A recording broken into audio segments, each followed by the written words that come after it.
Hi hello ನಮಸ್ಕಾರ ಎಲ್ಲರಿಗೂ. So welcome back to the fourth class for PYQ series of science. So ಈ ಒಂದು ಲೆಕ್ಚರ್ನಲ್ಲಿ ನಾವು ಇನ್ನಷ್ಟು ಕ್ವಶನ್ಸ್ನ ನಾವು ನೋಡೋಣ.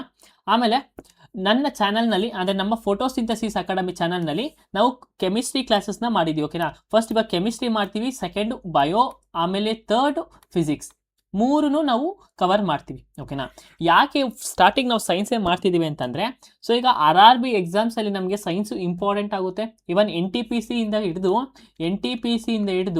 ಗ್ರೂಪ್ NTPC ಗ್ರ್ಯಾಜುಯೇಷನ್ ಲೆವೆಲ್ ಅಲ್ಲಿಂದ ಹಿಡಿದು ಗ್ರೂಪ್ D ಗಂಟನೂ ನಮಗೇನು ಸೈನ್ಸು ತುಂಬ ಇಂಪಾರ್ಟೆಂಟ್. ಸೈನ್ಸ್ ಮೇಲೆ ಕ್ವಶನ್ಸ್ ಜಾಸ್ತಿ ಕೇಳ್ತಾರೆ.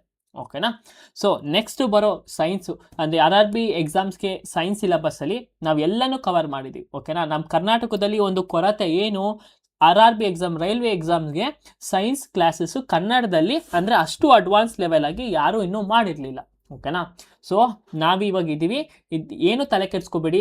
ನೆಕ್ಸ್ಟು RRB ಟೆಕ್ನಿಷಿಯನ್ಗೆ PYQ ಸೀರೀಸ್ ಮಾಡ್ತೀವಿ. ಅದಾದಮೇಲೆ ಲೋಕೋಪೈಲಟ್ ಮೇನ್ಸ್ ಬರುತ್ತೆ, ಅದಕ್ಕೂ PYQ ಸೀರೀಸ್ ಮಾಡ್ತೀವಿ. ಆಮೇಲೆ ನೆಕ್ಸ್ಟ್ ಇನ್ನೇನು ಆಗಸ್ಟ್ ಎಂಡಿಂಗಲ್ಲಿ ಏನಾಗುತ್ತೆ, ಆಗಸ್ಟ್ ಸೆಪ್ಟೆಂಬರಲ್ಲಿ ನಮಗೆ ನೋಟಿಫಿಕೇಶನ್ ಆಗುತ್ತೆ ಯಾವ್ದು NTPC. ಓಕೆನಾ, ಈ ವರ್ಷ ಸುಮಾರು ಒಂದು 6ರಿಂದ 7,000 ವೇಕೆನ್ಸೀಸ್ ಅಂತ ಹೇಳಿದ್ದಾರೆ. ಸೊ ಟಿನೇಟಿವ್ ಎಲ್ಲ ಅದು ನೋಡೋಣ. ಓಕೆನಾ, ಸೊ ಈಗ ರೈಲ್ವೇಸ್ಗೆ ನಿಮಗೆ ಕಂಪ್ಲೀಟ್ ಕ್ಲಾಸಸ್ಸು ಸಿಗುತ್ತೆ. ಮತ್ತು ಹೋಗಿ ಒಮ್ಮೆ ನೋಡಿ ನಿಮಗೆ ಹೇಗೆ ಅನಿಸುತ್ತೆ ನನಗೆ ತಿಳಿಸ್ಕೊಡಿ. ಓಕೆನಾ, ನಿಮಗೆ ಕ್ಲಾಸಸ್ ಇಷ್ಟ ಆಗಿರೋ ಅಲ್ಲೇ ಕಮೆಂಟಲ್ಲಿ ತಿಳಿಸ್ಕೊಡಿ. ಇನ್ನು ಏನಾದ್ರು ಚೇಂಜಸ್ ಬೇಕು ಅಂದರೂ ಕೂಡ ವಾಟ್ಸಪ್ ನಂಬರ್ ಹಾಕಿರ್ತೀನಿ 9164864502. ಓಕೆನಾ, ನಿಮ್ಗೆ ಏನಾದ್ರು ಚೇಂಜಸ್ ಬೇಕು, ಇಲ್ಲ ಸರ್ ಹೀಗೆ ಮಾಡಿ ಸ್ಟೂಡೆಂಟ್ಸ್ಗೆ ಹೆಲ್ಪ್ ಆಗುತ್ತೆ ಅನ್ನೋದಾದರೆ we will take it in a positive way. ನೀವು ದಯವಿಟ್ಟು ನಮ್ಮನ್ನ ಕಾಂಟ್ಯಾಕ್ಟ್ ಮಾಡಿ ನಮಗೆ ತಿಳಿಸ್ಕೊಡಿ. ಇನ್ ಕೇಸ್ ಅದು ಸ್ಟೂಡೆಂಟ್ಸ್ಗೆ ಯೂಸ್ ಆಗುತ್ತೆ ಅಂದರೆ ನಾವು ಡೆಫಿನೆಟ್ಲಿ ಅದನ್ನು ಅಡಾಪ್ಟ್ ಮಾಡ್ಕೊಳ್ತೀವಿ. ಓಕೆನಾ, ಸೊ ಇದಿಷ್ಟು. ಸೊ ಇನ್ನು ಯಾರು ನಮ್ಮ ಚಾನಲ್ಗೆ ಸಬ್ಸ್ಕ್ರೈಬ್ ಆಗಿಲ್ಲ ದಯವಿಟ್ಟು ಸಬ್ಸ್ಕ್ರೈಬ್ ಆಗಿ. ಮತ್ತು ಫಿಸಿಕ್ಸ್, ಕೆಮಿಸ್ಟ್ರಿ, ಬಯಾಲಜಿ 3 ಕ್ಲಾಸಸ್ ನಮ್ಮ ಚಾನಲ್ನಲ್ಲಿ ಸಿಗುತ್ತೆ. ಮತ್ತು ಕೆಮಿಸ್ಟ್ರಿ ನಾನು ಆಗಲೇ ಸ್ಟಾರ್ಟ್ ಮಾಡಿದ್ದೀನಿ. ಇನ್ನು ಯಾರು ನೀವು ಕ್ಲಾಸಸ್ನ ಮಾಡಿಲ್ಲ ದಯವಿಟ್ಟು 1ನೇ ಕ್ಲಾಸಿಂದ ನೋಡ್ಕೊಬನ್ನಿ. ಯಾಕಂದರೆ ನಾನು ಅರೇಂಜ್ ಮಾಡಿದ್ದೀನಿ ಈ ಸಬ್ಜೆಕ್ಟ್ ಆದಮೇಲೆ ಈ ಚಾಪ್ಟರ್ನೇ ಓದಬೇಕು, ಅವಾಗ ಈಸಿಯಾಗಿ ಅರ್ಥ ಆಗುತ್ತೆ ಅಂತ. ಸೊ ದಯವಿಟ್ಟು ಮಾಡ್ಕೊಳ್ಳಿ. ಓಕೆನಾ, so let's start our session now. ಈ ದಿನದ ಮೊದಲನೆಯ ಪ್ರಶ್ನೆ, why do fodder crops requires tall plants with profuse branching. ಈ ಫಾಡರ್ ಕ್ರಾಪ್ಸ್ ಅಂದರೆ ಏನು ಗೊತ್ತಾ? ಈ ಫಾಡರ್ ಕ್ರಾಪ್ಸ್ ಅಂದರೆ ಈಗ ಹಸುಗಳಿಗೆ ಮೇವು ಹಾಕ್ತೀವಿ ನೋಡಿ, ಅದನ್ನು ಫಾಡರ್ ಕ್ರಾಪ್ಸ್ ಅಂತ ಕರಿತೀವಿ. ಓಕೆನಾ, ನೋಡಿ ಅವ್ರ ಮೇವಿನ ಬೆಳೆಗಳಿಗೆ ಅಂತ ಗೊತ್ತಿದೆ. ಮೇವಿನ ಬೆಳೆಗಳಿಗೆ ಎತ್ತರದ ಮತ್ತು ಹೆಚ್ಚು ಕವಲುಗಳನ್ನು ಹೊಂದಿರುವ ಸಸ್ಯಗಳು ಏಕೆ ಅಗತ್ಯವಾಗಿವೆ? ಸೊ ಈಗ ಫೋಡರ್ ಕ್ರಾಪ್ಸ್ ಹೇಗಿರುತ್ತೆ ನೋಡಿ, ಈ ಥರ ಫೋಡರ್ ಕ್ರಾಪ್ಸ್ ಈ ಥರ ಇರುತ್ತೆ. ಓಕೆನಾ, ಇದ್ರ ಉದ್ದ ನೋಡಿ, ಇದು ಇಷ್ಟು ಉದ್ದ ಐತೆ, ಮತ್ತು ಅದಕ್ಕೆ ಬ್ರಾಂಚಸ್ ನೋಡಿ ಹೆಂಗೈತೆ, ಹಿಂಗೆ ಒಂದೊಂದು ಉದ್ದ ಒಂದೊಂದು ಹಿಂಗೆ. ಯಾಕೆ ಈ ಥರ ಬ್ರಾಂಚಸ್ ಇರುತ್ತೆ? ನೀವು ಯಾವ ಥರ ಯೋಚನೆ ಮಾಡಿದ್ರೆ ಫಾಡರ್ ಕ್ರಾಪ್ಸ್ ಮತ್ತು ಫಾರ್ಮರ್ಸ್ಗಳು ಯಾಕೆ ಈ ಥರ ಒಂದು ಕ್ರಾಪ್ಸ್ ಬೆಳೀತಾರೆ? ಈ ಥರ ಒಂದು ಬೆಳೆನ ಯಾಕೆ ಬೆಳೀತಾರೆ ಅಂದರೆ ಅವ್ರಿಗೆ ಏನು ಇದರಿಂದ ಕಾಸು ಸಿಗಲ್ಲ. ಓಕೆನಾ, ಇದರಿಂದ ಅವ್ರಿಗೇನು ಕಾಸು ಸಿಗಲ್ಲ. ಅವ್ರಿಗೆ ಏನು ಸಿಗುತ್ತಪ್ಪ ಅಂತಂದರೆ ಅವ್ರು ಸಾಕಿರೋಂಥ ಒಂದು ಹಸುಗಳಿಗೆ ಹುಲ್ಲಾಗುತ್ತೆ, ಗೋಟು ಶೀಪ್ಗಳೆಲ್ಲ ಇದನ್ನು ತಿನ್ನುತ್ತೆ. ಸರಿನಾ, ಅದಕ್ಕೆ ನಾವು ಫೋಡರ್ ಕ್ರಾಪ್ಸ್ನ ಅಂತ ಕರಿತೀವಿ. ಸೊ ಈಗ ಏನು ಕೇಳಿದರೆ, why do fodder crops require tall plants with profuse branching? ಯಾಕೆ ಅದಕ್ಕೆ ಟಾಲ್ ಪ್ಲಾಂಟ್ಸು ಮತ್ತು ಪ್ರೊಫ್ಯೂಸ್ ಬ್ರಾಂಚಿಂಗ್ ಅಂದ್ರೇನು, ಎಷ್ಟೊಂದು ಬ್ರಾಂಚಸ್ಸು ಅದರೊಳಗಿದೆ ಅಂತ ಕೇಳಿದ್ದಾರೆ. ಯಾಕಿರುತ್ತಪ್ಪ? ಜನರಲ್ ಆಗಿ ಥಿಂಕ್ ಮಾಡಿ. ಓಕೆನಾ, ಜನರಲ್ ಆಗಿ ಥಿಂಕ್ ಮಾಡಿ. ಅದಕ್ಕಿಂತ ಮುಂಚೆ ನಾನು ನಿಮಗೆ ಕಾನ್ಸೆಪ್ಟ್ ಬಗ್ಗೆ ಹೇಳ್ಬಿಡ್ತೀನಿ. ಸೊ ಈಗ ಫಾಡರ್ ಕ್ರಾಪ್ಸ್ ಅಂತ ನಾನು ಹೇಳಿದೆ, ಎಲ್ಲಿ ಬೆಳೆದಿರ್ತಾರೆ, ಅದನ್ನು ಹಸುಗಳಿಗೆ ಹುಲ್ ಮೇಯ್ಸೋಕ್ಕೆ ಅದಕ್ಕೆ ಬೆಳೆದಿರ್ತಾರೆ. ಓಕೆನಾ, ಈ ಒಂದು ಫಾರ್ಮರ್ಸ್ ಯಾಕೆ ಇದನ್ನು ಬೆಳೀತಾರೆ ಅಂತಂದರೆ, farmers want plants that grow very tall and have many branches. ಯಾಕೆ ಇದಕ್ಕೆ ಜಾಸ್ತಿ ಬ್ರಾಂಚಸ್ ಇರುತ್ತೆ, ಜಾಸ್ತಿ ಉದ್ದ ಇರುತ್ತೆ? ಫಾರ್ಮರ್ಸ್ಗೆ ಅದು ಬೇಕು. ಯಾಕೆ ಅಂತಂದರೆ ಜಾಸ್ತಿ ಉದ್ದ ಇದ್ದರೆ, ಜಾಸ್ತಿ ಬ್ರಾಂಚಸ್ ಇದ್ದರೆ ಅದು ಏನಾಗುತ್ತೆ, ಹುಲ್ಲು ಜಾಸ್ತಿ ಸಿಗುತ್ತೆ ಅವರಿಗೆ. ಹುಲ್ಲು ಜಾಸ್ತಿ ಸಿಕ್ಕರೆ ಏನು, ಅವರು ಸಾಕಿರೋಂಥ ಒಂದು ಹಸುಗಳಿಗೆ ಅಂದರೆ ಜಾಸ್ತಿ ಊಟ ಸಿಗುತ್ತೆ ಅಲ್ವಾ? ಇದು ಒಂದು reason. So to provide maximum green matter for fodder ಅಂತ ಕರಿತೀವಿ. ಸೊ ಈ ಒಂದು ಫೂಡರಲ್ಲಿ ಜಾಸ್ತಿ ಗ್ರೀನ್ ಮ್ಯಾಟರ್ ಇದ್ದರೆ ಹಸುಗಳಿಗೇನು ಜಾಸ್ತಿ ಪ್ರಮಾಣದಲ್ಲಿ ಆಹಾರ ಸಿಗ್ದಂಗೆ ಅಲ್ವಾ? ಸೊ ದ ಗ್ರೀನ್ ಮ್ಯಾಟರ್ ಅಂದ್ರೇನು, ಗ್ರೀನ್ ಲೀವ್ಸ್ ಆಗಿರ್ಬೋದು, ಸ್ಟೆಮ್ಸ್ ಆಗಿರ್ಬೋದು. Tall plants with many branches have the highest amount of it's green food for animals. ಒಂದು ಗಿಡ ಎಷ್ಟು ದೊಡ್ಡದಾಗಿರುತ್ತೋ ಅದು ಕಟ್ ಮಾಡ್ಕೊಂಡು ಹೋದಾಗ ನಮಗೆ ಜಾಸ್ತಿ ಫುಡ್ ಕೊಡುತ್ತೆ. ಚಿಕ್ಕ ಗಿಡ ಚಿಕ್ಕ ಫುಡ್ ಕೊಡುತ್ತೆ, ದೊಡ್ಡ ಗಿಡ ದೊಡ್ಡ ಫುಡ್ ಕೊಡುತ್ತೆ. ಅದಷ್ಟೇ, ಇನ್ನು ಬಿಕ್ಕಿದ್ದೀನಿ ಇಲ್ಲ. ಇಷ್ಟರೊಳಗೆ ಆನ್ಸರ್ ಐತೆ ನೋಡಿ. ಆಪ್ಷನ್ಸ್ ನೋಡೋಣ. To provide maximum green matter for fodder. Green matter ಅಂದರೆ ಏನು ನಾನು ಹೇಳಿದೆ, ಗ್ರೀನ್ ಕಲರ್ ಮ್ಯಾಟರ್ ಅಂದರೆ ಸ್ಟೆಮ್ಮು, ಲೀವ್ಸು. ಓಕೆನಾ, ಅದು ಜಾಸ್ತಿ ಇದ್ರೆ ಏನಾಗುತ್ತೆ, ಅನಿಮಲ್ಸ್ಗೆ ಫುಡ್ಡು ಜಾಸ್ತಿ ಇರುತ್ತೆ. ಇದು ಒಂದು ಆಪ್ಷನ್ ಕನ್ಸಿಡರ್ ಮಾಡ್ಬೋದಾ? Next option, to improve soil fertility. ಇದನ್ನು ಬೆಳೆದ್ರೆ ಸಾಯಿಲ್ಗೆ ಫರ್ಟಿಲಿಟಿ ಹೇಗೆ ಸಿಗುತ್ತೆ, ಸಾಯಿಲ್ ಫರ್ಟಿಲಿಟಿ ಹೇಗೆ ಇನ್ಕ್ರೀಸ್ ಆಗುತ್ತೆ? ಮಣ್ಣಿನ ಫಲವತ್ತತೆಯನ್ನು ಹೆಚ್ಚಿಸಲು. ಇದು ಆಪ್ಷನ್ನು ಈ ಒಂದು ಫೋಡರ್ ಕ್ರಾಪ್ಗೆ ಇದು ರಿಲೇಟೆಡ್ ಅಲ್ಲ. To increase the grain yield, ಧಾನ್ಯದ ಇಳುವರಿಯನ್ನು ಹೆಚ್ಚಿಸಲು. ಇಲ್ಲಿ ಗ್ರೈನ್ ಯಾವುದೈತೆ, ಇಲ್ಲಿ ಬೆಳೀತಿರೋದು ಬರೀ ಹುಲ್ಲು ಅಷ್ಟೇ. ಅಲ್ವಾ. ಬೆಳೀತಿರೋದೇನು ಕ್ರಾಪ್ಸ್, ಒಂದು ಫೋಡರ್ ಕ್ರಾಪ್ ಅಂದರೆ ಹುಲ್ಲು, ಮೇವಿನ ಹುಲ್ಲು ಅಂತ ಕರಿತೀವಿ. To reduce the harvesting time, ಕೊಯ್ಲಿನ ಸಮಯವನ್ನು ಕಡಿಮೆ ಮಾಡಲು. ಇದು ತಾನೇ ಬೆಳೀತಿದ್ದಿಲ್ಲ, ಯಾವುದೇ ಥರ ಹಾರ್ವೆಸ್ಟ್ ನಾವೇನು ಮಾಡ್ತಾ ಇಲ್ಲ. ಸೊ ಆಪ್ಷನ್ ಏನು, option A is the answer, to provide maximum green matter for fodder. ಇದರಿಂದ ನಮಗೆ ಹಸುಗಳಿಗೆ ಏನು ಸಿಗುತ್ತೆ, ಜಾಸ್ತಿ ಆದ ಒಂದು ಆಹಾರ ಸಿಗುತ್ತೆ. ಜಾಸ್ತಿ ಉದ್ದ ಇದ್ದರೆ ಜಾಸ್ತಿ ಆಹಾರ, ಒಂದು ಕ್ರಾಪ್ ಕಡಿಮೆ ಇದ್ದರೆ ಕಡಿಮೆ ಆಹಾರ. What is the primary characteristics that defines organic compounds? ಸಾವಯವ ಸಂಯುಕ್ತಗಳು, ಆರ್ಗ್ಯಾನಿಕ್ ಕಾಂಪೌಂಡ್ಸ್ ಅಂತ ಕರಿತೀವಿ. ಪ್ರಮುಖ ಲಕ್ಷಣ ಯಾವುದು? ಈಗ ಕಾಂಪೌಂಡ್ಸ್ ಅಂದ್ರೆ ಏನು, ಕಾಂಪೌಂಡ್ಸ್ ಅಂದ್ರೆ ಏನು? ನಾನು ಫಸ್ಟ್ ಕ್ಲಾಸಿಂದ ಹೇಳ್ತಿದ್ದೆ, ಕಾಂಪೌಂಡ್ಸ್ ಅಂದ್ರೆ ಏನಿಲ್ಲ, ಡಿಫ್ರೆಂಟ್ ಎಲಿಮೆಂಟ್ಸ್. ಓಕೆನಾ, ಈ elements 2 or more elements chemically combine ಆದರೆ ನಾವು ಅದನ್ನು ಏನಂತ ಕರಿತೀವಿ, ಕಾಂಪೌಂಡ್ಸ್ ಅಂತ ಕರಿತೀವಿ. ಓಕೆನಾ, ಏನಂತ ಕರಿತೀವಿ, ಕಾಂಪೌಂಡ್ಸ್ ಅಂತ ಕರಿತೀವಿ. ಹಾಗಾದರೆ ಈ ಕಾಂಪೌಂಡ್ಸಲ್ಲಿ ಆರ್ಗ್ಯಾನಿಕ್ ಕಾಂಪೌಂಡ್ಸ್ ಅಂದರೆ ಏನು? ಏನಿಲ್ಲ, ಇದು ನೋಡಿ, ಆರ್ಗ್ಯಾನಿಕ್ ಕಾಂಪೌಂಡ್ಸ್ ಅಂತಂದರೆ ಆ ಒಂದು ಕಾಂಪೌಂಡಲ್ಲಿ ಮೇನ್ ಕಂಟೆಂಟ್ ಯಾವುದಾಗಿರುತ್ತೆ, ಕಾರ್ಬನ್ ಇರುತ್ತೆ. ಓಕೆನಾ, ಈಗ ಇದೊಂದು ಕಾಂಪೌಂಡ್ ಅಂದ್ಕೊಳ್ಳಿ. ಓಕೆನಾ, ಇದು ಒಂದು ಕಾಂಪೌಂಡ್. ಈ ಒಂದು ಕಾಂಪೌಂಡಲ್ಲಿ ಮೇನ್ ಕಂಟೆಂಟ್ ಯಾವುದಾಗಿರುತ್ತೆ, ಮೇನ್ ಕಂಟೆಂಟ್ ಯಾವಾಗಲೂ ಕಾರ್ಬನ್ ಆಗಿರುತ್ತೆ. ಓಕೆನಾ, ಆರ್ಗ್ಯಾನಿಕ್ ಕಾಂಪೌಂಡಲ್ಲಿ ಮೇನ್ ಕಂಟೆಂಟ್ ಯಾವುದಾಗಿರುತ್ತೆ, ಕಾರ್ಬನ್ ಆಗಿರುತ್ತೆ. ಮತ್ತು ಅದ್ರ ಜೊತೆಗೆ ಇನ್ನೊಂದು ಕಾಂಪೌಂಡ್ ಇರುತ್ತೆ. ಮೋಸ್ಟ್ ಆಫ್ ದ ಆರ್ಗ್ಯಾನಿಕ್ ಕಾಂಪೌಂಡ್ಗೆ ಏನಿರುತ್ತೆ, ಹೈಡ್ರೋಜನ್ ಇರುತ್ತೆ. ಓಕೆನಾ, ಹೈಡ್ರೋಜನ್ ಇರುತ್ತೆ. ಸೊ ಯಾವ ಒಂದು ಕಾಂಪೌಂಡಲ್ಲಿ ಕಾರ್ಬನ್ನು ಮತ್ತು ಹೈಡ್ರೋಜನ್ ಇರುತ್ತೋ ಅದನ್ನು ನಾವೇನಂತ ಕರಿತೀವಿ ಅಂದರೆ ಆರ್ಗ್ಯಾನಿಕ್ ಕಾಂಪೌಂಡ್ ಅಂತ ಕರಿತೀವಿ. ಏನಂತ ಕರಿತೀವಿ, ಆರ್ಗ್ಯಾನಿಕ್ ಕಾಂಪೌಂಡ್ ಅಂತ ಕರಿತೀವಿ. ಸೊ ಈ ಆರ್ಗ್ಯಾನಿಕ್ ಕಾಂಪೌಂಡ್ ಹೇಗೆ ಅಟ್ಯಾಚ್ ಆಗಿರುತ್ತೆ ಅಂದರೆ ಡ್ಯೂ ಬೈ ಕೋವಲೆಂಟ್ ಬಾಂಡ್ಸ್ ಅಂತ ಕರಿತೀವಿ. ಈ ಕೋವಲೆಂಟ್ ಬಾಂಡಿಂದ ಇದು ಹಿಂಗೆ ಅಟ್ಯಾಚ್ ಬಾಂಡ್ ಆಗಿ ಕಂಬೈನ್ ಆಗಿರುತ್ತೆ. ಫಾರ್ ಎಕ್ಸಾಂಪಲ್ ಇವಾಗ ನೋಡ್ಬೋದು, ಮೀಥೇನ್ನ ತಗೊಳ್ಳೋಣ. ಮೀಥೇನ ಫಾರ್ಮಲ್ ಏನು, CH4. ಓಕೆನಾ, ಸಿ ಅಂದರೆ ಕಾರ್ಬನ್ ಎಷ್ಟು ಪ್ರಮಾಣದಲ್ಲೈತೆ, 1 ಪ್ರಮಾಣದಲ್ಲೈತೆ. ಹೈಡ್ರೋಜನ್ ಎಷ್ಟು ಪ್ರಮಾಣದಲ್ಲೈತೆ, 4 ಪ್ರಮಾಣದಲ್ಲಿ, ಅಂದರೆ 4 ಹೈಡ್ರೋಜನ್. ಸೊ ಇದು ಕೋವಲೆಂಟ್ ಬಾಂಡ್ ಆಗಿ ಹೇಗೆ ಫಾರ್ಮ್ ಆಗುತ್ತೆ ನೋಡಿ, ಈ ಥರ ಫಾರ್ಮ್ ಆಗುತ್ತೆ. ಮಿಡಲಲ್ಲಿ ಯಾವುದು, ಮೇನ್ ಎಲಿಮೆಂಟ್ ಯಾವುದು, ಕಾರ್ಬನ್ನು. ಅದಾದ್ಮೇಲೆ ಸಬ್ ಎಲಿಮೆಂಟ್ಸ್ ಯಾವುದು, ಇದು 4 ಎಲಿಮೆಂಟ್ಸ್ ಅಲ್ವಾ, ಇದು ಯಾವುದು, ಹೈಡ್ರೋಜನ್, ಇದು ಹೈಡ್ರೋಜನ್, ಹೈಡ್ರೋಜನ್, ಹೈಡ್ರೋಜನ್. ಓಕೆನಾ, ಸೊ ಆರ್ಗ್ಯಾನಿಕ್ ಕಾಂಪೌಂಡ್ ಅಂದರೆ ಇಷ್ಟೇ. ಆ ಒಂದು ಕಾಂಪೌಂಡಲ್ಲಿ ಮೇನ್ ಕಂಟೆಂಟ್ ಅಥವಾ ಮೇನ್ ಎಲಿಮೆಂಟ್ ಯಾವುದಪ್ಪ ಅಂತಂದರೆ ಕಾರ್ಬನ್. ಓಕೆನಾ, ಮೇನ್ ಎಲಿಮೆಂಟ್ ಯಾವುದು, ಕಾರ್ಬನ್. ಈ ಕಾರ್ಬನ್ಗೆ ಈ ಕಾರ್ಬನ್ ಎಷ್ಟು ಬಾಂಡ್ನ ಫಾರ್ಮ್ ಮಾಡ್ಬೋದು ಅಂದರೆ 4 ಬಾಂಡ್ನ ಇದು ಫಾರ್ಮ್ ಮಾಡ್ಬೋದು. ಓಕೆನಾ, ಸೊ ಅದು ಎಷ್ಟೊಂದು ಆಟಮ್ಗಳ ಜೊತೆ ಅದಕ್ಕೆ ಜಾಯ್ನ್ ಆಗ್ಬೋದು. ಅದಕ್ಕೆ ನಾವು ನೋಡಿದ್ರೆ CaCO3, CO3 ಅಂತೆಲ್ಲ ನಾವು ನೋಡ್ತೀವಿ. ಅದು ಯಾಕೆ, ಕಾರ್ಬನ್ನು 4 ಬಾಂಡ್ಗಳ ಜೊತೆ ಜಾಯ್ನ್ ಆಗ್ಬೋದು. ಸರಿನಾ. ಸೊ ಈಗ ಕಾರ್ಬನ್ ಮತ್ತು ಹೈಡ್ರೋಜನ್ ಜಾಯ್ನ್ ಆದಾಗ ಏನಾಗುತ್ತೆ, ತಮ್ಮಲ್ಲಿರೋಂಥ ಒಂದು ಎಲೆಕ್ಟ್ರಾನ್ಸ್ ಏನಾಗುತ್ತೆ, ಶೇರ್ ಆಗುತ್ತೆ. ಸರಿನಾ. ಸೊ ಈ ಥರ ಒಂದು ಬಾಂಡ್ನ ನಾವು ಏನಂತ ಕರಿತೀವಿ ಅಂದರೆ ಕೋವಲೆಂಟ್ ಬಾಂಡ್ ಅಂತ ಕರಿತೀವಿ. ಏನಂತ ಕರಿತೀವಿ, ಕೋವಲೆಂಟ್ ಬಾಂಡ್ ಅಂತ ಕರಿತೀವಿ. ಸೊ ಈಗ ಆರ್ಗ್ಯಾನಿಕ್ ಕಾಂಪೌಂಡ್ ಅಂದ್ರೇನು, ಆ ಕಾಂಪೌಂಡಲ್ಲಿ ಏನಿರಬೇಕು, ಮೇನ್ ಎಲಿಮೆಂಟ್ ಕಾರ್ಬನ್ ಇರಬೇಕು.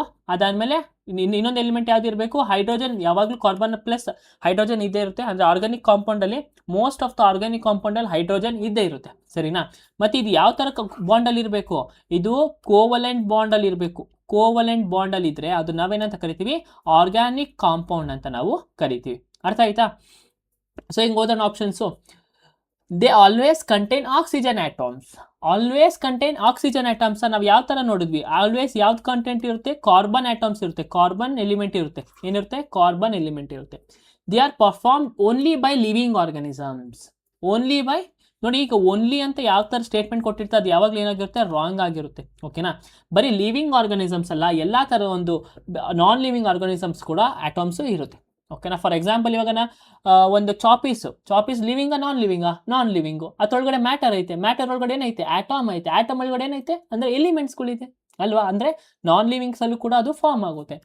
They primarily consists of carbon, hydrogen atoms farming covalent bonds. ಹೇಳ್ತಾ ತಾನೆ, ಎಷ್ಟು ಈಸಿ ಸ್ಟೇಟ್ಮೆಂಟ್ ಅಲ್ವಾ.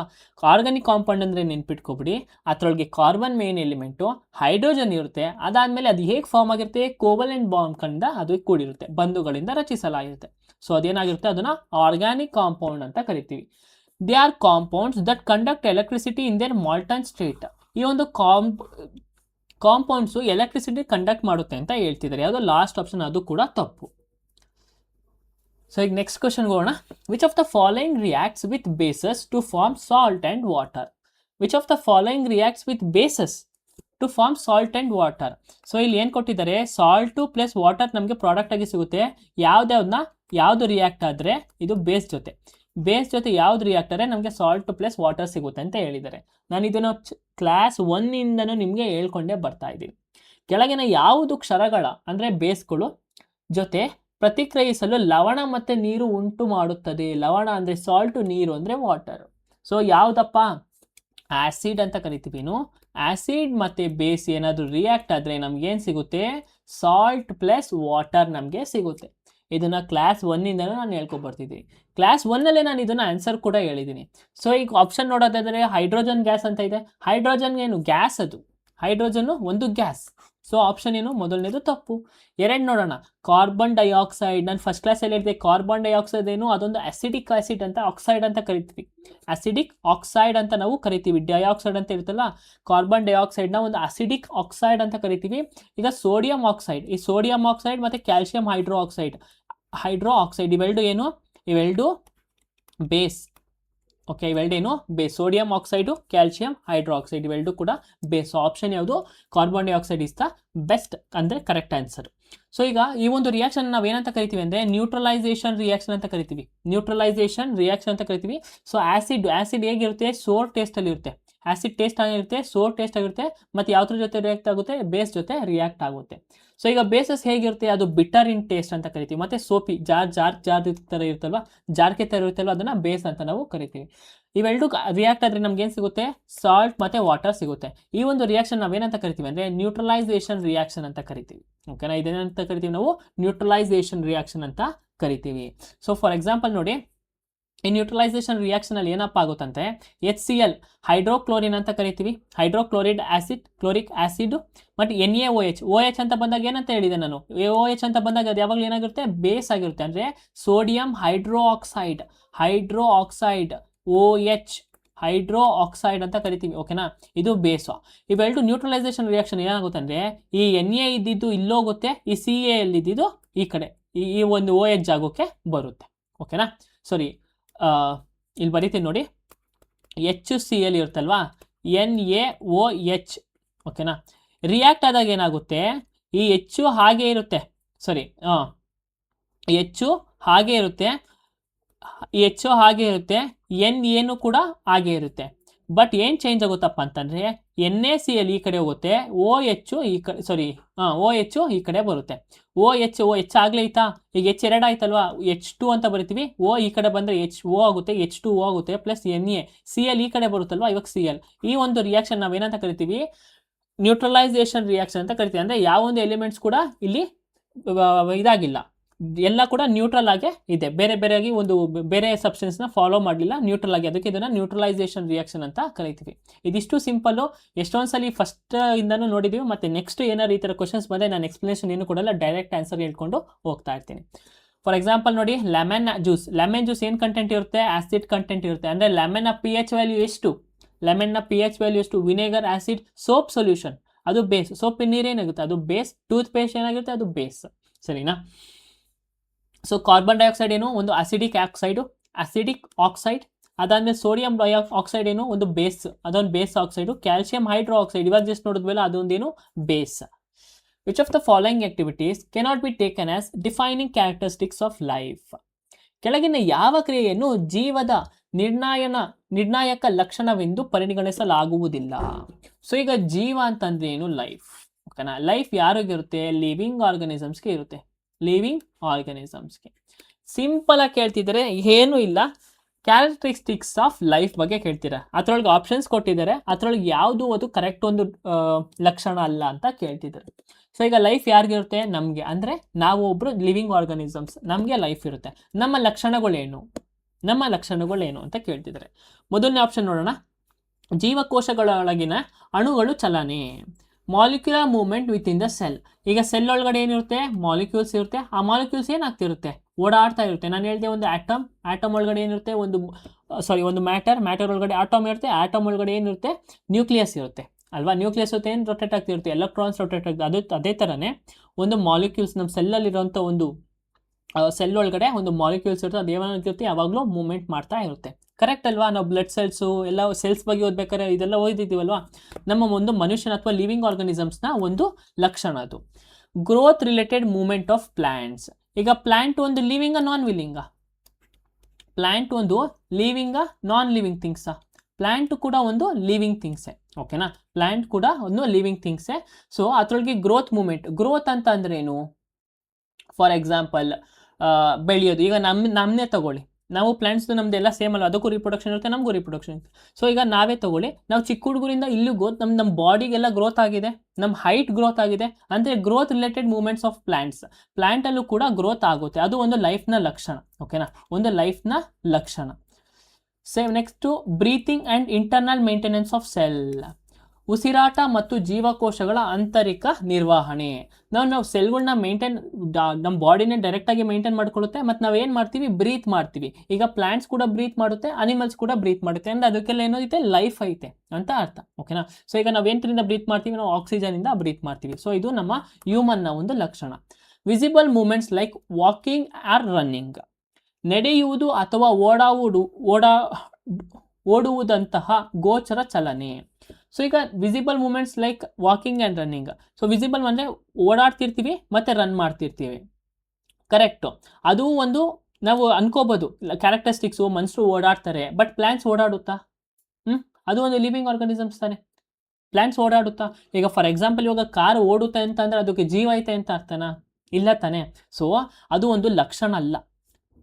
Visible movements like walking and running it is not a characteristics of life ಅಂತ ನಾವು ಕರಿತೀವಿ. ಸೊ ಯಾವುದು ಕೇಳಿದರೆ ಯಾವುದು ಒಂದು ಕ್ಯಾರೆಕ್ಟರಿಸ್ಟಿಕ್ಸ್ ಅಲ್ಲ ಅಂತ ಕೇಳಿದರೆ. ಮೊದಲನೇ ಚಾಪ್ಟರ್ ಲೈಫಲ್ಲಿ ನೀವು ಓದೋ ಪಾಠನೇ ಇದು, ಓಕೆನಾ? ಗೊಯಾಲ್ ಬ್ರದರ್ಸ್ ಚಾಪ್ಟರ್ ತೆಗೆದು ನೋಡಿ, 6 to 7th ಸ್ಟ್ಯಾಂಡರ್ಡ್ ಟೆಕ್ಸ್ಟ್ ಬುಕ್ಕಲ್ಲಿ, ಅದೊಂದು ICSE ಟೆಕ್ಸ್ಟ್ ಬುಕ್ಕು, ಲೈಫ್ ಅಂತ ಒಂದು ಚಾಪ್ಟರ್ ಬರುತ್ತೆ, ಅಲ್ಲಿ ಇದನ್ನೇ ಕೊಟ್ಟಿರ್ತಾರೆ, ಓಕೆನಾ? ನನಗೆ ಯಾಕೆ ಗೊತ್ತಿಲ್ಲ ಹೌ ದಿಸ್ TCS ಅವ್ರು ಮಾಡ್ತಾರೆ ಅಂತ. ಗೊಯಾಲ್ ಬ್ರದರ್ಸ್ ಅಥವಾ ICSE ಟೆಕ್ಸ್ಟ್ ಬುಕ್ಸಲ್ಲಿ ನೀವು ನೋಡಿದರೆ ಈ ಥರದ ಕಾನ್ಸೆಪ್ಟ್ಸ್ಗಳು ಡೈರೆಕ್ಟಾಗಿ ಬಂದಿದೆ. ಅದಕ್ಕೋಸ್ಕರ ನನ್ನ ಕೆಮಿಸ್ಟ್ರಿ ಕ್ಲಾಸಲ್ಲಿ ನಾನು ಹೇಗೆ ಮಾಡಿದ್ದೀನಿ ಅಂದರೆ, ನಾನು ಗೊಯಾಲ್ ಬ್ರದರ್ಸ್ ಅವ್ರ ಬುಕ್ನೇ ರೆಫರ್ ಮಾಡಿದ್ದೀನಿ, ಓಕೆನಾ? ಅದೆಲ್ಲ ICSE NPS ಸ್ಕೂಲಲ್ಲಿ ಸಿಗುತ್ತೆ. NPS ಶ್ರೀ ಚೈತನ್ಯ ಅಂತ ಸ್ಕೂಲಲ್ಲಿ ಯೂಸ್ ಮಾಡ್ತಿರ್ತಾರೆ. ನಿಮ್ಗೆ ಯಾರು ಪರಿಚಯ ಇದ್ದರೆ ಆ ಒಂದು ಟೆಕ್ಸ್ಟ್ ಬುಕ್ಸ್ನ ನೀವು ತೊಗೊಂಡು ಬೇಸಿಕ್ಕಿಂದ ಸ್ಟಾರ್ಟ್ ಮಾಡ್ಬೋದು, ಓಕೆನಾ? ಕಾಂಪೌಂಡ್ಸ್ ಆರ್ ಫಾರ್ಮ್ಡ್ ಬೈ, ಸಂಯುಕ್ತಗಳು ಅಂದರೆ ಕಾಂಪೌಂಡ್ಸ್, ಅಣುಗಳು ಹೇಗೆ ರೂಪುಗೊಳ್ಳುತ್ತವೆ? ಸೊ ಈಗ ಒಂದು ಎಲಿಮೆಂಟ್ನ ನಾವೇನಂತ ಕರಿತೀವಿ, ಈಗ ಒಂದು ಮ್ಯಾಟರ್ ಅಂತ ಕರಿತೀವಿ, ಓಕೆನಾ? ಇದು ಮ್ಯಾಟರು. ಈ ಮ್ಯಾಟರ್ ಒಳಗಡೆ ಏನಿರುತ್ತೆ, ಎಲ್ಲ ಮ್ಯಾಟರ್ ಒಳಗಡೆ ಅಣು ಇರುತ್ತೆ, ಅಂದರೆ ಆಟಮ್ ಇರುತ್ತೆ, ಓಕೆನಾ? ಈ ಒಂದೇ ತರಹದ ಆಟಮ್ನ ನಾವೇನಂತ ಕರಿತೀವಿ, ಎಲಿಮೆಂಟ್ ಅಂತ ಕರಿತೀವಿ. ಒಂದೇ ತರಹದ ಆಟಮ್ನ ನಾವು ಎಲಿಮೆಂಟ್ ಅಂತ ಕರಿತೀವಿ. ಗ್ರೂಪ್ ಆಫ್ ಡಿಫ್ರೆಂಟ್ ಆಟಮ್ ಅಂದರೆ ಒಂದು ಗುಂಪಿನ ವಿಧವಾದ ಅಣುಗಳನ್ನ ನಾವೇನಂತ ಕರಿತೀವಿ, ಮಾಲಿಕ್ಯೂಲ್ಸ್ ಅಂತ ಕರಿತೀವಿ. ಮಾಲಿಕ್ಯೂಲ್ಸ್ ಅಂತ ಕರಿತೀವಿ, ಓಕೆನಾ? ಸೊ ಮಾಲಿಕ್ಯೂಲ್ಸ್ ಅಂತ ಅಂದ್ರೇನು, group of atom, different elements of atom, ಅದನ್ನು ನಾವು ಮಾಲಿಕ್ಯೂಲ್ಸ್ ಅಂತ ಕರಿತೀವಿ. ಈ ಮಾಲಿಕ್ಯೂಲ್ಸ್ ಹೇಗೆ ಫಾರ್ಮ್ ಆಗಿರುತ್ತೆ, ಕೆಮಿಕಲ್ ಆಗಿ ಕಂಬೈನ್ ಆಗಿರುತ್ತೆ. ಅರ್ಥ ಆಯ್ತಾ? ಸರಿನಾ? ಸೊ ಈಗ ಆಪ್ಷನ್ ನೋಡೋಣ. Mixing ions without farming any chemical compounds. Ions ಅಂತ ಕೇಳಿದ್ದಾರೆ, mixing ions without farming any chemical bonds. So option ಏನಿದು ತಪ್ಪು. Different elements chemically bond together, different elements chemically bonded together, ಓಕೆನಾ? ಇದನ್ನು ಏನಾಗುತ್ತೆ, ವಿಭಿನ್ನ ಮೂಲಧಾತುಗಳು ರಾಸಾಯನಿಕ ಬಂಧಗಳಿಂದ ಒಂದಕ್ಕೊಂದು ಸೇರಿಕೊಳ್ಳುವುದರಿಂದ ಅದೇನು ಫಾರ್ಮ್ ಆಗುತ್ತೆ, ಇದನ್ನ ಮಾಲಿಕ್ಯೂಲ್ಸು ಫಾರ್ಮ್ ಆಗುತ್ತೆ. ಫಾರ್ ಎಕ್ಸಾಂಪಲ್ ನೋಡೋಣ. ಫಾರ್ ಎಕ್ಸಾಂಪಲ್ H2O, ಓಕೆನಾ? ಈಗ ಎಷ್ಟು ಕಾಂಪೌಂಡ್ ಐತೆ ಅಲ್ಲಿ, ಹೈಡ್ರೋಜನ್ ಅಂತ ಒಂದು ಎಲಿಮೆಂಟ್ ಐತೆ, ಆಮೇಲೆ O ಅಂತ ಒಂದು ಎಲಿಮೆಂಟ್ ಅಂದರೆ ಆಕ್ಸಿಜನ್ ಅಂತ ಒಂದು ಎಲಿಮೆಂಟ್ ಐತೆ, ಓಕೆನಾ? ಸೊ ಈಗ ಹೈಡ್ರೋಜನ್ ಎಷ್ಟು element, 2 element hydrogen, 1 element oxygen. ಇದೆರಡು ಕೆಮಿಕಲಿ ಆಗಿ ಏನು ಫಾರ್ಮ್ ಆಗೈತೆ, H2O ಅಂದರೆ ವಾಟರ್ನ ಫಾರ್ಮ್ ಮಾಡುತ್ತೆ. ಸೊ ಈ ಥರನ ನಾವೇನಂತ ಕರಿತೀವಿ ಅಂದರೆ ಮಾಲಿಕ್ಯೂಲ್ಸ್ ಆಫ್ ಕಾಂಪೌಂಡ್ಸ್ ಅಂತ ನಾವು ಅದನ್ನು ಕರಿತೀವಿ, ಓಕೆ? ಅರ್ಥ ಆಯ್ತಾ? ಸೊ ಈಗ ಆಪ್ಷನ್ ಸಿ ನೋಡಿ, metals joint with metals through metallic bonds. Metals ಬಗ್ಗೆ ಮಾತಾಡ್ತಿದ್ದಾರೆ, ನಾವಿಲ್ಲಿ ಮಾತಾಡ್ತಾ ಇರೋದು ಯಾವುದು, ಕಾಂಪೌಂಡ್ಸ್ ಬಗ್ಗೆ. One type of atom only with identical properties, only one type of atom only with identical properties ನಾವೇನಂತ ಕರಿತೀವಿ, ಎಲಿಮೆಂಟ್ಸ್ ಅಂತ ಕರಿತೀವಿ. ಸೊ ಆಪ್ಷನ್ ನಂಬರ್ ಯಾವುದು, B is the correct answer. Elements ಅಂದ್ರೆ ಏನು, made only of one type of atom. Compounds ಅಂತಂದ್ರೆ made when 2 or more different elements joint chemical, ಅದನ್ನು ನಾವೇನಂತ ಕರಿತೀವಿ, ಕಾಂಪೌಂಡ್ಸ್ ಅಂತ ಕರಿತೀವಿ. ಫಾರ್ ಎಕ್ಸಾಂಪಲ್ ನೋಡಿ, ವಾಟರ್ದು ಎಕ್ಸಾಂಪಲ್, ಓಕೆನಾ? Next question, which of the following is the double displacement reaction? ಈ ಕೆಳಗಿನ ಯಾವುದು ದ್ವಿಸ್ಥಾನಪನ್ನ ರಾಸಾಯನಿಕ ಕ್ರಿಯೆಯಾಗಿದೆ ಅಂತ ಕೇಳಿದ್ದಾರೆ. ಈಗ ಡಬಲ್ ಡಿಸ್ಪ್ಲೇಸ್ಮೆಂಟ್ ರಿಯಾಕ್ಷನ್ ಅಂದ್ರೆ ಏನು, ಅವಾಗಲೇ ನಾವು ಮಾತಾಡಿದ್ವಲ್ಲ ನ್ಯೂಟ್ರಲೈಸೇಷನ್ ರಿಯಾಕ್ಷನ್, ಅದು ಈ ಡಬಲ್ ಡಿಸ್ಪ್ಲೇಸ್ಮೆಂಟ್ ರಿಯಾಕ್ಷನ್ ಒಳಗಡೆ ಬರೋದು, ಸರಿನಾ? ಸೊ ಈಗ ಡಬಲ್ ಡಿಸ್ಪ್ಲೇಸ್ಮೆಂಟ್ ರಿಯಾಕ್ಷನ್ ಅಂದರೆ ಸಿಂಪಲ್ ಆಗಿ ಹೇಳ್ಕೊಡ್ತೀನಿ, ನೆನ್ಪಿಟ್ಕೊಳ್ಳಿ. ಈಗ AB ಪ್ಲಸ್ CD ಓಕೆನಾ, ಇಸ್ ಈಕ್ವಲ್ ಟು ಏನು ರಿಯಾಕ್ಷನ್ ಆಗುತ್ತೆ ಇದು ನಾವು ಆರಾಮಾಗಿ ನಾನೇ ಹೇಳ್ಬಿಡ್ತೀನಿ. ಓಕೆನಾ, ಸೊ ಎ ಮತ್ತು ಸಿ ಜಾಗ ಯಾವಾಗಲೂ ಹಂಗೆ ಇರುತ್ತೆ. ಎ ಮತ್ತು ಸಿ ಜಾಗ ಯಾವಾಗೂ ಕೂಡ ಹಂಗೆ ಇರುತ್ತೆ. ಏನು ಎ ಪ್ಲಸ್ ಸಿ ಜಾಗ ಹಂಗೆ ಇರುತ್ತೆ.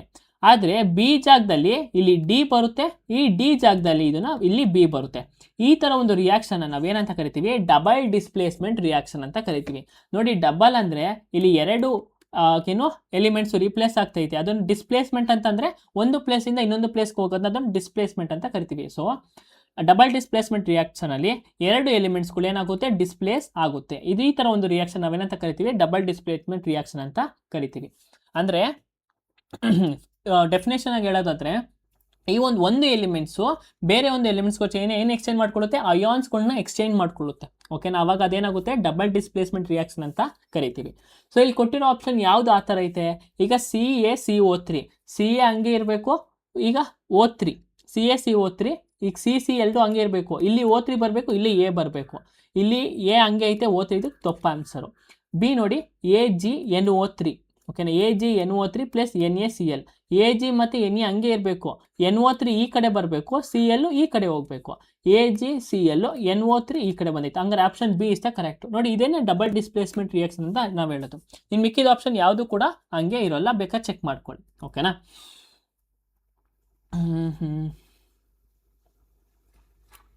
Types of chemical reaction. So ನೋಡಿ, ನಿಮ್ಗೆ ಇಲ್ಲಿ ಯಾವುದೊಂದು ಕೀವರ್ಡ್ ಐತಿ, ಇಲ್ಲಿ ಡಬಲ್ ಡಿಸ್ಪ್ಲೇಸ್ಮೆಂಟ್ ರಿಯಾಕ್ಷನ್ ಅಥವಾ ರಿಯಾಕ್ಷನ್ ಅಂತ ಒಂದು ಕೀವರ್ಡ್ ಐತೆ ಅಲ್ವಾ. ಸೊ ರಿಯಾಕ್ಷನಲ್ಲಿ ನಾವು ಎಷ್ಟೊಂದು ಥರ ನೋಡ್ತೀವಿ. ಕೆಮಿಕಲ್ ರಿಯಾಕ್ಷನಲ್ಲಿ ಒಂದು ಕಾಂಬಿನೇಷನ್ ರಿಯಾಕ್ಷನ್ ಅಂತ ನೋಡ್ತೀವಿ. ಕಾಂಬಿನೇಷನ್ ರಿಯಾಕ್ಷನ್ ಅಂದರೆ ನೋಡಿ, ಎರಡು ಸಿಂಗಲ್ ಎಲಿಮೆಂಟ್ಗಳು ಒಂದು ಕಂಬೈನ್ಡ್ ಆಗಿ ಒಂದು ಎಲಿಮೆಂಟ್ನ ಫಾರ್ಮ್ ಮಾಡಿದ್ರೆ, ಒಂದು ಕಾಂಪೌಂಡ್ ಆಗಿ ಫಾರ್ಮ್ ಮಾಡಿದ್ರೆ ಅದನ್ನು ನಾವೇನಂತ ಕರಿತೀವಿ, ಒಂದು ಸಿಂಗಲ್ ಪ್ರಾಡಕ್ಟ್ನ ಫಾರ್ಮ್ ಮಾಡಿರೋದನ್ನ ಕಾಂಬಿನೇಷನ್ ರಿಯಾಕ್ಷನ್ ಅಂತ ಕರಿತೀವಿ. ಈಗ ಇದೇ ಒಂದು ಸಿಂಗಲ್ ಪ್ರಾಡಕ್ಟ್ ಅಥವಾ ಒಂದು ಕಾಂಪೌಂಡು ಎರಡು ಪ್ರಾಡಕ್ಟ್ನ ಅಂದರೆ A ಪ್ಲಸ್ ಬಿ ಅಂತ ಎರಡು ಪ್ರಾಡಕ್ಟ್ನ ಮಾಡಿದ್ರೆ, ಅದು ಡಿವೈಡ್ ಮಾಡಿದ್ರೆ, ಆ ಒಂದು ಕಾಂಪೌಂಡ್ ಬ್ರೇಕ್ ಡೌನ್ ಮಾಡಿದ್ರೆ ನಾವು ಅದನ್ನು ಡಿಕಂಪೋಸಿಷನ್ ರಿಯಾಕ್ಷನ್ ಅಂತ ಕರಿತೀವಿ. ಈಗ ಡಿಸ್ಪ್ಲೇಸ್ಮೆಂಟ್ ರಿಯಾಕ್ಷನ್ ಅಂದರೆ ನಾನು ಹೇಳಿದ್ದೀನಿ, ಈಗ ABC ಅಂತ ಕರಿತೀವಿ. ಈಗ Aಗೆ C ಹೋಗುತ್ತೆ, Bಗೆ ಏನಾಗುತ್ತೆ, ಈ ಕಡೆ ಬರುತ್ತೆ. ಓಕೆನಾ, on element displaces another element in a compound. ಈ ಒಂದು ರಿಯಾಕ್ಷನ್ ಬರೀ ಇಲ್ಲಿ ಒಂದೇ ಎಲಿಮೆಂಟ್ ಇರೋದು, ಇಲ್ಲಿ ಒಂದೇ ಎಲಿಮೆಂಟ್ ಮಾತ್ರ ರೀಪ್ಲೇಸ್ ಆಗ್ತಾ ಇರೋದು. ಆ ಒಂದು ಎಲಿಮೆಂಟ್ನ ಈ ಥರ ಒಂದು ರಿಯಾಕ್ಷನ್ ನಾವೇನಂತ ಕರಿತೀವಿ, ಡಿಸ್ಪ್ಲೇಸ್ಮೆಂಟ್ ರಿಯಾಕ್ಷನ್ ಅಂತ ಕರಿತೀವಿ. ಈ ಡಿಸ್ಪ್ಲೇಸ್ಮೆಂಟ್ ರಿಯಾಕ್ಷನಲ್ಲಿ ಏನಪ್ಪ ಅಂತ ಡೆಫಿನೇಷನ್ ಇರೋದಾದ್ರೆ, ಹೈ ರಿಯಾಕ್ಟ್ ಆಗೋ ಒಂದು ಎಲಿಮೆಂಟು ಲೋ ರಿಯಾಕ್ಟ್ ಆಗುವಂಥ ಎಲಿಮೆಂಟ್ನ ಏನು ಮಾಡುತ್ತೆ, ರೀಪ್ಲೇಸ್ ಮಾಡುತ್ತೆ. High reactive element replaces the low reactive element ಅಂತ ಕರಿತೀವಿ. ಅದರೊಳಗೆ ಡಿಪ್ಲೇಸ್ಮೆಂಟ್ ರಿಯಾಕ್ಷನಲ್ಲಿ. ಇಲ್ಲಿ ಡಬಲ್ ಡಿಸ್ಪ್ಲೇಸ್ಮೆಂಟ್ ರಿಯಾಕ್ಷನಲ್ಲಿ ಅಂದ್ರೆ ಏನು, ಇಲ್ಲಿ ಎರಡು ಎಲಿಮೆಂಟ್ಗಳು ಡಿಸ್ಪ್ಲೇಸ್ ಆಗುತ್ತೆ. ಓಕೆನಾ, ಸೊ ಇಲ್ಲಿ ಲಾಸ್ಟ್ ಆಪ್ಷನ್ ನೋಡ್ಬೋದು ನೀವು, ZnCuSO4. ನಿಮ್ಗೆ ಇದು ಡೌಟ್ ಇರ್ಬೋದು, ಇಲ್ಲಿ Zn ಐತೆ ಪ್ಲಸ್ CuSO4. ಇವಾಗ ನೋಡಿ, Zn ಹಂಗೆ ಕಾನ್ಸ್ಟೆಂಟ್ ಐತೆ, SO4 ಈ ಕಡೆ ಬಂದೈತೆ, ಮತ್ತು Cu ಈ ಕಡೆ ಬಂದೈತೆ ಅಂತ. ಇಲ್ಲಿ ಏನಾಗ್ತೈತೆ, ಇದು ಒಂದೇ ಎಲಿಮೆಂಟ್ ಮಾತ್ರ ಈ ಕಡೆ ಬರ್ತಾ ಇರೋದು, ಬಟ್ ಇಲ್ಲಿರೋ ಎಲಿಮೆಂಟ್ ಯಾವುದು ಈ ಕಡೆ ಹೋಗ್ತಾ ಇಲ್ಲ. ಸೊ ಇದನ್ನ ಏನಂತ ಕರಿತೀವಿ ಅಂದರೆ ಡಿಸ್ಪ್ಲೇಸ್ಮೆಂಟ್ ರಿಯಾಕ್ಷನ್ಗೆ ಇದು ಎಕ್ಸಾಂಪಲ್. ಏನು, ಡಿಸ್ಪ್ಲೇಸ್ಮೆಂಟ್ ರಿಯಾಕ್ಷನ್ಗೆ ಇದು ಎಕ್ಸಾಂಪಲು. ಮತ್ತು ಈ ಒಂದು ಆಪ್ಷನ್ ನೋಡೋದಾದರೆ 2Mg ಪ್ಲಸ್ O2, ಇವು ಏನು, ಇದು ಒಂದು ಎಲಿಮೆಂಟು, ಇದು ಬಿ ಎಲಿಮೆಂಟು, ಇವೆರಡು ಸೇರಿ ಏನು ಮಾಡ್ತೈತೆ, 2 ಮೆಗ್ನೀಷಿಯಂ ಆಕ್ಸೈಡ್ನ ಕ್ರಿಯೇಟ್ ಮಾಡ್ತೈತೆ. ಅಂದರೆ ಈ ಒಂದು ರಿಯಾಕ್ಷನ್ ಯಾವುದಕ್ಕೆ ಎಕ್ಸಾಂಪಲು, ಕಾಂಬಿನೇಷನ್ ರಿಯಾಕ್ಷನ್ಗೆ ಇದು ಎಕ್ಸಾಂಪಲ್. ಅರ್ಥ ಆಯ್ತಾ, ನಾವು ಹೇಗೆ PYQನ ಅನಾಲಿಸಿಸ್ ಮಾಡಬೇಕು ಅಂತ, ಈ ಥರನೇ ನಾವು ಅನಾಲಿಸಿಸ್ ಮಾಡಬೇಕು. In which part of the female reproductive system does the fertilization takes place.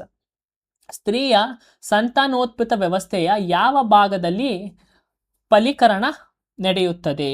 So ಇಲ್ಲಿ ಎಂತ್ರ ಬಗ್ಗೆ ಮಾತಾಡ್ತಿದ್ದಾರೆ, ಒಂದು ಫೀಮೇಲ್ ರೀಪ್ರೊಡಕ್ಟಿವ್ ಸಿಸ್ಟಮ್ ಬಗ್ಗೆ ಮಾತಾಡ್ತಿದ್ದಾರೆ, ಅದಾದಮೇಲೆ ಫರ್ಟಿಲೈಸೇಷನ್ ಬಗ್ಗೆ ಮಾತಾಡ್ತಿದ್ದಾರೆ. ಆ ಫರ್ಟಿಲೈಸೇಷನ್ ಎಲ್ಲಿ ಆಗುತ್ತೆ ಅಂತ ಕೇಳ್ತಿದ್ದಾರೆ, ಸರಿನಾ. ಅದಾದಮೇಲೆ ಸ್ವಲ್ಪ ಪಾರ್ಟ್ಸ್ ಕೊಟ್ಟಿದ್ದಾರೆ, ಯುಟರಸ್, ಓವರಿ, ಸರ್ವಿಕ್ಸ್, ಓವಿಡಕ್ಟ್. ಎಲ್ಲಿ ಈ ಒಂದು ಫರ್ಟಿಲೈಸೇಷನ್ಸ್ ಟೇಕ್ಸ್ ಪ್ಲೇಸ್ ಆಗುತ್ತೆ ಅಂತ ಕೇಳಿದ್ದಾರೆ. ಸೊ ಎಲ್ಲಿ ಆಗುತ್ತಪ್ಪ ಫೀಮೇಲ್ ರೀಪ್ರೊಡಕ್ಟಿವ್ ಸಿಸ್ಟಮ್ ಅಲ್ಲಿ ಅಂತಂದ್ರೆ, ಇನ್ ದ ಫ್ಯಾಲೋಪಿಯನ್ ಟ್ಯೂಬ್ ಅಂದ್ರೆ ಅಂಡವಾಹಿನಿ ಅಂತ ಕರಿತೀವಿ. ಓವಿಡಕ್ಟ್ ಅಥವಾ ಫ್ಯಾಲೋಪಿಯನ್ ಟ್ಯೂಬ್ ಅಂತ ಕರಿತೀವಿ.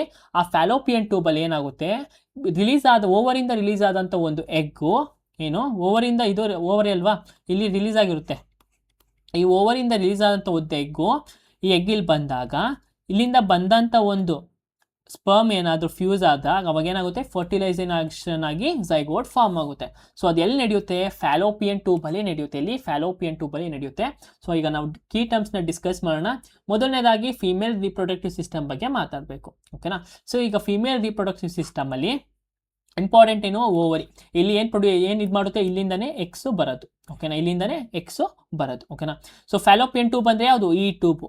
ಯಾವಾಗ ಈ ಎಗ್ ರಿಲೀಸ್ ಆದಾಗ ಎಗ್ ಇಲ್ಲಿ ಬಂದಾಗ ಇಲ್ಲಿಂದ ಬಂದಂಥ ಒಂದು ಸ್ಪರ್ಮ್ ಇಲ್ಲಿ ಹೋಗಿ ಫ್ಯೂಸ್ ಆದರೆ ಫರ್ಟಿಲೈಸೇಷನ್ ಆಗುತ್ತೆ, ಓಕೆನಾ. ಈಗ ಎಗ್ಗು ಮತ್ತು ಸ್ಪರ್ಮ್ ಎರಡು ಫ್ಯೂಸ್ ಆಯಿತು. ಫ್ಯೂಸ್ ಆದಮೇಲೆ ಏನಾಗುತ್ತೆ, ಎಗ್ಗು ಇಲ್ಲಿ ಬಂದು ಪ್ಲೇಸ್ ಆಗುತ್ತೆ, ಓಕೆನಾ. ಎಗ್ ಏನಾಗುತ್ತೆ, ಇಲ್ಲಿ ಬಂದು ಪ್ಲೇಸ್ ಆಗುತ್ತೆ. ಇದು ಯಾವ ಜಾಗ ಅಂತ ಕರಿತೀವಿ, ಇದನ್ನು ನಾವು ಏನಂತ ಕರಿತೀವಿ, ಯುಟರಸ್ ಅಂತ ಕರಿತೀವಿ, ಓಕೆನಾ. ಅಂದರೆ ಮಗು ಇಲ್ಲಿಂದನೇ ಡೆವಲಪ್ ಆಗೋದು, ಫೀಟಸ್ ಇಲ್ಲಿಂದನೇ ಡೆವಲಪ್ ಆಗೋದು, ಓಕೆನಾ. ಸೊ ಮಗು ಎಲ್ಲಿರುತ್ತೆ, ಯುಟರಸ್ ಅಲ್ಲಿ ಇರುತ್ತೆ. ಮತ್ತು ಇದನ್ನ ಲೋವರ್ ಪಾರ್ಟ್ ಏನಂತ ಕರಿತೀವಿ, ವೆಜಿನಾ ಅಂತ ಕರಿತೀವಿ. ಅಂದರೆ ಇದನ್ನ ಲೋವರ್ ಪಾರ್ಟ್, ದ ರಿಪ್ರೊಡಕ್ಟಿವ್ ಸಿಸ್ಟಮ್ನ ಕೆಳಗಡೆ ಭಾಗ ಏನಂತ ಕರಿತೀವಿ, ವೆಜಿನಾ ಅಂತ ಕರಿತೀವಿ. ಸರ್ವಿಕ್ಸ್ ಅಂತ ಕರಿತೀವಿ. ಈಗ ಫಿಮೇಲ್ಸಲ್ಲಿ ಸರ್ವಿಕಲ್ ಕ್ಯಾನ್ಸರ್ಸ್ ಜಾಸ್ತಿ ಆಗ್ತೈತೆ. ವ್ಯಾಕ್ಸಿನ್ಸ್ ಎಲ್ಲ ತಂದಿದ್ದಾರಲ್ಲ, ಅದರ ಎಲ್ಲ ಕ್ಯಾನ್ಸರ್ ಉಟ್ಕೊಳ್ಳೋದು ಅಂತಂದರೆ ಇಲ್ಲೇ ಸರ್ವಿಕಲ್ ಕೆನಲ್ ಮತ್ತು ಸರ್ವಿಕ್ಸಲ್ಲಿ ಈ ಒಂದು ಕ್ಯಾನ್ಸರು ಆಗುತ್ತೆ, ಓಕೆನಾ. ಸೊ ಇದನ್ನು ಎಂಡೋಮೀಟರಮ್ ಅಂತ ಕರಿತೀವಿ, ಇದನ್ನು ಮಯೋಮೀಟರಮ್ ಅಂತ ಕರಿತೀವಿ. ಇವೆಲ್ಲ ಏನು ಇಂಪಾರ್ಟೆಂಟ್ ಏನಿಲ್ಲ, ನಾವೇನು ಮೆಡಿಕಲ್ ಓದ್ತಾ ಇಲ್ಲ, ಜಸ್ಟ್ ನಮಗೆ ಬೇಸಿಕ್ ಅಂಡರ್ಸ್ಟ್ಯಾಂಡಿಂಗ್ಸ್ ಇರಬೇಕು. ಅರ್ಥ ಆಯ್ತಾ. ಸೊ ಈಗ ಫರ್ಟಿಲೈಸೇಷನ್ ಅಂದ್ರೇನು, ಎಗ್ಗು ಮತ್ತು ಸ್ಪರ್ಮು ಫ್ಯೂಸ್ ಆದ್ರೆ ಫರ್ಟಿಲೈಸೇಷನ್ ಅಂತ ಕರಿತೀವಿ. ಸ್ಪರ್ಮ್ ಎಲ್ಲಿರುತ್ತೆ, ಮೇಲ್ ರಿಪ್ರೊಡಕ್ಟಿವ್ ಸೆಲ್, ಅಂದರೆ ಮೇಲಲ್ಲಿ ಒಂದು ರಿಪ್ರೊಡಕ್ಷನ್ ಆರ್ಗನಲ್ಲಿ ಒಂದು ಸೆಲ್, ಅದನ್ನು ಸ್ಪರ್ಮ್ ಅಂತ ಕರಿತೀವಿ. ಎಗ್ಗು ಓವಮ್ ಅಂತ ಕರಿತೀವಿ. ಎಲ್ಲಿರುತ್ತೆ ಅದು, ಓವರಿಯಲ್ಲಿರುತ್ತೆ. ಯಾರು ರಿಲೀಸ್ ಮಾಡೋದು, ಫೀಮೇಲ್ ರಿಪ್ರೊಡಕ್ಟಿವ್ ಸೆಲ್ಲು ರಿಲೀಸ್ ಮಾಡುತ್ತೆ. ಝೈಗೋಟ್ ಅಂದ್ರೆ ಏನು, ಈ ಸ್ಪರ್ಮ್ ಮತ್ತು ಎಗ್ಗು ಎರಡು ಫ್ಯೂಸ್ ಆದರೆ ಅದನ್ನು ಝೈಗೋಟ್ ಅಂತ ಕರಿತೀವಿ. ಈ ಫರ್ಟಿಲೈಸೇಷನ್ ಎಲ್ಲಿ ನಡೆಯುತ್ತೆ, ಫ್ಯಾಲೋಪಿಯನ್ ಟ್ಯೂಬ್ ಅಂದರೆ ಓವಿಡಕ್ಟ್ ಅಂತ ಕರಿತೀವಿ. ಅಲ್ಲಿ ಇದು ಕನೆಕ್ಟ್ ಆಗುತ್ತೆ. ಅಂದರೆ ಈ ಟ್ಯೂಬ್ ಕನೆಕ್ಟ್ ಇಂದ ಓವರಿ ಅಂಡ್ ಯುರೇಟರ್ಸ್. ಈ ಟ್ಯೂಬ್ ಏನಾಗ್ತಿರುತ್ತೆ, ಇದು ಯುರೇಟರು, ಇದು ಓವರಿ, ಇವೆರಡನ್ನು ಕನೆಕ್ಟ್ ಮಾಡೋ ಒಂದು ಟ್ಯೂಬ್ ಯಾವುದು ಅಂತ ನೀವು ಕೇಳ್ತಾ ಇರೋದು ಫ್ಯಾಲೋಪಿಯನ್ ಟ್ಯೂಬ್. ಇದ್ರೊಳಗೆ ಫರ್ಟಿಲೈಸೇಷನ್ ನಡೆಯೋದು. ಅರ್ಥ ಆಯ್ತಾ, ಈಸಿ ಅಲ್ವಾ. ಸೊ ಈಗ ಫರ್ಟಿಲೈಸೇಷನ್ ಏನಾಗುತ್ತೆ, ಇದೊಂದು ಪ್ರಾಸೆಸ್ ನಾನು ಹೇಳ್ಬಿಡ್ತೀನಿ, ಸಿಂಪಲ್ಲು. ನಾನು ಲಾಸ್ಟ್ ಕ್ಲಾಸಲ್ಲಿ ನಿಮ್ಗೆ ಹೇಳಿದೆ ಎವ್ರಿ ಮಂತು ಮೆನ್ಸ್ಟ್ರಲ್ ಸೈಕಲ್ ಬಗ್ಗೆ ಹೇಳಿದೆ. ಒಂದು ಎಗ್ಗು ರಿಲೀಸ್ ಆಗುತ್ತೆ ಅಂತ. ಈಗ ಎಗ್ಗು ರಿಲೀಸ್ ಆಗಿದೆ ಅಂತ ಅನ್ಕೊಳ್ಳಿ. ಆ ಎಗ್ ಏನಾಗಿದೆ, ಇವಾಗ ಫ್ಯಾಲೋಪಿಯನ್ ಟ್ಯೂಬ್ ಹತ್ರ ಬಂದಿದೆ. ಆ ಫ್ಯಾಲೋಪಿಯನ್ ಟ್ಯೂಬ್ ಹತ್ರ ಬಂದಾಗ ಈಗ ಏನಾಗುತ್ತೆ, ಈ ಪೇರೆಂಟ್ಸ್ ಈಗ ಸೆಕ್ಸುವಲ್ ಆಕ್ಟಿವಿಟಿ ಇಂಟರ್ಕೋರ್ಸ್ ಮಾಡಿದಾಗ ಸ್ಪರ್ಮ್ ಏನಾಗುತ್ತೆ, ಸ್ಪರ್ಮ್ ಎಂಟರ್ ಆಗುತ್ತೆ. ಈ ಸ್ಪರ್ಮ್ ಎಂಟರ್ ಆದಾಗ ಏನಾಗುತ್ತೆ, ಇಲ್ಲಿ ರಿಲೀಸ್ ಆದಂಥ ಒಂದು ಎಗ್ಗು ಫ್ಯಾಲೋಪಿಯನ್ ಟ್ಯೂಬಲ್ಲಿ ಇರುತ್ತೆ. ಆ ರಿಲೀಸ್ ಆದಂಥ ಒಂದು ಎಗ್ಗು ಏನಾಗುತ್ತೆ, ಇವಾಗ ಸ್ಪರ್ಮ್ ರಿಲೀಸ್ ಆಗಿರುತ್ತಲ್ವಾ, ಆ ಎಗ್ಗು ರಿಲೀಸ್ ಆಗಿರುತ್ತೆ, ಸ್ಪರ್ಮ್ ರಿಲೀಸ್ ಆಗಿರುತ್ತೆ. ಆ ಸ್ಪರ್ಮ್ ಮತ್ತು ಎಗ್ಗು ಹೋಗ್ಬಿಟ್ಟು ಏನಾದರೂ ಫ್ಯೂಸ್ ಆದರೆ ಅವಾಗ ಏನಾಗುತ್ತೆ, ಝೈಗೋಟು ಫಾರ್ಮ್ ಆಗುತ್ತೆ, ಓಕೆನಾ. ಏನಾಗುತ್ತೆ, ಝೈಗೋಟ್ ಫಾರ್ಮ್ ಆಗುತ್ತೆ. ಈ ಝೈಗೋಟ್ ಫಾರ್ಮ್ ಆದಮೇಲೆ ಏನಾಗುತ್ತೆ, ಅದು ಎಲ್ಲಿ ಯಾವೊಂದು ಪ್ಲೇಸಲ್ಲಿ ಇರುತ್ತಪ್ಪ ಅಂತಂದರೆ ಯುಟರಸ್ ಅಂತ ಕರಿತೀವಿ. ಎಲ್ಲಿ, ಯುಟರಸ್ ಅಂತ ಕರಿತೀವಿ. ಆ ಒಂದು ಪ್ಲೇಸಿಂದನೇ ಅದು ಬೇಬಿಯಾಗಿ ಡೆವಲಪ್ ಆಗೋದು, ಸರಿನಾ. ಇದಿಷ್ಟು ಸಿಂಪಲ್ ಪ್ರೊಸೆಸ್ಸು, ನೆನ್ಪಿಟ್ಕೊಳ್ಳಿ. Which of the following is not an isotope of a hydrogen atom? Isotope ಅಂದ್ರೆ ಏನು, ಐಸೋಟೋಪ್ ಅಂದ್ರೇನು, ಅದಕ್ಕೆ ಸೇಮ್ ಅಟಾಮಿಕ್ ನಂಬರ್ ಇರುತ್ತೆ but different mass number. Same atomic number but different mass number ಇರುತ್ತೆ. ಅಂಥ ಒಂದು ಬಾಂಡ್ಸ್ ಅಥವಾ ಒಂದು ಎಲಿಮೆಂಟ್ಸ್ ನಾವೇನಂತ ಕರಿತೀವಪ್ಪ ಅಂತಂದರೆ ಐಸೋಟೋಪ್ಸ್ ಅಂತ ಕರಿತೀವಿ. ಈಗ ಹೈಡ್ರೋಜನ್ ಆಟಮ್ನ ಐಸೋಟೋಪ್ಸ್ ಯಾವುದು, ಪ್ರೋಟಿಯಂ, ಟ್ರಿಟಿಯಂ ಮತ್ತು ಡಿಟೇರಿಯಂ ಅಂತ ಕರಿತೀವಿ. ಈಗ ಹೀಲಿಯಂಗೇನು, helium is not isotope. So option ಎಲ್ಲಿದೆ, ಇಟ್ ಇಸ್ ನಾಟ್ ಐಸೋಟೋಪ್ ಅಂತ ಕೇಳಿರೋದಲ್ಲ. ಸೊ ಹೈಡ್ರೋಜನ್ ಐಸೋಟೋಪ್ಸ್ ಅಂದ್ರೇನು, ಇದಕ್ಕೇನಿರುತ್ತೆ, ಸೇಮ್ ಅಟಾಮಿಕ್ ನಂಬರ್. ಹೈಡ್ರೋಜನ್ಗೆ ನೋಡಿ ಅಟಾಮಿಕ್ ನಂಬರ್, ಐಸೋಟೋಪ್ಸ್ ಅಂದರೆ ಸೇಮ್ ಅಟಾಮಿಕ್ ನಂಬರ್ ಇರುತ್ತೆ ಬಟ್ ಡಿಫ್ರೆಂಟ್ ಮಾಸ್ ನಂಬರ್ ಇರುತ್ತೆ, ಓಕೆನಾ. ಎಲ್ಲ ಎಕ್ಸಾಮಲ್ಲೂ ಗ್ರಾಜುಯೇಷನ್ ಲೆವೆಲಿಂದ ಹಿಡಿದು ಗ್ರೂಪ್ ಸಿ ಗಂಟನು ಹೈಡ್ರೋಜನ್ದೇ ಕೇಳಿರೋದು, ಮತ್ತು ಹೈಡ್ರೋಜನ್ನೇ ಕೇಳೋದು. ಹೈಡ್ರೋಜನ್ ಬಿಟ್ಟರೆ ಕಾರ್ಬನ್ ಕೇಳ್ತಾರೆ, ಕಾರ್ಬನ್ ಬಿಟ್ಟರೆ ಹೈಡ್ರೋಜನ್ ಕೇಳ್ತಾರೆ. ಯಾವ್ದನ್ನ, ಐಸೋಟೋಪ್ಸಲ್ಲಿ, ಓಕೆನಾ. ಪ್ರೋಟಿಯಂ, ಡಿಟ್ಯೂರಿಯಂ, ಟ್ರಿಟಿಯಂ, ಈ ಮೂರು ಏನು ಹೈಡ್ರೋಜನ್ನ ಐಸೋಟೋಪ್ಸ್ಗಳು ನಮಗೆ ನೆನಪಿರಲೇಬೇಕು, ಓಕೆನಾ. ನಮಗೇನು ನೆನಪಿರಲೇಬೇಕು. ಇಲ್ಲಿ ಹೀಲಿಯಂ ಅಂದರೆ, ಹೀಲಿಯಂಗೆ ಏನೈತೆ, ಅಟಾಮಿಕ್ ನಂಬರ್ 2 ಐತೆ, ಅಟಾಮಿಕ್ ನಂಬರ್ 2, ಮಾಸ್ ನಂಬರ್ 4. ಮತ್ತು ಇನ್ನೊಂದು ಇಂಪಾರ್ಟೆಂಟ್ ಹೇಳ್ಕೊಡ್ತೀನಿ ಏನಂದರೆ, ನಮಗೆ ಹೈಡ್ರೋಜನ್, ಹೀಲಿಯಂ ಇದು ಫಸ್ಟು, ಸೆಕೆಂಡ್ ಹೈಡ್ರೋಜನ್, ಹೀಲಿಯಂ ಅಂತ ಬರ್ತೀವಿ, ಆಮೇಲೆ ಕಾರ್ಬನ್. ಈ ಮೂರದು ನಮಗೆ ಆರಾಮಾಗಿ ನೆನ್ಪಿಟ್ಕೋಬೋದು. ಏನಂದರೆ ಹೈಡ್ರೋಜನ್ ಅಟಾಮಿಕ್ ನಂಬರ್ ಎಷ್ಟು, 1, ಅದ್ರ ಡಬಲ್ ಏನಾಗಿರುತ್ತೆ, ಮಾಸ್ ನಂಬರ್ ಆಗಿರುತ್ತೆ. ಸೊ ಹೀಲಿಯಂ ಅಟಾಮಿಕ್ ನಂಬರ್ ಎಷ್ಟು, 2, ಇದ್ರ ಡಬಲ್ ಏನು, ಇದ್ರ mass number. Carbon atomic number ಎಷ್ಟು, 6, ಇದ್ರ ಡಬಲ್ ಏನಾಗಿರುತ್ತೆ, ಅದ್ರ ಮಾಸ್, ಅಟಾಮಿಕ್ ಮಾಸ್ ಅಂತ ಅಥವಾ ಮಾಸ್ ನಂಬರ್ ಅಂತ ಕರಿತೀವಿ, ಓಕೆನಾ. ಸೊ ನಾವು ಆರಾಮಾಗಿ ಈ ಮೂರನ್ನ ನೆನ್ಪಿಟ್ಕೋಬೋದು, ಹೈಡ್ರೋಜನ್, ಹೀಲಿಯಂ, ಕಾರ್ಬನ್ ಅಂತ. ಸೊ ಐಸೋಟೋಪ್ಸ್ ಅಂದ್ರೆ ಏನು, ಯಾವ ಒಂದು ಎಲಿಮೆಂಟ್ಗೆ ಸೇಮ್ ಅಟಾಮಿಕ್ ನಂಬರ್ ಇರುತ್ತೆ ಬಟ್ ಡಿಫ್ರೆಂಟು ಮಾಸ್ ನಂಬರ್ ಇರುತ್ತೆ ಅಲ್ವಾ, ಅಂಥ ಎಲಿಮೆಂಟ್ ನಾವೇನಂತ ಕರಿತೀವಿ, ಐಸೋಟೋಪ್ಸ್ ಅಂತ ಕರಿತೀವಿ. A constant force act on an object of mass 4 kg for a duration of 2 seconds. It increases the object's velocity from 2 meter per second to 8 meter per second. What is the magnitude of the force applied force? 4 kg ದ್ರವ್ಯರಾಶಿಯ ವಸ್ತುವಿನ ಮೇಲೆ 2 ಸೆಕೆಂಡ್ಗಳ ಕಾಲ ಒಂದು ಸ್ಥಿರ ಬಲವು ಕಾರ್ಯನಿರ್ವಹಿಸುತ್ತದೆ. ಇದರ ವೇಗವು 2 ಮೀಟರ್ ಪರ್ ಸೆಕೆಂಡ್ನಿಂದ 8 ಮೀಟರ್ ಪರ್ ಸೆಕೆಂಡ್ಗೆ ಹೆಚ್ಚಾಗುತ್ತದೆ. ಅನ್ವಯಿಸಲಾದ ಬಲದ ಪ್ರಮಾಣ ಎಷ್ಟು? ಸೊ ಇಲ್ಲಿ ಏನು ಬಗ್ಗೆ ಕೇಳ್ತಿದ್ದಾರೆ ಅಂದರೆ ಪ್ರಮಾಣ ಬಗ್ಗೆ ಕೇಳ್ತಾರೆ, ಅಂದರೆ ಅಪ್ಲೈಡ್ ಫೋರ್ಸ್ ಎಷ್ಟು ಅಂತ ಕೇಳ್ತಿದ್ದಾರೆ. ಸೊ ಇದೆಲ್ಲ ನೋಡ್ತಿದ್ರೆ ನಮ್ಗೆ ಯಾವ ಒಂದು ಲಾ ನೆನಪಾಗುತ್ತೆ? ಸೆಕೆಂಡ್ ಲಾ ಆಫ್ ನ್ಯೂಟನ್ ನೆನಪಾಗುತ್ತೆ. Law of motion, second law of motion ಯಾರು ಕೊಟ್ಟಿರೋದು? ನ್ಯೂಟನ್ ಅವ್ರದ ಸೆಕೆಂಡ್ ಲಾ ಆಫ್ ಮೋಷನು ನಮಗೆ ನೆನಪಾಗುತ್ತೆ. ಓಕೆನಾ? So second law of motion ಏನು ಹೇಳ್ತಾರೆ ಅಂತಂದರೆ, ಈಗ ಫಾರ್ ಎಕ್ಸಾಂಪಲ್ ಜಾಸ್ತಿ ಫೋರ್ಸ್ ಕೊಟ್ಟರೆ ಏನಾಗುತ್ತೆ? ವೇಗ ಏನಾಗುತ್ತೆ? ಇನ್ನೂ ಚೇಂಜ್ ಆಗುತ್ತೆ. ಈಗ ನೀವು ಕ್ರಿಕೆಟ್ ಆಡ್ತಿದ್ದೀರಾ, ನೀವು 6 ಹೊಡಿಬೇಕು. 6 ಹೊಡಿಬೇಕಂದ್ರೆ ಏನು ಮಾಡಬೇಕು? ನೀವು ಬಲವಾಗಿ ಹೊಡೆದ್ರೆ ತಾನೇ ಅದು ಬೌಂಡ್ರಿಯಿಂದ ಈಚೆ ಹೋಗೋದು. ಸೊ ನೀವು ಜಾಸ್ತಿ ಫೋರ್ಸ್ ಕೊಟ್ಟರೆ ಅದು ಸ್ಪೀಡ್ ಏನಾಗುತ್ತೆ? ಇನ್ನೂ ಜಾಸ್ತಿ, ಮತ್ತು ಡಿಸ್ಟೆನ್ಸು ಕೂಡ ಜಾಸ್ತಿ ಹೋಗುತ್ತೆ. ಅದೇನೇ ಇವರು ಹೇಳ್ತಾ ಇರೋದು. ಓಕೆನಾ? ಸೊ ನ್ಯೂಟನ್ ಸೆಕೆಂಡ್ ಲಾ ಏನು ಹೇಳುತ್ತೆ ಅಂದರೆ, the force of an object equals to the rate of the exchange of momentum with respect to time. ನೋಡಿ ಇಲ್ಲಿ ಒಂದು ಇದ್ರೊಳಗೆ ಮೊಮೆಂಟಮ್ ಅಂದರೆ ವೆಯ್ಟ್ ಜಾಸ್ತಿ ಐತೆ, ಇನ್ನು ಫೋರ್ಸ್ ಆಗ್ತಾವೆ, ನಾರ್ಮಲ್ ಆಗೇ ಹೋಗ್ತಾವನೆ. ಇಲ್ಲಿ ಫೋರ್ಸ್ ಜಾಸ್ತಿ ಆಗ್ತಾವನೆ. ಓಕೆನಾ? ಫೋರ್ಸ್ ಜಾಸ್ತಿ ಆಗ್ತಾನೆ, ಮೊಮೆಂಟಮ್ ಕಡಿಮೆ ಐತೆ, ಇನ್ನೂ ಸ್ಪೀಡಾಗಿ ಹೋಗ್ತಾನೆ. ಮೊಮೆಂಟಮ್ ಏನೈತೆ? ಇದ್ರ ಅರ್ಧ ಐತೆ, ಅಂದರೆ ವೆಯ್ಟ್ ಇದ್ರ ಅರ್ಧ ಐತೆ, ಇವನ್ ಸ್ಪೀಡ್ ಏನೈತೆ? ಇನ್ನೂ ಜಾಸ್ತಿ ಆಗುತ್ತೆ. ಬಟ್ ಇಲ್ಲಿ ಮೊಮೆಂಟಮ್ 2ರಷ್ಟು ಐತೆ. ಇವಾಗ ಇವನೇನು ಮಾಡ್ತೀವಿ? ಇನ್ನು ಸ್ಪೀಡ್ ಏನಾಗುತ್ತೆ? ಕಡಿಮೆ ಆಗುತ್ತೆ. ಸೊ ಇದ್ರ ಫಾರ್ಮುಲಾ ಏನು ಹೇಳ್ಬೋದು ಅಂತಂದರೆ, force equals momentum into acceleration ಅಂತ ನಾವು ಹೇಳ್ತೀವಿ. ಏನಂತೀವಿ? Force into momentum into acceleration. ಇನ್ನೊಂದು ಎಕ್ಸಾಂಪಲ್ ಕೊಡೋದಾದರೆ, ಈಗ ನೀವು ಒಂದು ಟೆನ್ನಿಸ್ ಬಾಲ್ನ ಎಸಿತೀರ. ಈ ಟೆನ್ನಿಸ್ ಬಾಲು ಎಸಿತೀರ ಯಾಕೆ? ಅದು ದೂರ ಹೋಗುತ್ತೆ. ಓಕೆನಾ? ಟೆನ್ನಿಸ್ ಬಾಲು ದೂರ ಹೋಗುತ್ತೆ ಯಾಕೆ? ಅದು ವೆಯ್ಟು ಕಡಿಮೆ ಇರುತ್ತೆ. ಓಕೆನಾ? ವೆಯ್ಟ್ ಕಡಿಮೆ ಇತ್ತು, ನೀವು ಎಸಿದ್ರೆ ಅದು ದೂರ ಹೋಯಿತು. ಈಗ ಒಂದು 2 kg ನಿಮ್ಗೊಂದು ಮೆಟಲ್ ಬಾಲ್ ಕೊಡ್ತೀನಿ ಅಂದ್ಕೊಳ್ಳಿ, ನೀವು ಅದೇ ಫೋರ್ಸ್, ಅದೇ ಒಂದು ಡಿಸ್ಟೆನ್ಸ್ಗೆ ಎಸೆಯೋಕ್ಕಾಗುತ್ತಾ? ಹೆವಿಯಾಗಿರೋಂಥ ಒಂದು ಮೆಟಲ್ನ ನೀವು ಎಸೆಯೋಕ್ಕಾಗುತ್ತಾ? ನೀವು ಎಸಿತೀನಿ ಅಂತ ಅಂದ್ರೂ ನಿಮಗೆ ಏನು ಬೇಕು? ಜಾಸ್ತಿ ಫೋರ್ಸ್ ಬೇಕು. ಓಕೆನಾ? ಸೊ ನಿಮ್ಗೆ ಏನು ಬೇಕು? ಜಾಸ್ತಿ ಫೋರ್ಸ್ ಬೇಕು. ಈಗ ನಾವು ಫೋರ್ಸ್ ಏನರ ಮೇಲೆ ಡಿಪೆಂಡ್ ಆಗೈತೆ ಅಂದರೆ, ಫೋರ್ಸ್ ಏನರ ಮೇಲೆ ಡಿಪೆಂಡ್ ಆಗಿರುತ್ತಪ್ಪ ಅಂದರೆ, ಒಂದು ವೆಯ್ಟ್ ಆಫ್ ದ ಆಬ್ಜೆಕ್ಟ್, ಇನ್ನೊಂದೇನು? ಸ್ಪೀಡ್. ಓಕೆನಾ? ಅದ್ರ ಮೇಲೆ ಡಿಪೆಂಡ್ ಆಗಿರುತ್ತೆ. ಸೊ ಈಗ ಫೋರ್ಸ್ ಏನಂದರೆ ಪುಷ್ ಆರ್ ಪುಲ್, ಒಂದು ಪುಷ್ ಮಾಡೋದು ಮತ್ತು ಪುಲ್ ಮಾಡೋದು. ಓಕೆನಾ? ಅದು ನಾವೇನಂತ ಕರಿತೀವಿ? ಫೋರ್ಸ್ ಅಂತ ಕರಿತೀವಿ. ಫೋರ್ಸು ಒಂದು ಆಬ್ಜೆಕ್ಟ್ನ ನಾವು ಮೂವ್ ಮಾಡ್ಬೋದು, ಇನ್ನೊಂದು ಆಬ್ಜೆಕ್ಟ್ನ ತಡಿಬೋದು. ಫಾರ್ ಎಕ್ಸಾಂಪಲ್ ಇವಾಗ ಬ್ಯಾಟ್ಸ್ಮನ್ ಕ್ಯಾಚ್ ಬಾಲ್ ಹೊಡಿದ್ರೆ ನಾವು ಬಾಲ್ನ ಹಿಡ್ಕೊತೀವಿ ಅಂದರೆ ಏನು ಮಾಡ್ತೀವಿ? ಫೋರ್ಸಿಂದ ಬರ್ತಿರೋಂಥ ಒಂದು ಬಾಲ್ನ ಕ್ಯಾಚ್ ಮಾಡ್ತೀವಿ. ಓಕೆನಾ? ಮತ್ತು ಫೋರ್ಸ್ನ ಅಪ್ಲೈ ಮಾಡ್ತೀವಿ. ಇವಾಗ ಬ್ಯಾಟ್ಸ್ಮನ್ನು ಬಾಲ್ನ ಹೊಡಿಯೋಕ್ಕೆ ಫೋರ್ಸ್ ಹಾಕಿ ಹೊಡಿತಿದ್ದಾನೆ. ಓಕೆನಾ? ಬ್ಯಾಟಿಂದ ಫೋರ್ಸಲ್ಲಿ ಹೊಡಿತಿದ್ದಕ್ಕೆ ದೂರ ಹೋಗೋಕ್ಕೆ. ಸೊ ಫೋರ್ಸ್ನ ನಾವು ಒಂದು ಆಬ್ಜೆಕ್ಟ್ನ ಮೂವ್ ಮಾಡೋಕ್ಕೂ, ಅಂದರೆ ತಳ್ಳೋಕ್ಕೂ ಯೂಸ್ ಮಾಡ್ತೀವಿ, ಮತ್ತೊಂದು ಆಬ್ಜೆಕ್ಟ್ನ ಸ್ಟಾಪ್ ಮಾಡೋಕ್ಕೂ ಯೂಸ್ ಮಾಡ್ತೀವಿ. So SI unit of force ಏನಾಗಿರುತ್ತೆ? ನ್ಯೂಟನ್, ಎನ್ ಅಂತ ಕರಿತೀವಿ. ಅರ್ಥ ಆಯ್ತಾ? ಈಗ ಮಾಸ್ ಅಂದರೆ ಏನು? ಮಾಸ್ನ SI ಯೂನಿಟ್ ಏನು? ಕಿಲೋಗ್ರಾಮ್. ಇದೇ NTPCಲಿ ಗ್ರಾಜುಯೇಷನ್ ಲೆವೆಲ್ ಕೇಳೋರೆ, what is the SI unit of kg ಅಥವಾ ಮಾಸ್ ಅಂತ ಕರಿತೀವಿ, ಕಿಲೋಗ್ರಾಮ್ ಅಂತ ಕರಿತೀವಿ. ಸೊ ಆಕ್ಸಿಲರೇಷನ್ ಅಂದ್ರೆ ಏನು? ಈ ಆಕ್ಸಿಲರೇಷನು ಚೇಂಜ್ ಆಗುತ್ತೆ. ಫಾರ್ ಎಕ್ಸಾಂಪಲ್ ಇವಾಗ ನಾವು ಕ್ರಿಕೆಟ್ ಆಡ್ತಿದ್ವಿ ಅಂದ್ಕೊಳ್ಳಿ, ಇಲ್ಲಿ ಬ್ಯಾಟ್ಸ್ಮನ್ ಇದ್ದಾನೆ, ಇಲ್ಲಿ ಬೌಲರ್ ಇದ್ದಾನೆ. ಈ ಬೌಲರು ಒಂದು ಸ್ಪೀಡಲ್ಲಿ, ಈಗ ಅವನು 50 km/h ಅಲ್ಲಿ ಬೌಲಿಂಗ್ ಮಾಡ್ತಾನೆ. ಬಟ್ ಬ್ಯಾಟ್ಸ್ಮನ್ನು 6 ಹೊಡಿತಾನೆ. ಬಟ್ 6 ಹೊಡೆದಾಗ ಏನಾಗುತ್ತೆ? ಆ ಬಾಲು 100 km ಸ್ಪೀಡಲ್ಲಿ ಹೋಗುತ್ತೆ. ಅಂದರೆ ಈ ವೆಲಾಸಿಟಿ ಏನಾಯಿತು ಅಥವಾ ಆಕ್ಸಿಲರೇಷನ್ ಆಯಿತು, ಇನ್ಕ್ರೀಸ್ ಆಯಿತು. ಓಕೆನಾ? ಸೊ ಇದೇ ಥರನೇ ಸೆಕೆಂಡ್ ಲಾ ಆಫ್ ಮೋಷನ್ ಅಷ್ಟೇ. ನಾವು ಎಲ್ಲಿ ಗಂಟ ನಾವು ಜಾಸ್ತಿ ಫೋರ್ಸ್ ಹಾಕ್ತೀವೋ ಅಲ್ಲಿ ಗಂಟ ಫೋರ್ಸ್ ಅಷ್ಟೇ ಇರುತ್ತೆ. ನಾವು ಜಾಸ್ತಿ ಫೋರ್ಸ್ ಹಾಕೋರೆ ಜಾಸ್ತಿ ದೂರ ಹೋಗುತ್ತೆ, ಕಡಿಮೆ ಫೋರ್ಸ್ ಹಾಕೋರೆ ಕಡಿಮೆ ದೂರ ಹೋಗುತ್ತೆ. ಇದನ್ನೇ ನ್ಯೂಟನ್ ಅವರು ಹೇಳಿರೋದು. ಓಕೆನಾ? ಸೊ ನಮಗಿಲ್ಲಿ ಕ್ಯಾಲ್ಕುಲೇಟ್ ಮಾಡೋಕ್ಕೆ ನಮ್ಗೆ ಏನೇನು ಬೇಕು? Formula force is equal to ಏನು? Force is equal to mass into acceleration. ಓಕೆನಾ? Mass into acceleration. ಸೊ ಈಗ ನಮಗೆ ಫೋರ್ಸ್ ಕಂಡುಹಿಡಿಯೋಕೆ ಹೇಳ್ತಾರೆ, ಮತ್ತು ಆಕ್ಸಿಲರೇಷನ್ ಕೊಟ್ಟಿದ್ದಾರೆ. ಓಕೆನಾ? ನಮಗೇನು ಆಕ್ಸಿಲರೇಷನು ಕೊಟ್ಟಿದ್ದಾರೆ. ಸೊ ಈಗ ಮೊದಲು ಏನು ಕೊಟ್ಟಿದ್ರು? 2 ಸೆಕೆಂಡ್ ಅಂತ ಕೊಟ್ಟಿದ್ರು. ಈ 2 ಸೆಕೆಂಡಿಂದ ಎಷ್ಟು ಸೆಕೆಂಡ್ಗೆ ಇನ್ಕ್ರೀಸ್ ಆಗೈತೆ? ಇವಾಗ 8 ಸೆಕೆಂಡ್ಗೆ ಅದು ಇನ್ಕ್ರೀಸ್ ಆಗೈತೆ.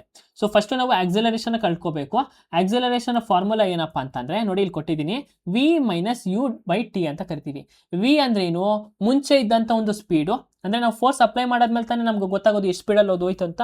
ಅದಕ್ಕೆ ಮುಂಚೆ ಇದ್ದಂಥ ಒಂದು ಸ್ಪೀಡು ಮತ್ತು ಈಗಿರೋಂಥ ಒಂದು ಸ್ಪೀಡು, ಅಂದರೆ ಇವಾಗ ನಾವು ಪುಷ್ ಮಾಡಿದ್ಮೇಲೆ ಬಂದಂಥ ಒಂದು ಸ್ಪೀಡು ಡಿವೈಡೆಡ್ ಬೈ ಏನು? ಟೈಮ್. ಓಕೆನಾ? ಅದನ್ನು ನಾವು ಮಾಡಿಕೊಂಡ್ರೆ ನಮ್ಗೆ ಏನು ಸಿಗುತ್ತೆ? ನಮಗೆ ಆನ್ಸರ್ ಸಿಗುತ್ತೆ. ಸೊ ಮುಂಚೆ ಇದ್ದಿದ್ದ ಸ್ಪೀಡ್ ಎಷ್ಟು? ಮುಂಚೆ ಇದ್ದಿದ್ದ ಸ್ಪೀಡ್ 2, ಅಂದರೆ ಈಗಿರೋ ಸ್ಪೀಡು 8. ಡಿವೈಡೆಡ್ ಬೈ ಏನು, ಎಷ್ಟು ಸೆಕೆಂಡ್ಸು, ಟೈಮ್ ಎಷ್ಟು ಕೊಟ್ಟಿದ್ರು ಇಲ್ಲಿ 2 ಸೆಕೆಂಡ್ಸ್ ಟೈಮ್ ಇತ್ತು. ಓಕೆನಾ. ಸೊ ಆಕ್ಸೆಲರೇಷನ್ ಎಷ್ಟಾಗುತ್ತೆ, acceleration is equal to 8 - 2 6 divided by 2 2 1s 2 3s, acceleration ಆಯಿತು 3 ಆಯಿತು. ಸೊ ಈಗ force is equal to mass ಎಷ್ಟು ಕೆ ಜಿ ಕೊಟ್ಟಿದ್ದಾರೆ ನಮಗೆ, 4 kg ಕೊಟ್ಟಿದ್ದಾರೆ, 4 kg ಮಾಸು ಇಂಟು ಆಕ್ಸೆಲರೇಷನ್ ಎಷ್ಟು 3. ಸೊ ಫೋರ್ಸ್ ಎಷ್ಟಾಯ್ತು ಈಗ, ಎಷ್ಟಾಯಿತು 12 ನ್ಯೂಟನ್ ಆಯಿತು. ಎಷ್ಟಾಯ್ತು ಇವಾಗ 12 ನ್ಯೂಟನ್ ಆಯಿತು. ಸಿಂಪಲ್ ಅಲ್ವಾ. ಏನೇ ಸಮ್ ಕೊಟ್ಟರು ಫಾರ್ಮುಲಾ ಹಾಕೋಬಿಟ್ಟು. The law of reflection is valid for which range of the angle of incidence. ವಕ್ರೀಭವನದ ನಿಯಮ ಅಂದರೆ ಲಾ ಆಫ್ ರಿಫ್ಲೆಕ್ಷನ್ ಅಪತನ ಕೋನದ ಅಂದರೆ ಆಂಗಲ್ ಆಫ್ ಇನ್ಸಿಡೆನ್ಸ್ ಯಾವ ವ್ಯಾಪ್ತಿಗೆ ಅನ್ವಯಿಸುತ್ತದೆ. ಸೊ ನೋಡಿ, ನೆನ್ನೆಯಿಂದನೂ ಅಂದರೆ ನೆನ್ನೆ 2 ಕ್ಲಾಸಸ್ಸಿಂದ ನಾವೇಂದ್ರ ಬಗ್ಗೆ ಮಾತಾಡ್ತಿದ್ದೀವಿ, ನಾವು ರಿಫ್ರಾಕ್ಷನ್ ಬಗ್ಗೆ ಮಾತಾಡ್ತಾನೆ ಇದ್ದೀವಿ. ರಿಫ್ರಾಕ್ಷನ್ ಅಂದ್ರೇನು, ರಿಫ್ಲೆಕ್ಷನ್ ಅಂದ್ರೇನು. ಸೊ ಇಲ್ಲಿ ಸ್ವಲ್ಪ ಲಾ ಆಫ್ ರಿಫ್ರಾಕ್ಷನ್ನೇ ಕೇಳಿದ್ದಾರೆ, ಲಾ ಆಫ್ ರಿಫ್ರಾಕ್ಷನ್ನ ಡೈರೆಕ್ಟಾಗಿ ಕೇಳಿದ್ದಾರೆ. ಓಕೆನಾ. ಸೊ ಈಗ ನಾವು ಲಾ ಆಫ್ ರಿಫ್ಲೆಕ್ಷನ್ ನೋಡೋಣ ಏನಂತ. ರಿಫ್ಲೆಕ್ಷನ್ ಅಂದ್ರೆ ಏನು, ಈಗ ಈ ಲೈಟ್ ಏನಾದರೂ ಮತ್ತೆ ಹಿಂಗೆ ಈ ಕಡೆ ಹಿಂಗೆ ಏನಾದ್ರು ಬೌನ್ಸ್ ಬ್ಯಾಕ್ ಆಗಿದ್ರೆ ರಿಫ್ಲೆಕ್ಷನ್ ಅಂತ ಕರಿತೀವಿ. ಬಟ್ ಈ ಬೀಮ್ ಆಫ್ ಲೈಟ್ ಏನಾದರೂ ಒಂದು ಮೀಡಿಯಮಿಂದ ಇನ್ನೊಂದು ಮೀಡಿಯಮ್ಗೆ ಪಾಸ್ ಆದರೆ ಅದನ್ನ ಏನಂತ ಕರಿತೀವಿ, ರಿಫ್ರಾಕ್ಷನ್ ಅಂತ ಕರಿತೀವಿ.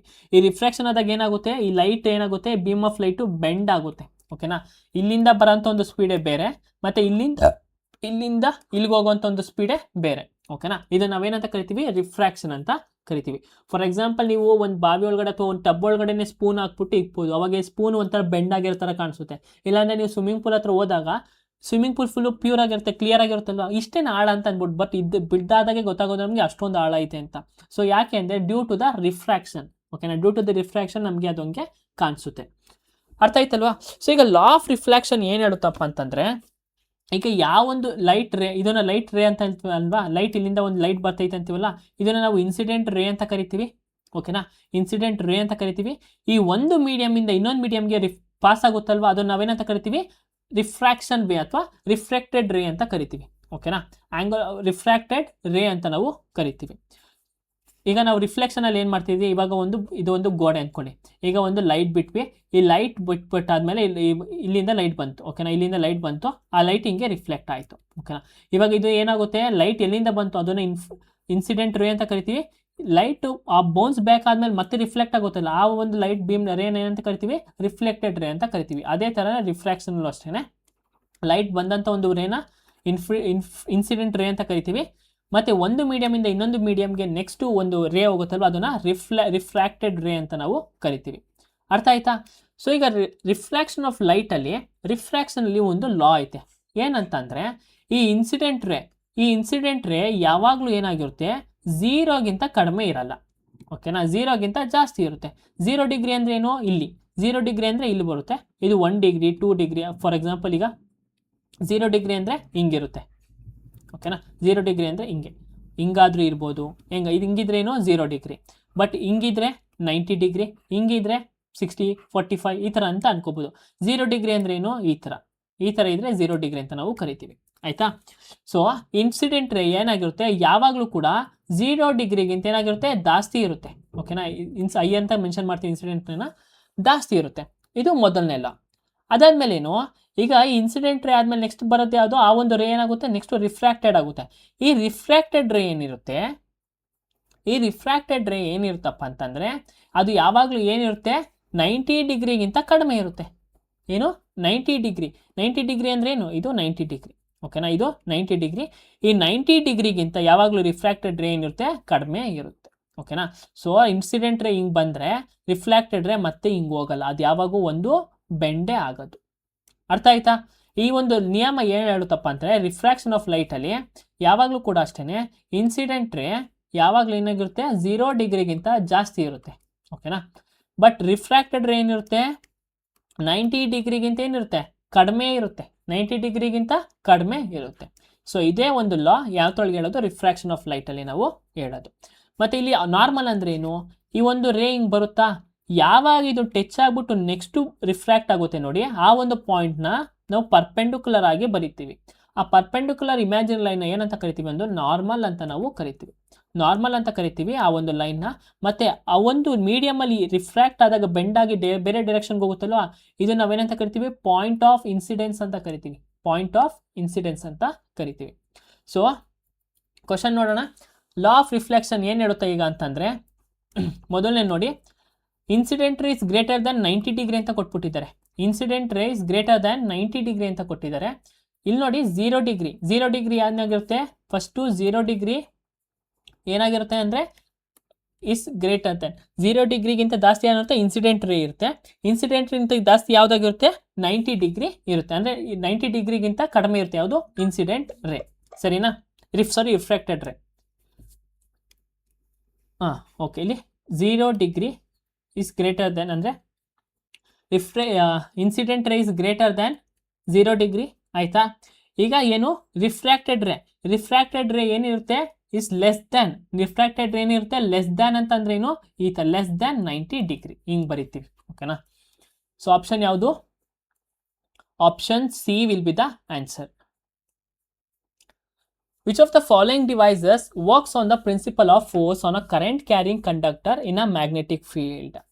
ನೋಡಿ, ಕಾಂತ ಕ್ಷೇತ್ರದಲ್ಲಿ ವಿದ್ಯುತ್ ಪ್ರವಾಹವಿರುವ ವಾಹಕದ ಮೇಲೆ ಉಂಟಾಗುವ ಬಲದ ತತ್ವದ ಮೇಲೆ ಕೆಳಗಿನ ಯಾವ ಸಾಧನ ಕಾರ್ಯನಿರ್ವಹಿಸುತ್ತದೆ? ಇಲ್ಲಿ ಎಷ್ಟೊಂದು ಕೀ ಟರ್ಮ್ಸ್ನ ಕೊಟ್ಟಿದ್ದಾರೆ. ಮೊದಲನೇದಾಗಿ ನೋಡಿ, ಪ್ರಿನ್ಸಿಪಲ್ಸ್ ಆಫ್ ಫೋರ್ಸ್ ಅಂತ ಪ್ರಿನ್ಸಿಪಲ್ ಆಫ್ ಫೋರ್ಸ್ ಬಗ್ಗೆ ಮಾತಾಡಿದ್ದಾರೆ. ಅದಾದಮೇಲೆ ಕರೆಂಟ್ ಕ್ಯಾರಿಂಗ್ ಕಂಡಕ್ಟರ್ ಅಂತ ಮಾತಾಡಿದ್ದಾರೆ, ಮತ್ತು ಮ್ಯಾಗ್ನೆಟಿಕ್ ಫೀಲ್ಡ್ ಅಂತ ಮಾತಾಡಿದ್ದಾರೆ. ಎಷ್ಟು ಬ್ಯೂಟಿಫುಲ್ ಕ್ವಶನ್ ಅಲ್ವಾ? ಒಂದೇ ಕ್ವಶನಲ್ಲಿ ಎಷ್ಟೊಂದು ಟಾಪಿಕ್ಸ್ನ ಇನ್ವಾಲ್ವ್ ಮಾಡಿದ್ದಾರೆ. ಎಲ್ಲನೂ ನಾವು ನೋಡೋಣ. ಆಪ್ಷನ್ಸ್ ನೋಡೋದಾದ್ರೆ ಎಲೆಕ್ಟ್ರಿಕ್ ಜನರೇಟರ್ ಅಂದ್ರೇನು? ಎಲೆಕ್ಟ್ರಿಸಿಟಿನ ಜನರೇಟ್ ಮಾಡೋದನ್ನ ಎಲೆಕ್ಟ್ರಿಕ್ ಜನರೇಟರ್ ಅಂತ ಕರಿತೀವಿ, ಓಕೆನಾ? ಎಲೆಕ್ಟ್ರಿಕ್ ಮೋಟರ್ ಅಂದರೆ ಕರೆಂಟ್ನ ಯೂಸ್ ಮಾಡಿ ಮೋಟರ್ನ ರನ್ ಮಾಡಿದ್ರೆ ನಾವೇನಂತ ಕರಿತೀವಿ? ಎಲೆಕ್ಟ್ರಿಕ್ ಮೋಟರ್ ಅಂತ ಕರಿತೀವಿ. ಟ್ರಾನ್ಸ್ಫಾರ್ಮರ್ ಅಂದ್ರೆ ಏನು? ರೆಸಿಸ್ಟರ್ ಅಂದ್ರೆ ಏನು? ಟ್ರಾನ್ಸ್ಫಾರ್ಮರ್ ಅಂದರೆ ಹೈ ವೋಲ್ಟೇಜ್ ಕರೆಂಟ್ನ ಲೋ ವೋಲ್ಟೇಜ್ಗೆ ಕನ್ವರ್ಟ್ ಮಾಡೋದನ್ನ ಏನಂತ ಕರಿತೀವಿ? ಟ್ರಾನ್ಸ್ಫಾರ್ಮರ್ ಅಂತ ಕರಿತೀವಿ. ಈಗ ರೆಸಿಸ್ಟರ್ ಅಂತಂದರೆ ಅದು ಯಾವಾಗಲೂ ರೆಸಿಸ್ಟ್ ಮಾಡ್ತಾ ಇರುತ್ತೆ, ಎಲೆಕ್ಟ್ರಿಸಿಟಿನ ತಡೆಗಡಿಸುವುದನ್ನು ನಾವೇನಂತ ಕರಿತೀವಿ? ರೆಸಿಸ್ಟರ್ ಅಂತ ಕರಿತೀವಿ, ಓಕೆನಾ? Resistors are the bad conductor of heat and electricity ಅಂತ ಕರಿತೀವಿ. For example wood, current pass ಆಗ್ತಿರುತ್ತೆ. ಈಗ ನಾವು ನಮ್ಮ ಮನೇಲಿ ಅಂತ ಒಂದು ಸ್ವಿಚ್ ಬೋರ್ಡ್ಗೆ ನಾವು ವುಡ್ಡಲ್ಲಿ ಏನಾದ್ರು ಚುಚ್ಚಿದ್ರೆ ನಮಗೆ ಕರೆಂಟ್ ಹೊಡಿಯುತ್ತಾ? ಇಲ್ಲ, ಯಾಕೆ? ಕರೆಂಟು ವುಡ್ಡಲ್ಲಿ ಪಾಸ್ ಆಗೋದು, ಅದೊಂದು ರೆಸಿಸ್ಟರ್, ಓಕೆನಾ? ಸೊ ಈಗ ಎಲ್ಲನೂ ನಾವು ಎಕ್ಸ್ಪ್ಲೇನ್ ಮಾಡೋಣ. ಈಗ ಬಾರ್ ಮ್ಯಾಗ್ನೆಟ್ ಅಂದ್ರೆ ಏನು? ಮ್ಯಾಗ್ನೆಟ್ ಅಂದರೆ ಇದು, ಓಕೆನಾ? ಇದು ಮ್ಯಾಗ್ನೆಟು ಅಂದರೆ ಈ ಥರ ಒಂದು ಶೇಪಲ್ಲಿ ಇದ್ರನ್ನ ಬಾರ್ ಮ್ಯಾಗ್ನೆಟ್ ಅಂತ ಕರಿತೀವಿ, ಓಕೆನಾ? ಬಾರ್ ಮ್ಯಾಗ್ನೆಟ್ ಅಂತ ಕರಿತೀವಿ ಈ ಥರ. ಈಗ ಆ ಮ್ಯಾಗ್ನೆಟಿಕ್ ಫೀಲ್ಡ್ ನಮ್ಗೆ ಗೊತ್ತು, ಮ್ಯಾಗ್ನೆಟ್ ಸುತ್ತ ಏನಿರುತ್ತೆ ಮ್ಯಾಗ್ನೆಟಿಕ್ ಫೀಲ್ಡು ಇರುತ್ತೆ ಅಂತ ಗೊತ್ತು, ಸರಿನಾ? ಸಣ್ಣ ಮ್ಯಾಗ್ನೆಟ್ ಇದ್ರೆ ಸಣ್ಣ ಫೀಲ್ಡು, ದಪ್ಪ ಮ್ಯಾಗ್ನೆಟ್ ಇದ್ರೆ ದಪ್ಪ ಫೀಲ್ಡು ಅಲ್ಲಿ ಕ್ರಿಯೇಟ್ ಆಗುತ್ತೆ.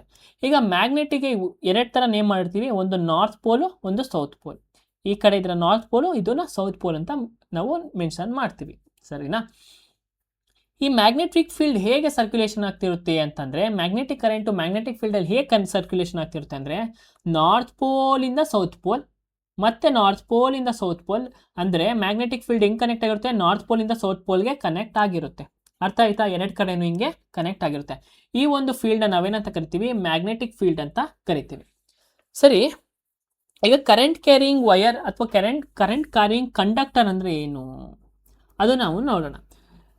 ನಮ್ಮ ಮನೇಲಿ ನೀವು ವಾಟರ್ ಪೈಪ್ನ ನೋಡಿರ್ತೀರ. ಒಂದು ಪೈಪು, ಆ ಪೈಪ್ ಒಳಗಡೆ ಏನಾಗುತ್ತೆ? ವಾಟರ್ ಹೋಗ್ತಾ ಇರುತ್ತೆ. ನೀರೊಳಗಡೆ ಪೈಪ್ ಒಳಗಡೆ ಏನು ಹೋಗ್ತಿರುತ್ತೆ? ನೀರು ಹೋಗ್ತಾ ಇರುತ್ತೆ, ಸರಿನಾ? ಅದೇ ಥರನೇ ಇವಾಗ ಒಂದು ವಯರ್ ಅಂತ ಅಂದ್ಕೊಳ್ಳಿ. ಇದು ಒಂದು ವಯರು, ಅದರೊಳಗಡೆ ಏನು ಪಾಸ್ ಆಗ್ತೈತೆ? ಇಲ್ಲಿ ಪೈಪ್ ಒಳಗಡೆ ನೀರು ಪಾಸ್ ಆಗ್ತೈತೆ, ಇಲ್ಲಿ ಕರೆಂಟ್ ಪಾಸ್ ಆಗ್ತೈತೆ, ಓಕೆನಾ? ಆದರೆ ನಾವು ಪೈಪ್ನ ಇಟ್ಕೊಂಡಿದ್ರೆ ನಾವು ನಮ್ಮ ಕೈಲಿ ನಮಗೆ ನೀರು ಟಚ್ ಆಗ್ತೈತಾ? ಇಲ್ಲ ತಾನೇ? ಅದೇ ಥರನೇ ನಾವು ವಯರ್ ಇಟ್ಕೊಂಡಿದ್ರೆ ವಯರ್ ಒಳಗಡೆ ಹೋಗೋ ಕರೆಂಟು ನಮಗೆ ಪಾಸ್ ಆಗ್ತೈತಾ? ಇಲ್ಲ ಅಲ್ವಾ? ಅದನ್ನೇ ನಾವು ಅನ್ನೋದು, ಅದನ್ನು ನಾವು ಕಂಡಕ್ಟರ್ ಅಂತ ಕರಿತೀವಿ. ಏನಂತ ಕರಿತೀವಿ? ಕಂಡಕ್ಟರ್ ಅಂತ ಕರಿತೀವಿ. ಸೊ ಈ ಕಂಡಕ್ಟರ್ ಅಂದರೆ ಒಂದು ವಸ್ತು ಎಲೆಕ್ಟ್ರಿಸಿಟಿನ ಪಾಸ್ ಮಾಡೋಕ್ಕೆ ಹೆಲ್ಪ್ ಮಾಡಿದ್ರೆ ಅದನ್ನು ನಾವು ಕಂಡಕ್ಟರ್ ಅಂತ ಕರಿತೀವಿ. Conductors as good producer of heat and electricity ಅಂತ ನಾವು ಕರಿತೀವಿ. ಏನು? They are the good for heat and electricity passing ಅಂತ ಕರಿತೀವಿ. ಫಾರ್ ಎಕ್ಸಾಂಪಲ್ ಇವಾಗ ಐರನ್ ರಾಡ್ ಅಂತ ಇಟ್ಕೊಳ್ಳಿ. ಐರನ್ ರಾಡ್, ಈ ಐರನ್ ರಾಡ್ನ ಇಲ್ಲಿ ಇಕ್ಕಿದ್ರೆ ಇದನ್ನೇ ಕರೆಂಟ್ ವೈರ್ಗೆ ಅಟ್ಯಾಚ್ ಮಾಡಿದ್ರೆ ಕರೆಂಟು ಐರನ್ಗೆ ಪಾಸ್ ಆಗುತ್ತಲ್ವಾ? ಹಂಗಾರೆ ಐರನ್ ರಾಡ್ ಏನಾಯಿತು? ಕಂಡಕ್ಟರ್ ಆಯಿತು. ಕಂಡಕ್ಟರ್ ಅಂದರೆ ಯಾವ ಒಂದು ವಸ್ತು ಎಲೆಕ್ಟ್ರಿಸಿಟಿ ಪಾಸ್ ಮಾಡೋಕ್ಕೆ ಹೆಲ್ಪ್ ಮಾಡುತ್ತೋ ಅಥವಾ ಒಂದು ವಸ್ತುವಲ್ಲಿ ಎಲೆಕ್ಟ್ರಿಸಿಟಿ ಪಾಸ್ ಆಗುತ್ತೋ ಅದನ್ನು ನಾವು ಕಂಡಕ್ಟರ್ ಅಂತ ಕರಿತೀವಿ. ಅರ್ಥ ಆಯ್ತಾ? ಈಗ ರೆಸಿಸ್ಟರ್ ಅಂದ್ರೇನು? ಯಾವೊಂದು ವಸ್ತುವಿಗೆ ಎಲೆಕ್ಟ್ರಿಸಿಟಿ ಪಾಸ್ ಆಗಲ್ವೋ ಅದನ್ನು ರೆಸಿಸ್ಟರ್ ಅಂತ ಕರಿತೀವಿ. ಸೊ ಈಗ ಕರೆಂಟ್ ಕ್ಯಾರಿಂಗ್ ವಯರ್ ಅಂದರೆ ಏನು? ಕರೆಂಟ್ ಅಂದ್ರೆ ಏನು? ಎಲೆಕ್ಟ್ರಿಸಿಟಿ. ಕ್ಯಾರಿಂಗ್ ಅಂದರೆ ಅದನ್ನು ಕ್ಯಾರಿ ಮಾಡ್ತಾ ಇರುವಂಥ ಒಂದು ವಯರ್, ಓಕೆನಾ. ಅದು ನಾವೇನಂತೀವಿ ಕರೆಂಟ್ ಕ್ಯಾರಿಯಿಂಗ್ ವೈರ್ ಅಥವಾ ಕರೆಂಟ್ ಕ್ಯಾರಿಯಿಂಗ್ ಕಂಡಕ್ಟರ್ ಅಂತ ಕರಿತೀವಿ. ಅರ್ಥ ಆಯ್ತಾ? ಸೊ ಈ ಕರೆಂಟ್ ಕ್ಯಾರಿಯಿಂಗ್ ಕಂಡಕ್ಟರ್ನ ತಗೊಂಡೋಗ್ಬಿಟ್ಟು ಏನು ಮಾಡ್ತೀವಿ ಅಂತಂದರೆ ಒಂದು ಮ್ಯಾಗ್ನೆಟ್ ಮಧ್ಯದಲ್ಲಿ ಮಡಗ್ತೀವಿ. ಏನು ಮಾಡ್ತೀವಿ? ಈ ಮ್ಯಾಗ್ನೆಟ್ ಮಧ್ಯದಲ್ಲಿ ಮಡಗ್ತೀವಿ. ಈ ಮ್ಯಾಗ್ನೆಟ್ ಮಧ್ಯದಲ್ಲಿ ಮಾಡಿದಾಗ ಏನಾಗುತ್ತೆ, ಒಂದು ಇಲ್ಲಿ ಕರೆಂಟ್ ಪಾಸ್ ಆಗ್ತಾ ಇರುತ್ತಾ, ಒಂದು ಇಲ್ಲಿ ಕರೆಂಟ್ ಪಾಸ್ ಆಗ್ತಾ ಇರುತ್ತೆ, ಮತ್ತು ಇಲ್ಲಿ ಏನಾಗ್ತಾ ಇರುತ್ತೆ, ಮ್ಯಾಗ್ನೆಟಿಕ್ ಫೋರ್ಸ್ ಇರುತ್ತೆ. ಈ ಮ್ಯಾಗ್ನೆಟಿಕ್ ಫೋರ್ಸ್ ಇರುತ್ತೆ, ಮತ್ತು ಇಲ್ಲಿ ಸುತ್ತಮುತ್ತ ಏನಿರುತ್ತೆ, north to south magnetic field create ಆಗಿರುತ್ತೆ. ಈ ಮಧ್ಯದಲ್ಲಿ ನಾವೇನಾದ್ರು ಎಲೆಕ್ಟ್ರಿಕ್ ಒಂದು ಕಂಡಕ್ಟರ್ನ ತಗೊಂಡೋದ್ರೆ ಈ ಫೋರ್ಸು ಮತ್ತು ಎಲೆಕ್ಟ್ರಿಸಿಟಿ ಅಥವಾ ಮ್ಯಾಗ್ನೆಟಿಕ್ ಫೀಲ್ಡ್ ಎಲ್ಲ ಕಂಬೈನ್ ಆಗಿ ಏನು ಮಾಡುತ್ತೆ, ಈ ಒಂದು ಎಲೆಕ್ಟ್ರಿಕ್ ಕಂಡಕ್ಟರ್ ಇರುತ್ತಲ್ಲ ಅದನ್ನೇನು ಮಾಡುತ್ತೆ, ರೊಟೇಟ್ ಮಾಡೋಕ್ಕೆ ಶುರು ಮಾಡುತ್ತೆ. ಏನು ಮಾಡುತ್ತೆ? ರೊಟೇಟ್ ಮಾಡೋಕ್ಕೆ ಶುರು ಮಾಡುತ್ತೆ. ನೋಡಿ ಇಲ್ಲಿ ನೋಡೋಣ, ಇದೊಂದು ಎಲೆಕ್ಟ್ರಿಕ್ ಕಂಡಕ್ಟರ್. ಓಕೆನಾ, ಇದೊಂದು ಎಲೆಕ್ಟ್ರಿಕ್ ಕಂಡಕ್ಟರ್, ಇದರೊಳಗಡೆ ಎಲೆಕ್ಟ್ರಿಸಿಟಿ ಪಾಸ್ ಆಗುತ್ತೆ. ಇದನ್ನು ತಗೊಂಡಾಗ ನಾವೇನು ಮಾಡ್ತೀವಿ, ಒಂದು ನಾರ್ತ್ ಪೋಲ್ ಮತ್ತು ಸೌತ್ ಪೋಲ್ ಅನ್ನೋ ಒಂದು ಮ್ಯಾಗ್ನೆಟ್ ನಡುವೆ ನಾವು ಇದನ್ನು ಇಕ್ತೀವಿ. ಈ ಮ್ಯಾಗ್ನೆಟಿಕ್ದಾಗ ಏನಾಗುತ್ತೆ, ಇಲ್ಲಿರೋಂಥ ಒಂದು ಎಲೆಕ್ಟ್ರಿಕ್ ಫೀಲ್ಡು, ಅದು ಇಲ್ಲಿರೋಂಥ ಒಂದು ಮ್ಯಾಗ್ನೆಟಿಕ್ ಫೀಲ್ಡು ಮತ್ತು ಇಲ್ಲಿರೋಂಥ ಒಂದು ಎಲೆಕ್ಟ್ರಿಕ್ ಫೀಲ್ಡು ಎರಡೂ ಕೂಡ ರಿಯಾಕ್ಟ್ ಆಗಿ ಏನಾಗುತ್ತಪ್ಪ ಅಂತಂದರೆ ಈ ಒಂದು ಕಂಡಕ್ಟರ್ ಏನಾಗುತ್ತೆ, due to the magnetic force rotate ಆಗೋಕ್ಕೆ ಸ್ಟಾರ್ಟ್ ಆಗುತ್ತೆ. ಏನಾಗುತ್ತೆ? ರೊಟೇಟ್ ಆಗೋಕ್ಕೆ ಸ್ಟಾರ್ಟ್ ಆಗುತ್ತೆ. ಸರಿನಾ? ಈ ಒಂದು ಪ್ರಿನ್ಸಿಪಲ್ ಯಾರು ಕೊಡ್ತಾರಪ್ಪ ಅಂತಂದರೆ ಫ್ಲೆಮಿಂಗ್ ಅವರು ಕೊಡ್ತಾರೆ. ಓಕೆನಾ, ಫ್ಲೆಮಿಂಗ್ಸ್ ಲೆಫ್ಟ್ ಹ್ಯಾಂಡ್ ರೂಲ್ ಅಂತ ನಾವು ಕರಿತೀಲ್ವಾ, ಅದು ಈ ಪ್ರಿನ್ಸಿಪಲ್ ಅವರು ಹೇಳೋದು. ಸೊ ಈಗ ನೋಡಿ, ಈಗ ಮೋಟಾರ್ ಒಳಗಡೆ ಮ್ಯಾಗ್ನೆಟ್ ಇರುತ್ತೆ. ಓಕೆನಾ, ಇದು ಮೋಟಾರ್ ಒಳಗಡೆ ಅಂತ ಅಂದ್ಕೊಳ್ಳಿ. ಈ ಮೋಟಾರ್ ಒಳಗಡೆ ಏನೈತೆ, ಮ್ಯಾಗ್ನೆಟ್ ಐತೆ. ಈ ಮ್ಯಾಗ್ನೆಟ್ ಹತ್ರ ಏನು ಇಕ್ಕೋರಿಲ್ಲಿ, ಇದೇನಿದು, ಇದು ಒಂದು ಕಂಡಕ್ಟರ್. ಓಕೆನಾ, ಈ ಕಂಡಕ್ಟರ್ಗೆ ಏನು ಮಾಡ್ತಾರೆ, ಎಲೆಕ್ಟ್ರಿಸಿಟಿನ ಪಾಸ್ ಮಾಡ್ತಾರೆ. ಯಾವಾಗ ಈ ಕಂಡಕ್ಟರ್ಗೆ ಎಲೆಕ್ಟ್ರಿಸಿಟಿ ಪಾಸ್ ಮಾಡ್ತಾರೋ, ಈ ಮ್ಯಾಗ್ನೆಟ್ ಮಧ್ಯೆ ಇಕ್ಕಿದಾಗ ಈ ಮ್ಯಾಗ್ನೆಟ್ ಫೋರ್ಸ್ಗೂ ಮತ್ತು ಎಲೆಕ್ಟ್ರಿಕ್ ಫೋರ್ಸು, ಮ್ಯಾಗ್ನೆಟಿಕ್ ಫೋರ್ಸ್ ಜಾಸ್ತಿಯಾಗಿ ಏನಾಗುತ್ತೆ, ಈ ಒಂದು ಮೋಟಾರ್ ಅಥವಾ ಈ ಒಂದು ಎಲೆಕ್ಟ್ರಿಕ್ ಕಾಯಿಲ್ ಏನಾಗುತ್ತೆ, ತಿರುಗಕ್ಕೆ ಸ್ಟಾರ್ಟ್ ಆಗುತ್ತೆ. ಏನಾಗುತ್ತೆ? ತಿರುಗಕ್ಕೆ ಸ್ಟಾರ್ಟ್ ಆಗುತ್ತೆ. ಈ ಥರ ಒಂದು ನಾವು ಎಲ್ಲಿ ನೋಡ್ತೀವಪ್ಪ ಅಂತಂದರೆ ನಮ್ಮ ಮನೆಯಲ್ಲಿ ಯೂಸ್ ಮಾಡ್ತೀವಲ್ಲ ಮೋಟರ್ಗಳು, ವಾಟರ್ ಮೋಟರ್ ಆಗಿರ್ಬೋದು, ಫಾರ್ ಎಕ್ಸಾಂಪಲ್ ಫ್ಯಾನಲ್ಲಿ ಆಗಿರ್ಬೋದು, ಈ ಥರ ಒಂದು ಎಕ್ಸ್ಪೆರಿಮೆಂಟ್ನ ಅಥವಾ ಈ ಥರ ಒಂದು ಮಾಡೆಲ್ನ ನಾವು ಅಲ್ಲಿ ನೋಡ್ತೀವಿ. ಸೊ ಕರೆಂಟ್ ಕ್ಯಾರಿಂಗ್ ಕಂಡಕ್ಟರ್ ಆ ಥರ ಒಂದು ಪ್ರಿನ್ಸಿಪಲ್ ನಾವು ಯಾವ ಒಂದು ಅಪ್ಲೈನ್ಸಲ್ಲಿ ನೋಡ್ಬೋದು ಅಂತಂದರೆ ಫ್ಯಾನ್ಗಳಲ್ಲಾಗಿರ್ಬೋದು, ಮೋಟರಲ್ಲಿ ಆಗಿರ್ಬೋದು. ನಾನು ಇನ್ನೂ ನೀಟಾಗಿ ಎಕ್ಸ್ಪ್ಲೇನ್ ಮಾಡ್ತೀನಿ ನೋಡಿ. ಇದು ಫ್ಯಾನ್, ಎಲೆಕ್ಟ್ರಿಕ್ ಮೋಟಾರ್ ಅಥವಾ ಫ್ಯಾನ್ ಅಂತಲೇ ತೊಗೊಳ್ಳಿ. ಫ್ಯಾನಲ್ಲಿ ಒಂದು ಮೋಟ್ರ್ ಇರುತ್ತಲ್ವಾ, ಇಲ್ಲಿ ಕರೆಂಟು ಪಾಸ್ ಆಗುತ್ತೆ. ಇಲ್ಲಿ ಏನೈತೆ, ಕಾಪರ್ ಕಾಯಿಲ್ಗಳೈತೆ. ಅಂದರೆ copper is a good conductor of ಏನು, ಹೀಟ್ ಆ್ಯಂಡ್ ಎಲೆಕ್ಟ್ರಿಸಿಟಿ ಅಲ್ವಾ. ಕಾಪರ್ ಒಳಗಡೆ ಎಲೆಕ್ಟ್ರಿಸಿಟಿ ಆರಾಮಾಗಿ ಪಾಸ್ ಆಗುತ್ತೆ. ಸೊ ಇಲ್ಲಿ ಕಾಪರ್ ಇಕ್ಕಿದ್ದಾರೆ, ಅಥವಾ ಸುತ್ತ ಏನು ಇಕ್ಕಿದ್ದಾರೆ, ಇಲ್ಲಿ ಮ್ಯಾಗ್ನೆಟ್ನ ಇಕ್ಕಿದ್ದಾರೆ. ಸೊ ಇವಾಗ ಏನಾಗುತ್ತೆ, ಎಲೆಕ್ಟ್ರಿಸಿಟಿ ಕಾಪರ್ ಒಳಗಡೆ ಪಾಸ್ ಆದಾಗ ಏನಾಗುತ್ತೆ, ಈ ಮ್ಯಾಗ್ನೆಟಿಕ್ ಫೋರ್ಸ್ ಏನು ಮಾಡುತ್ತೆ, ಈ ಕಾಪರ್ನ ರೊಟೇಟ್ ಆಗೋಕ್ಕೆ ಯೂಸ್ ಮಾಡುತ್ತೆ. ಓಕೆನಾ, ರೊಟೇಟ್ ಆಗೋಕ್ಕೆ ಹೆಲ್ಪ್ ಮಾಡುತ್ತೆ. ಸೊ ಅವಾಗ ಏನಾಗುತ್ತೆ, ನಮ್ಮ ಫ್ಯಾನು ಕೂಡ ರೊಟೇಟ್ ಆಗೋಕ್ಕೆ ಶುರುವಾಗುತ್ತೆ. ಈ ಥರ ಒಂದು ಮೆಥಡ್ನ ನಾವು ಎಲ್ಲಿ ಯೂಸ್ ಮಾಡಿರ್ತೀವಿ, ಫ್ಯಾನ್ಗಳಾಗಿರ್ಬೋದು, ಮೋಟ್ರಲ್ಲಾಗಿರ್ಬೋದು, ಅಲ್ಲಿ ನಾವು ಇದನ್ನು ಯೂಸ್ ಮಾಡ್ತೀವಿ. ಅರ್ಥ ಆಯ್ತಾ? ಸೊ ಇಲ್ಲಿ ಬರೀ ನಾವು ಕಂಡಕ್ಟರ್ ಒಂದು ವೈರ್ನ ಎಕ್ಸಾಂಪಲ್ ತೊಗೊಂಡು, ಬಟ್ ನಾವು ರಿಯಲ್ ಆಗಿ ಏನು ಯೂಸ್ ಮಾಡಿರ್ತೀವಿ, ಈ ಥರ ಒಂದು ಕಾಪರ್ ವೈರ್ನ ಅಥವಾ ಕಾಯಿಲ್ನ ನಾವು ಯೂಸ್ ಮಾಡ್ತೀವಿ. ನೋಡಿರ್ಬೋದು, ಮಿಷಿನಲ್ಲಿ ಈ ಥರ ಕಾಯಿಲ್ನ ಅಟ್ಯಾಚ್ ಮಾಡಿರ್ತಾರೆ. ಮತ್ತು ನಮ್ಮ ಸ್ಪೀಕರಲ್ಲೂ ಅಷ್ಟೇ ಅಲ್ಲಿ ಒಳಗಡೆ ಕಾಪರ್ ಕಾಯಿಲ್, ಎಲ್ಲ ಒಂದು ಎಲೆಕ್ಟ್ರಿಕ್ ಅಪ್ಲೈನ್ಸಲ್ಲೂ ನಾವು ಕಾಪರ್ ಕಾಯಿಲ್ನ ಯೂಸ್ ಮಾಡಿರ್ತೀವಿ. ಅಂದರೆ ರೊಟೇಟ್ ಆಗಬೇಕಾದ್ರೆ, ಏನಾದರೂ ಮಾಡಬೇಕಾದ್ರೆ. ಸರಿನಾ? ನೀವು ನೋಡಿರ್ತೀರಾ, ಅಥವಾ ಯಾವುದಾದ್ರು ಮೆಕ್ಯಾನಿಕ್ ಶಾಪ್ಗೆ ಹೋಗಿದಾಗೂ ಕೂಡ ನೀವು ನೋಡಿರ್ತೀರಾ, ನೆನ್ಪು ಮಾಡ್ಕೊಳ್ಳಿ. ಸೊ ಈಗ ಈ ಎಲೆಕ್ಟ್ರಿಕ್ ಮೋಟರ್ ಹೆಂಗೆ ವರ್ಕ್ ಆಗುತ್ತೆ ಅಂತಂದರೆ, ಕರೆಂಟ್ ಯಾವಾಗ ಆ ಕಾಯಿಲ್ ಒಳಗಡೆ ಹೋಗುತ್ತೆ, ಆ ಕಾಯಿಲ್ ಒಂದು ಸೈಡ್ ಏನಾಗುತ್ತೆ, ಮ್ಯಾಗ್ನೆಟಿಕ್ ಫೀಲ್ಡ್ ಇರುತ್ತೆ. ಆ ಕಾಯಿಲ್ ಎಲ್ಲಿ ಪ್ಲೇಸ್ ಮಾಡಿರ್ತಾರೆ, ಮ್ಯಾಗ್ನೆಟಿಕ್ ಫೀಲ್ಡ್ ಇರೋಂಥ ಒಂದು ಜಾಗದಲ್ಲಿ ಪ್ಲೇಸ್ ಮಾಡಿರ್ತಾರೆ.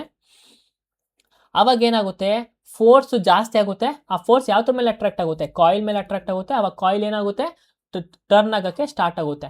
ಅವಾಗ ಏನಾಗುತ್ತೆ, ಮಷೀನು ಸ್ಟಾರ್ಟ್ ಆಗುತ್ತೆ ವರ್ಕ್ ಮಾಡೋಕ್ಕೆ. ಡುಗ್ ಡುಗ್ ಡುಗ್ ಡುಗ್ ಡುಗ್ ಡುಗ್ ಡುಗ್ ಅಂತ ನೋಡ್ತಿರಲ್ಲ, ಟರ್ನ್ ಆಗೋದು, ಅದು ಈ ಒಂದು ಕಾಯಿಲ್ ಒಂದು ಮಾಡಲ್ಲೇ. ಸರಿನಾ? ಎಕ್ಸಾಂಪಲ್ ಸೀಲಿಂಗ್ ಫ್ಯಾನ್ ಆಗಿರ್ಬೋದು, ಮಿಕ್ಸಿ ಆಗಿರ್ಬೋದು, ವಾಷಿಂಗ್ ಮಷಿನ್ ಮತ್ತು ವಾಟರ್ ಪಂಪು, ಎಲೆಕ್ಟ್ರಿಕ್ ಕಾರ್, ಇವೆಲ್ಲ ಏನ್ರಿಂದ ವರ್ಕ್ ಆಗುತ್ತೆ, ಈ ಥರ ಒಂದು ಪ್ರಿನ್ಸಿಪಲ್ ಆಫ್ ಕರೆಂಟ್ ಕ್ಯಾರಿಂಗ್ ಕಂಡಕ್ಟರಿಂದ ಹೆಲ್ಪ್ ಆಗುತ್ತೆ. ಓಕೆನಾ? ಸೊ ನಮ್ಗೆ ಆರಾಮಾಗಿ ಕ್ವಶನ್ ಆನ್ಸರ್ ಮಾಡ್ಬೋದಾ ಈಗ? Current carrying conductor principle force ಯಾವ್ದ್ರ ಮೇಲೆ, ಯಾವೊಂದು ಡಿವೈಸ್ ಮೇಲೆ ವರ್ಕ್ ಆಗುತ್ತೆ ಅಂತ. ಸೊ ನಾವು ನೋಡಿದ್ವಿ ಯಾವ್ದ್ರ ಮೇಲೆ, ಮೋಟ್ರು ಅಂತ ನೋಡಿದ್ವಿ. ಯಾವುದು? ಎಲೆಕ್ಟ್ರಿಕ್ ಮೋಟರ್ ಮೇಲೆ ಈ ಥರ ಒಂದು ಪ್ರಿನ್ಸಿಪಲ್ ವರ್ಕ್ ಆಗುತ್ತೆ. ಇನ್ನು ಮಿಕ್ಕಿದ ಆಪ್ಷನ್ ನೋಡೋದಾದ್ರೆ ಎಲೆಕ್ಟ್ರಿಕ್ ಜನರೇಟರ್. ಈ ಎಲೆಕ್ಟ್ರಿಕ್ ಜನರೇಟರ್ ಹೇಗೆ ವರ್ಕ್ ಆಗುತ್ತೆ, ನಾವು ಎಲೆಕ್ಟ್ರಿಸಿಟಿನ ಹೇಗೆ ಜನರೇಟ್ ಮಾಡ್ತೀವಿ, ನಾವು ಇದೊಂದು ನೋಡಿದ್ವಿ. ಇಲ್ಲಿ ಏನು ಮಾಡ್ತೀವಿನಪ್ಪ ಅಂದರೆ, ನಾವು ಎಲೆಕ್ಟ್ರಿಸಿಟಿನ ಪಾಸ್ ಮಾಡ್ತೀವಿ, ಮ್ಯಾಗ್ನೆಟ್ ಒಳಗಡೆ ಇಕ್ತೀವಿ. ಅವಾಗ ಏನಾಗುತ್ತೆ, ಫೋರ್ಸ್ ಜಾಸ್ತಿಯಾಗಿ ಈ ಒಂದು ಕಾಯಿಲ್ ಏನಾಗುತ್ತೆ, ರೊಟೇಟ್ ಆಗೋಕ್ಕೆ ಶುರುವಾಗುತ್ತೆ. ಬಟ್ ಈ ಇನ್ನೊಂದು ಕಾನ್ಸೆಪ್ಟ್ ಐತೆ, ಅದನ್ನ ಎಲೆಕ್ಟ್ರೋ ಇಂಡಕ್ಷನ್ ಅಂತ ಕರಿತೀವಿ. ಓಕೆನಾ, ಎಲೆಕ್ಟ್ರೋ ಮ್ಯಾಗ್ನೆಟಿಕ್ ಇಂಡಕ್ಷನ್ ಅಂತ ಕರಿತೀವಿ. ಅದು ಯಾವುದಕ್ಕೆ ರಿಲೇಟೆಡ್, ಎಲೆಕ್ಟ್ರಿಸಿಟಿ ಜನರೇಷನ್ ಮಾಡೋಕ್ಕೆ ಅದು ಇಂಪಾರ್ಟೆಂಟ್. ಅರ್ಥ ಆಯ್ತಾ? ಎಲೆಕ್ಟ್ರೋಮ್ಯಾಗ್ನೆಟಿಕ್ ಇಂಡಕ್ಷನ್ ಅಂದ್ರೆ ಏನು? ಫಾರ್ ಎಕ್ಸಾಂಪಲ್ನ ಇದೊಂದು ಬಾರ್ ಮ್ಯಾಗ್ನೆಟ್. ಓಕೆನಾ, ಮುಂಚೆ ಎಕ್ಸಾಂಪಲ್ ನಾವೇನು ನೋಡಿದ್ವಿ, ಆ ಒಂದು ಏನು ಮೋಟರ್ ಎಕ್ಸಾಂಪಲಲ್ಲಿ, ಸೊ ಈ ಸೀಲಿಂಗ್ ಫ್ಯಾನ್ ಅಥವಾ ಈ ಒಂದು ಎಕ್ಸಾಂಪಲ್ ನಾವೇನು ನೋಡಿದ್ವಿ ಅಂತಂದರೆ, ಇಲ್ಲಿ ಒಂದು ಎಲೆಕ್ಟ್ರಿಕ್ ಕಂಡಕ್ಟರ್ನ ನಾವು ತಗೋಬರ್ತಾ ಇದ್ದೀವಿ, ಎಲ್ಲಿ ಮ್ಯಾಗ್ನೆಟ್ ಒಳಗೆ. ಬಟ್ ಎಲೆಕ್ಟ್ರೋಮ್ಯಾಗ್ನೆಟಿಕ್ ಇಂಡಕ್ಷನ್ ಈ ಒಂದು ಮಾಡಲ್ ನಾವೇನು ಮಾಡ್ತೀವಿ ಅಂದರೆ, ಒಂದು ಕಂಡಕ್ಟರ್ ಅಂದರೆ ಒಂದು ಕಾಯಿಲ್ ಇರುತ್ತೆ, ಆ ಕಾಯಿಲ್ ಒಳಗಡೆ ನಾವೇನು ತಗೊಂಡೋಗ್ತಾ ಇದ್ದೀವಿ, ಇವಾಗ ಮ್ಯಾಗ್ನೆಟ್ನ ತಗೊಂಡೋಗ್ತಾ ಇದ್ದೀವಿ. ಅಲ್ಲಿ ಕಂಡಕ್ಟರ್ನ ತಗೊಂಡೋಗ್ತಿದ್ದೀವಿ ಮ್ಯಾಗ್ನೆಟ್ ಒಳಗಡೆ, ಇಲ್ಲಿ ಕಾಯಿಲ್ ಒಳಗಡೆ ಮ್ಯಾಗ್ನೆಟ್ನ ತಗೊಂಡೋಗ್ತಿದ್ದೀವಿ. ಈ ಥರ ಒಂದು ಎಕ್ಸ್ಪೆರಿಮೆಂಟ್ನ ಅಥವಾ ಈ ಥರ ಒಂದು ಮಾಡೆಲ್ನ ನಾವೇನಂತ ಕರಿತೀವಿ ಅಂತಂದರೆ ಎಲೆಕ್ಟ್ರೋಮ್ಯಾಗ್ನೆಟಿಕ್ ಇಂಡಕ್ಷನ್ ಅಂತ ಕರಿತೀವಿ. ಓಕೆನಾ. ಸೊ ಇಲ್ಲಿ ನೋಡಿ, ಒಂದು ಕಾಯಿಲ್ ಇರುತ್ತೆ. ಓಕೆನಾ. ಈ ಕಾಯಿಲ್ ಒಳಗಡೆ ನಾವೇನು ಮ್ಯಾಗ್ನೆಟಿಕ್ನ ಒಳಗಡೆ ತಗೊಂಡೋಗ್ತೀವಿ, ಮ್ಯಾಗ್ನೆಟ್ನ. ಈ ಮ್ಯಾಗ್ನೆಟ್ ಒಳಗಡೆ ತಗೊಂಡೋದಾಗ ಏನಾಗುತ್ತೆ, ಇದ್ರ ಸುತ್ತ ಏನು ಕ್ರಿಯೇಟ್ ಆಗುತ್ತೆ, ಮ್ಯಾಗ್ನೆಟಿಕ್ ಎನರ್ಜಿ ಕ್ರಿಯೇಟ್ ಆಗುತ್ತೆ. ಈ ಮ್ಯಾಗ್ನೆಟಿಕ್ ಎನರ್ಜಿ ಕ್ರಿಯೇಟ್ ಆದಾಗ ನಮ್ಗೇನು ಈ ಕಾಯಿಲ್ ಒಳಗಡೆ ಏನು ಜನರೇಟ್ ಆಗುತ್ತೆ ಅಂದರೆ ಎಲೆಕ್ಟ್ರಿಸಿಟಿ ಜನರೇಟ್ ಆಗುತ್ತೆ, ಎಲೆಕ್ಟ್ರಿಸಿಟಿ ಪ್ರೊಡ್ಯೂಸ್ ಆಗುತ್ತೆ. ಅವಾಗೇನು ಈ ಬಲ್ಬು ಗ್ಲೋ ಆಗುತ್ತೆ. ಓಕೆನಾ. ಸೊ ಈ ಒಂದು ಮೆಥಡ್ನ ನಾವೇನಂತ ಕರಿತೀವಿ ಅಂದರೆ ಎಲೆಕ್ಟ್ರೋಮ್ಯಾಗ್ನೆಟಿಕ್ ಇಂಡಕ್ಷನ್ ಅಂತ ಕರಿತೀವಿ. ಎಲೆಕ್ಟ್ರಿಸಿಟಿನ ಜನರೇಟ್ ಮಾಡೋಕ್ಕೆ ಮ್ಯಾಗ್ನೆಟ್ನ ಒಳಗೆ ಇಂಡಕ್ಟ್ ಮಾಡ್ತೀವಿ, ಆವಾಗ ನಮಗೆ ಎಲೆಕ್ಟ್ರಿಸಿಟಿ ಜನರೇಟ್ ಆಗುತ್ತೆ. ಅರ್ಥ ಆಯ್ತಾ? ಮತ್ತು ಈಗ ಎಲೆಕ್ಟ್ರಿಕ್ ಜನರೇಟರ್ ಅಂದ್ರೆ ಏನು, ಈಗ ಹೇಗೆ ಎಲೆಕ್ಟ್ರಿಕ್ ಜನರೇಟರ್ ಯೂಸ್ ಮಾಡ್ತೀವಿ? ಸೊ ನಾವು ಅವಾಗಿಂದ ಏನು ನೋಡ್ತಿದ್ವಿ, ಅವಾಗಲೇ ಕಾಯಿಲ್ ನೋಡಿದ್ವಿ. ಓಕೆನಾ. ಅವಾಗಲೇ ಕಾಯಿಲ್ ನೋಡಿದ್ವಿ, ಆ ಕಾಯಿಲ್ ಒಳಗಡೆ ಬಾರ್ ಮ್ಯಾಗ್ನೆಟ್ನ ಹಾಕ್ತಾ ಇದ್ವಿ. ಸೊ ಇವಾಗ ಡಿಫ್ರೆಂಟು, ಇವಾಗ ಎಲೆಕ್ಟ್ರಿಕ್ ಜನರೇಟರ್ ಡಿಫ್ರೆಂಟು. ಈ ಬಾರ್ ಮ್ಯಾಗ್ನೆಟ್ ಒಳಗಡೆ ನಾವು ಕಾಯಿಲ್ ಹಾಕೋದು. ಓಕೆನಾ. ಬಾರ್ ಮ್ಯಾಗ್ನೆಟ್ ಒಳಗಡೆ ಕಾಯಿಲ್ ಹಾಕೋದು ಅಥವಾ ಮ್ಯಾನ್ಯುಯಲ್ ಆಗಿ ಅದನ್ನು ರೊಟೇಟ್ ಮಾಡೋದು. ನೋಡಿ ನಾನು ತೋರಿಸ್ತೀನಿ. ಎಲೆಕ್ಟ್ರೋಮ್ಯಾಗ್ನೆಟಿಕ್ ಇಂಡಕ್ಷನ್, ಇಲ್ಲಿ ಏನು ಮಾಡ್ತೀವಿ ನಾವು, ಎಲೆಕ್ಟ್ರಿಸಿಟಿನ ಜನರೇಟ್ ಮಾಡ್ತೀವಿ. ಅದೇ ಥರನೇ ಇನ್ನೊಂದು ಎಕ್ಸ್ಪೆರಿಮೆಂಟ್ ನೋಡಿ. ಈ inside the generator you rotate a coil, ಇಲ್ಲಿ ಸುತ್ತಲೂ ಏನು ಮಾಡಿರ್ತೀವಿ, ಮ್ಯಾಗ್ನೆಟ್ನ ಮಾಡಿರ್ತೀವಿ. ನಾವು ಒಂದು ಕಾಯಿಲ್ನ ಇಲ್ಲಿ ಫಿಕ್ಸ್ ಮಾಡಿರ್ತೀವಿ. ನಾವು ಯಾವಾಗ ಈ ಕಾಯಿಲ್ನ ರಪ್ಪ ಅಂತ ಫಾಸ್ಟ್ ಇತ್ತು ಪೊಸಿಷನಲ್ಲಿ ರೊಟೇಟ್ ಮಾಡ್ತೀವೋ ಅವಾಗ ಏನಾಗುತ್ತೆ, ಇಲ್ಲಿ ಫೋರ್ಸು ಜಾಸ್ತಿ ಆಗುತ್ತೆ, ಮತ್ತು ಇಲ್ಲಿರೋಂಥ ಒಂದು ಫೋರ್ಸಿಗೆ ಇದು ಅಟ್ರಾಕ್ಟ್ ಆಗಿ ಎನರ್ಜಿ ಏನು ಮಾಡ್ತೀವಿ, ಈ ಒಂದು ಮ್ಯಾಗ್ನೆಟಿಕ್ ಫೋರ್ಸು ಮತ್ತು ಎಲೆಕ್ಟ್ರಿಕ್ ಫೋರ್ಸು ಎರಡು ಕಂಬೈನ್ ಆಗಿ ನಮ್ಗೇನು ಸಿಗುತ್ತೆ, ನಮಗೆ ಎಲೆಕ್ಟ್ರಿಸಿಟಿ ಪ್ರೊವೈಡ್ ಆಗುತ್ತೆ. ಅರ್ಥ ಆಯ್ತಾ? ಈ ಕಾಯಿಲ್ ಫೋರ್ಸು ಮತ್ತು ಮ್ಯಾಗ್ನೆಟಿಕ್ ಫೋರ್ಸ್ ಎರಡು ಕಂಬೈನ್ ಆಗಿ ನಮ್ಗೇನು ಸಿಗುತ್ತೆ, ಎಲೆಕ್ಟ್ರಿಸಿಟಿ ಸಿಗುತ್ತೆ. ಈ ಥರ ಒಂದು ಮೆಕ್ಯಾನಿಸಮ್ನ ನಾವು ಎಲ್ಲಿ ನೋಡಿರ್ತೀವಿ ಅಂತಂದರೆ ವಿಂಡ್ ಮಿಲ್. ನೋಡಿ, ವಿಂಡ್ ಮಿಲ್ ನಾವು ನಾರ್ಮಲಾಗಿ ರೊಟೇಟ್ ಮಾಡಲ್ಲ, ಗಾಳಿಯಿಂದ ವಿಂಡು ರೊಟೇಟ್ ಆಗ್ತಾ ಇರುತ್ತಾ. ಸೊ ಈಗ ಒಳಗಡೆ ಏನು ಫಿಕ್ಸ್ ಮಾಡಿರ್ತಾರೆ, ಕಾಯಿಲ್ನ ಫಿಕ್ಸ್ ಮಾಡಿರ್ತಾರೆ, ಈಚೆಗಡೆ ವಿಂಡ್ ಮಿಲ್, ಈ ವಿಂಡ್ ಮಿಲ್ನ ರೆಕ್ಕೆಗಳು ಫಿಕ್ಸ್ ಮಾಡಿರ್ತಾರೆ. ಯಾವಾಗ ಇದು ಫಾಸ್ಟಾಗಿ ರೊಟೇಟ್ ಆಗ್ತಾ ಇರುತ್ತೋ ಇದು ಒಳಗಡೆ ಹಿಂಗೆ ರೊಟೇಟ್ ಆಗ್ತಾ ಇರುತ್ತೆ, ಮತ್ತು ಇಲ್ಲಿ ಮ್ಯಾಗ್ನೆಟ್ಸ್ ಇರುತ್ತೆ. ಈ ಮ್ಯಾಗ್ನೆಟ್ ಫೋರ್ಸು ಮತ್ತು ಇದು ಎರಡು ರಿಯಾಕ್ಟ್ ಆಗಿ ನಮ್ಗೇನು ಪ್ರೊಡ್ಯೂಸ್ ಆಗುತ್ತೆ, ಎಲೆಕ್ಟ್ರಿಸಿಟಿ ಪ್ರೊಡ್ಯೂಸ್ ಆಗುತ್ತೆ. ಈ ಥರ ಒಂದು ಮೆಥಡ್ನ ನಾವು ಏನಂತ ಕರಿತೀವಿ ಅಂದರೆ ಎಲೆಕ್ಟ್ರೋಮ್ಯಾಗ್ನೆಟಿಕ್ ಇಂಡಕ್ಷನ್ ಅಂತ ಕರಿತೀವಿ. ಏನು, ಎಲೆಕ್ಟ್ರೋಮ್ಯಾಗ್ನೆಟಿಕ್ ಇಂಡಕ್ಷನ್.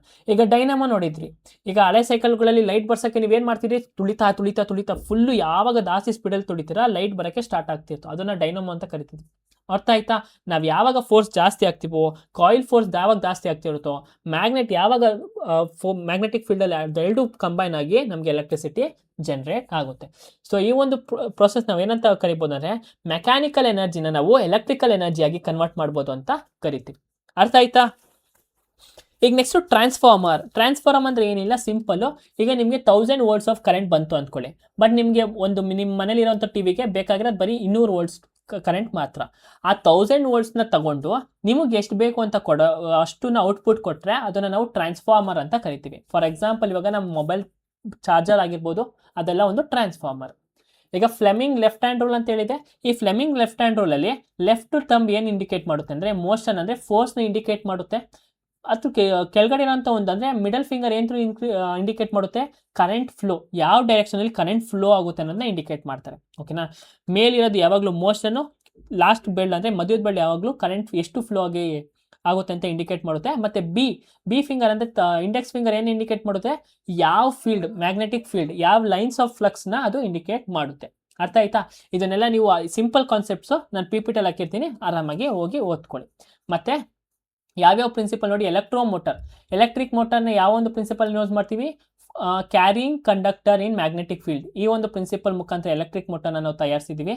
ಮತ್ತು ಎಲೆಕ್ಟ್ರಿಕ್ ಜನರೇಟರ್ನ ಎಲೆಕ್ಟ್ರೋಮ್ಯಾಗ್ನೆಟಿಕ್ ಇಂಡಕ್ಷನ್ ಅಂತ ಕರಿತೀವಿ. ಆ ಒಂದು ಪ್ರಿನ್ಸಿಪಲ್ ಯೂಸ್ ಮಾಡಿ ಈ ಒಂದು ಎಲೆಕ್ಟ್ರಿಸಿಟಿನ ಜನರೇಟ್ ಮಾಡೋಕ್ಕೆ ಯೂಸ್ ಮಾಡ್ತೀವಿ. ಅರ್ಥ ಆಯ್ತಲ್ವಾ? ನೋಡಿ, ಇದೆ ನಾನು ಏನು ಹೇಳ್ಬೇಕಂತ ಅನ್ಕೊತೀನಿ ಅಂತಂದರೆ PYQ ಅನಾಲಿಸಿಸ್ ಅಂತಂದರೆ ಬರೀ ಒಂದಿಂದಲ್ಲಿ ಮಾಡೋ ಅಂಥದ್ದಲ್ಲ. ನಾವು ಒಂದಿಂದಲ್ಲಿ ನಾವು ಮ್ಯಾಕ್ಸಿಮಮ್ ಮಾಡೋಕ್ಕೋಗೋದೆ 5ರಿಂದ 10 ಕ್ವಶನ್. 5ರಿಂದ 10 ಕ್ವಶನ್ ನಾವು ಒಂದು ಸಲ ಓದಬೇಕಾದ್ರೇ ನಮಗೆ ಕಂಪ್ಲೀಟಾಗಿ ಪಿಕ್ಚರ್ ಬಂದ್ಬಿಡ್ಬೇಕು. ಯಾವ್ದ್ಯಾವ್ದು ಹೇಗೆ ವರ್ಕ್ ಆಗುತ್ತೆ ಎಲ್ಲನೂ ನಮಗೆ ಒಂದೇ ಸಲ ಓದಬೇಕು. ಅದನ್ನು ನಾವು PYQ ಅನಾಲಿಸಿಸ್ ಅಂತ ಅಂತೀವಿ. If I am not wrong, ಯಾರು ದಯವಿಟ್ಟು ಬೇಜಾರು ಮಾಡ್ಕೋಬೇಡಿ. ನಾವು ಒಂದಿಂದಲೇ 20-25 ಕ್ವಶನ್ ಮಾಡ್ತೀವಿ ಅಂತಂದರೆ ಅದು PYQ ಅನಾಲಿಸಿಸ್ ಅಂತ ಅನ್ನಲ್ಲ, ಓಕೆನಾ. ಮತ್ತು ಅದು ಲಾಂಗ್ ಟರ್ಮ್ಗೆ ಹೆಲ್ಪ್ ಮಾಡಲ್ಲ. ಈಗ ನಾವು 25 ಕ್ವಶನ್ ಓದಿದ್ರೆ ನಿಮಗೆ ಒಂದು 2-3 ದಿನ ನೆನಪಿರ್ಬೋದು, ಬಟ್ ಜಾಸ್ತಿ ದಿನ ಗಂಟೆ ನೆನ್ಪಿಡೋಕ್ಕೆ ಸಾಧ್ಯ ಇಲ್ಲ. ಅದಕ್ಕೆ ನಾನು ಹೇಳೋದು, ಡೈಲಿ ನೀವು 10 ಕ್ವಶನ್ ಓದಿದ್ರು ನೀವು ಕಂಪ್ಲೀಟಾಗಿ ಒಂದು PYQನ ಅನಾಲಿಸಿಸ್ ಮಾಡಿ ಅಂತ, ಸರಿನಾ. ಸೊ ನೆಕ್ಸ್ಟ್ ಕ್ವಶನ್ಗೆ ಹೋಗೋಣ.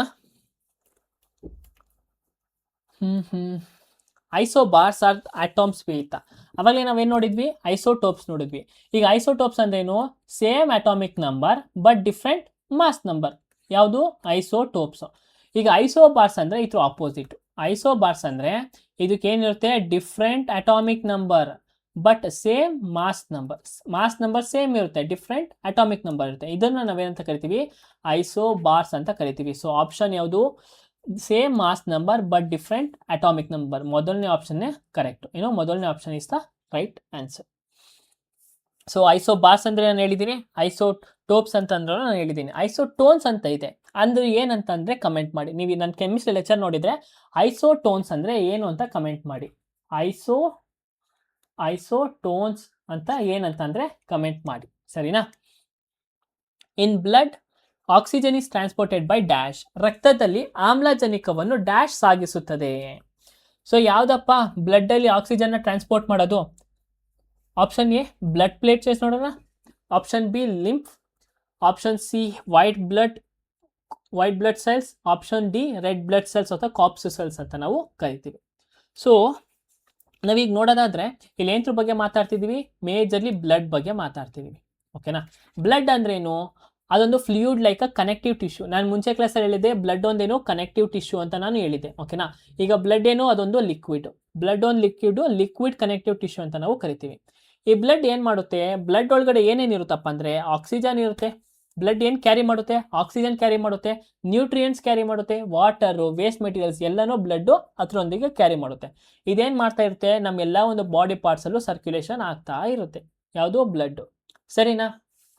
ಅರ್ಥ ಆಯ್ತಾ? ಹಾಗಾದರೆ ಬ್ಲಡ್ ಒಳಗಡೆ ಏನಿರುತ್ತೆ? ಈ ಬ್ಲಡ್ ಒಳಗಡೆ 3 ಪಾರ್ಟ್ ಆಗಿರುತ್ತೆ. ಒಂದು ನಾವು RBCs ಅಂತ ಕರಿತೀವಿ. ಈ RBCಸು ಸುಮಾರು 44% ಇರುತ್ತೆ. ಅದಾದಮೇಲೆ WBC ಪ್ಲಸ್ ಪ್ಲೇಟೆಟ್ಸ್ ಎಷ್ಟಿರುತ್ತೆ? ಇವೆರಡೂ ಸೇರಿ 1% ಇರುತ್ತೆ. ಇನ್ನು ಮಿಕ್ಕಿದು ಏನಿರುತ್ತೆ ಅಂತಂದರೆ ಪ್ಲಾಸ್ಮಾ ಅಂತ ಕರಿತೀವಿ. ಪ್ಲಾಸ್ಮಾ ಅಂತ ಇರುತ್ತೆ. ಈ ಪ್ಲಾಸ್ಮಾದಲ್ಲಿ ಏನಿರುತ್ತೆ? Water, ions, proteins, nutrients, waste to gases ಎಲ್ಲನೂ ಇನ್ಕ್ಲೂಡ್ ಆಗುತ್ತೆ. ಸೊ ನಾವು ನಮ್ಮ ಬ್ಲಡ್ ಏನಿಂದ ಕಂಪೋಸಿಷನ್ ಆಗಿದೆ ಅಂದರೆ plasma, platelets, white blood cells ಮತ್ತು ರೆಡ್ ಬ್ಲಡ್ ಸೆಲ್ಸಿಂದ ಕಂಪೋಸ್ ಆಗಿದೆ, ಸರಿನಾ. ಈಗ ರೆಡ್ ಬ್ಲಡ್ ಸೆಲ್ಸ್ ಅಂದ್ರೆ ಏನು? ರೆಡ್ ಬ್ಲಡ್ಸ್ ನಾನು ಇಥ್ರೋಸೈಟ್ಸ್ ಅಂತ ಕರಿತೀವಿ. ಇಥ್ರೋಸೈಟ್ಸ್ ಅಂತ ನಾವು ಕರಿತೀವಿ. ಇಥ್ರೋಸೈಟ್ಸ್ ಅಂತ ಕರಿತೀವಿ. ಇದ್ರ ಮೇನ್ ಜಾಬ್ ಏನಪ್ಪ ಅಂತಂದರೆ, ಈ ರೆಡ್ ಬ್ಲಡ್ ಸೆಲ್ಸ್ ಮೇನ್ ಕೆಲಸ ಏನಂದರೆ ಆಕ್ಸಿಜನ್ನ ಕ್ಯಾರಿ ಮಾಡೋದು, ಓಕೆನಾ. ಆಕ್ಸಿಜನ್ನ ಕ್ಯಾರಿ ಮಾಡೋದು. ಯಾಕೆ ರೆಡ್ ಬ್ಲಡ್ ಸೆಲ್ಸೇ ಕ್ಯಾರಿ ಮಾಡಬೇಕು? ವೈಟ್ ಬ್ಲಡ್ ಸೆಲ್ಸ್ ಯಾಕೆ ಕ್ಯಾರಿ ಮಾಡಲ್ಲ?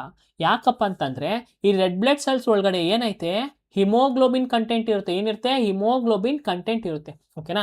ಸೊ ಈ ಹಿಮೋಗ್ಲೋಬಿನ್ ಯಾವ ಕಲರ್ ಇರುತ್ತೆ? ರೆಡ್ ಕಲರ್ ಇರುತ್ತೆ. ಮತ್ತು ಅದೇನಿರುತ್ತೆ? ಅದೊಂದು ಪ್ರೋಟೀನ್. ಯಾವುದಕ್ಕೆ? ರೆಡ್ ಬ್ಲಡ್ ಸೆಲ್ಸ್ಗೆ ಹಿಮೋಗ್ಲೋಬಿನ್ ಒಂದು ಪ್ರೋಟೀನ್. ಸೊ ಈ ಒಂದು ಹಿಮೋಗ್ಲೋಬಿನ್ ಏನು ಮಾಡುತ್ತೆ? ಲಂಗ್ಸಲ್ಲಿರುವಂಥ ಒಂದು ಆಕ್ಸಿಜನ್ ಜೊತೆಗೆ ಕಂಬೈನ್ ಆಗುತ್ತೆ, ಓಕೆನಾ. ಏನು ಮಾಡುತ್ತೆ? ಕಂಬೈನ್ ಮಾಡ್ಕೊಳ್ಳುತ್ತೆ. ಆ ಕಂಬೈನ್ ಮಾಡ್ಕೊಂಡು ಏನು ಮಾಡುತ್ತೆ? ಆಕ್ಸಿಜನ್ ಮಾಲಿಕ್ಯೂಲ್ಸ್ನ ಕ್ರಿಯೇಟ್ ಮಾಡ್ಕೊಳ್ಳುತ್ತೆ, ಓಕೆನಾ. ಆಕ್ಸಿಜನ್ ಮಾಲಿಕ್ಯೂಲ್ಸ್ನ ಕ್ರಿಯೇಟ್ ಮಾಡ್ಕೊಳ್ಳುತ್ತೆ. ಯಾವಾಗ ಈ ರೆಡ್ ಬ್ಲಡ್ ಸೆಲ್ಸ್ ಲಂಗ್ಸ್ಗೆ ಹೋದಾಗ ಲಂಗ್ಸಲ್ಲಿ ಬರುವಂಥ ಒಂದು ಆಕ್ಸಿಜನ್ನ ಹಿಮೋಗ್ಲೋಬಿನ್ ಬಂದು ಅದನ್ನು ಬೈಂಡ್ ಮಾಡ್ಕೊಂಡು ಏನು ಮಾಡುತ್ತೆ? ಆಕ್ಸಿಜನ್ ಬಾಂಡ್ಸ್ ಆಗಿ ಅಥವಾ ಆಕ್ಸಿಜನ್ ಮಾಲಿಕ್ಯೂಲ್ಸ್ ಆಗಿ ಕನ್ವರ್ಟ್ ಮಾಡುತ್ತೆ, ಸರಿನಾ. ಇದೇನು ಮಾಡುತ್ತೆ? ಆಮೇಲೆ ಈ ಆಕ್ಸಿಜನ್ನ ಎಲ್ಲೋಗಿ ರಿಲೀಸ್ ಮಾಡುತ್ತೆ? ಹಿಮೋಗ್ಲೋಬಿನ್ ಬೇಕಾದಂಥ ಒಂದು ಟಿಶ್ಯೂಲ್ ಹೋಗ್ಬಿಟ್ಟು ಇದನ್ನು ರಿಲೀಸ್ ಮಾಡುತ್ತೆ. ಅರ್ಥ ಆಯ್ತಾ? ಸೊ ಯಾಕೆ RBCನೇ ಆಕ್ಸಿಜನ್ನ ಕ್ಯಾರಿ ಮಾಡೋದಂತ? ಅದರೊಳಗೆ ಹಿಮೋಗ್ಲೋಬಿನ್ ಇರುತ್ತೆ. ಸೊ ಹಿಮೋಗ್ಲೋಬಿನ್ ಏನು? ಅದೊಂದು ಪ್ರೋಟೀನು. ಮತ್ತು ಅದರೊಳಗಡೆ ಏನು ಕಂಟೆಂಟ್ ಇರುತ್ತೆ? ಐರನ್ ಕಂಟೆಂಟ್ ಇರುತ್ತೆ, ಓಕೆನಾ. ಸೊ ಆಕ್ಸಿಜನ್ ಯಾರು ಕ್ಯಾರಿ ಮಾಡೋದು? ಹಿಮೋಗ್ಲೋಬಿನ್ ಕ್ಯಾರಿ ಮಾಡುತ್ತೆ, ಸರಿನಾ. ಆಮೇಲೆ ಈಗ ವೈಟ್ ಬ್ಲಡ್ ಸೆಲ್ಸ್ ಅಂದ್ರೆ ಏನು? ವೈಟ್ ಬ್ಲಡ್ಸ್ ಅಂದರೆ WBC ಅಂತ ಕರಿತೀವಿ. ಇದನ್ನು ಲೂಕೋಸೈಟ್ಸ್ ಅಂತಲೂ ನಾವು ಕರಿತೀವಿ. ಈ ಲೂಕೋಸೈಟ್ಸ್ ಏನು ಹೆಲ್ಪ್ ಮಾಡುತ್ತೆ? ನಮ್ಗೆ ಏನಾದರೂ ಒಂದು ರೋಗಗಳು ಬಂದರೆ ಅದ್ರ ವಿರುದ್ಧ ಹೋರಾಡೋಕ್ಕೆ ಅದು ಹೆಲ್ಪ್ ಮಾಡುತ್ತೆ, ಸರಿನಾ. Protect the body from diseases and they do not carry oxygen. ಅದು ಆಕ್ಸಿಜನ್ನ ಕ್ಯಾರಿ ಮಾಡಲ್ಲ. ಯಾಕೆ? RBCs ಕ್ಯಾರಿ ಮಾಡುತ್ತೆ ಅದಕ್ಕೆ. ಈಗ ಪ್ಲೇಟೆಟ್ಸ್ ಅಂದ್ರೇನು? ಈಗ ಫಾರ್ ಎಕ್ಸಾಂಪಲ್ ನೀವೇನೋ ಬಿದ್ದುಬಿಟ್ಟಿರ್ತೀರ, ನಿಮಗೆ ಬ್ಲಡ್ ಜಾಸ್ತಿ ಲೀಕ್ ಆಗ್ತೈತೆ. ಅದನ್ನ ತಡೆಗಟ್ಟಿಸೋದು ಯಾವುದು? ಪ್ಲೇಟೇಟ್ಸ್ ಅಂತ ಕರಿತೀವಿ. ಓಕೆನಾ? ಪ್ಲೇಟೇಟ್ ಅಂತ ಇರುತ್ತೆ.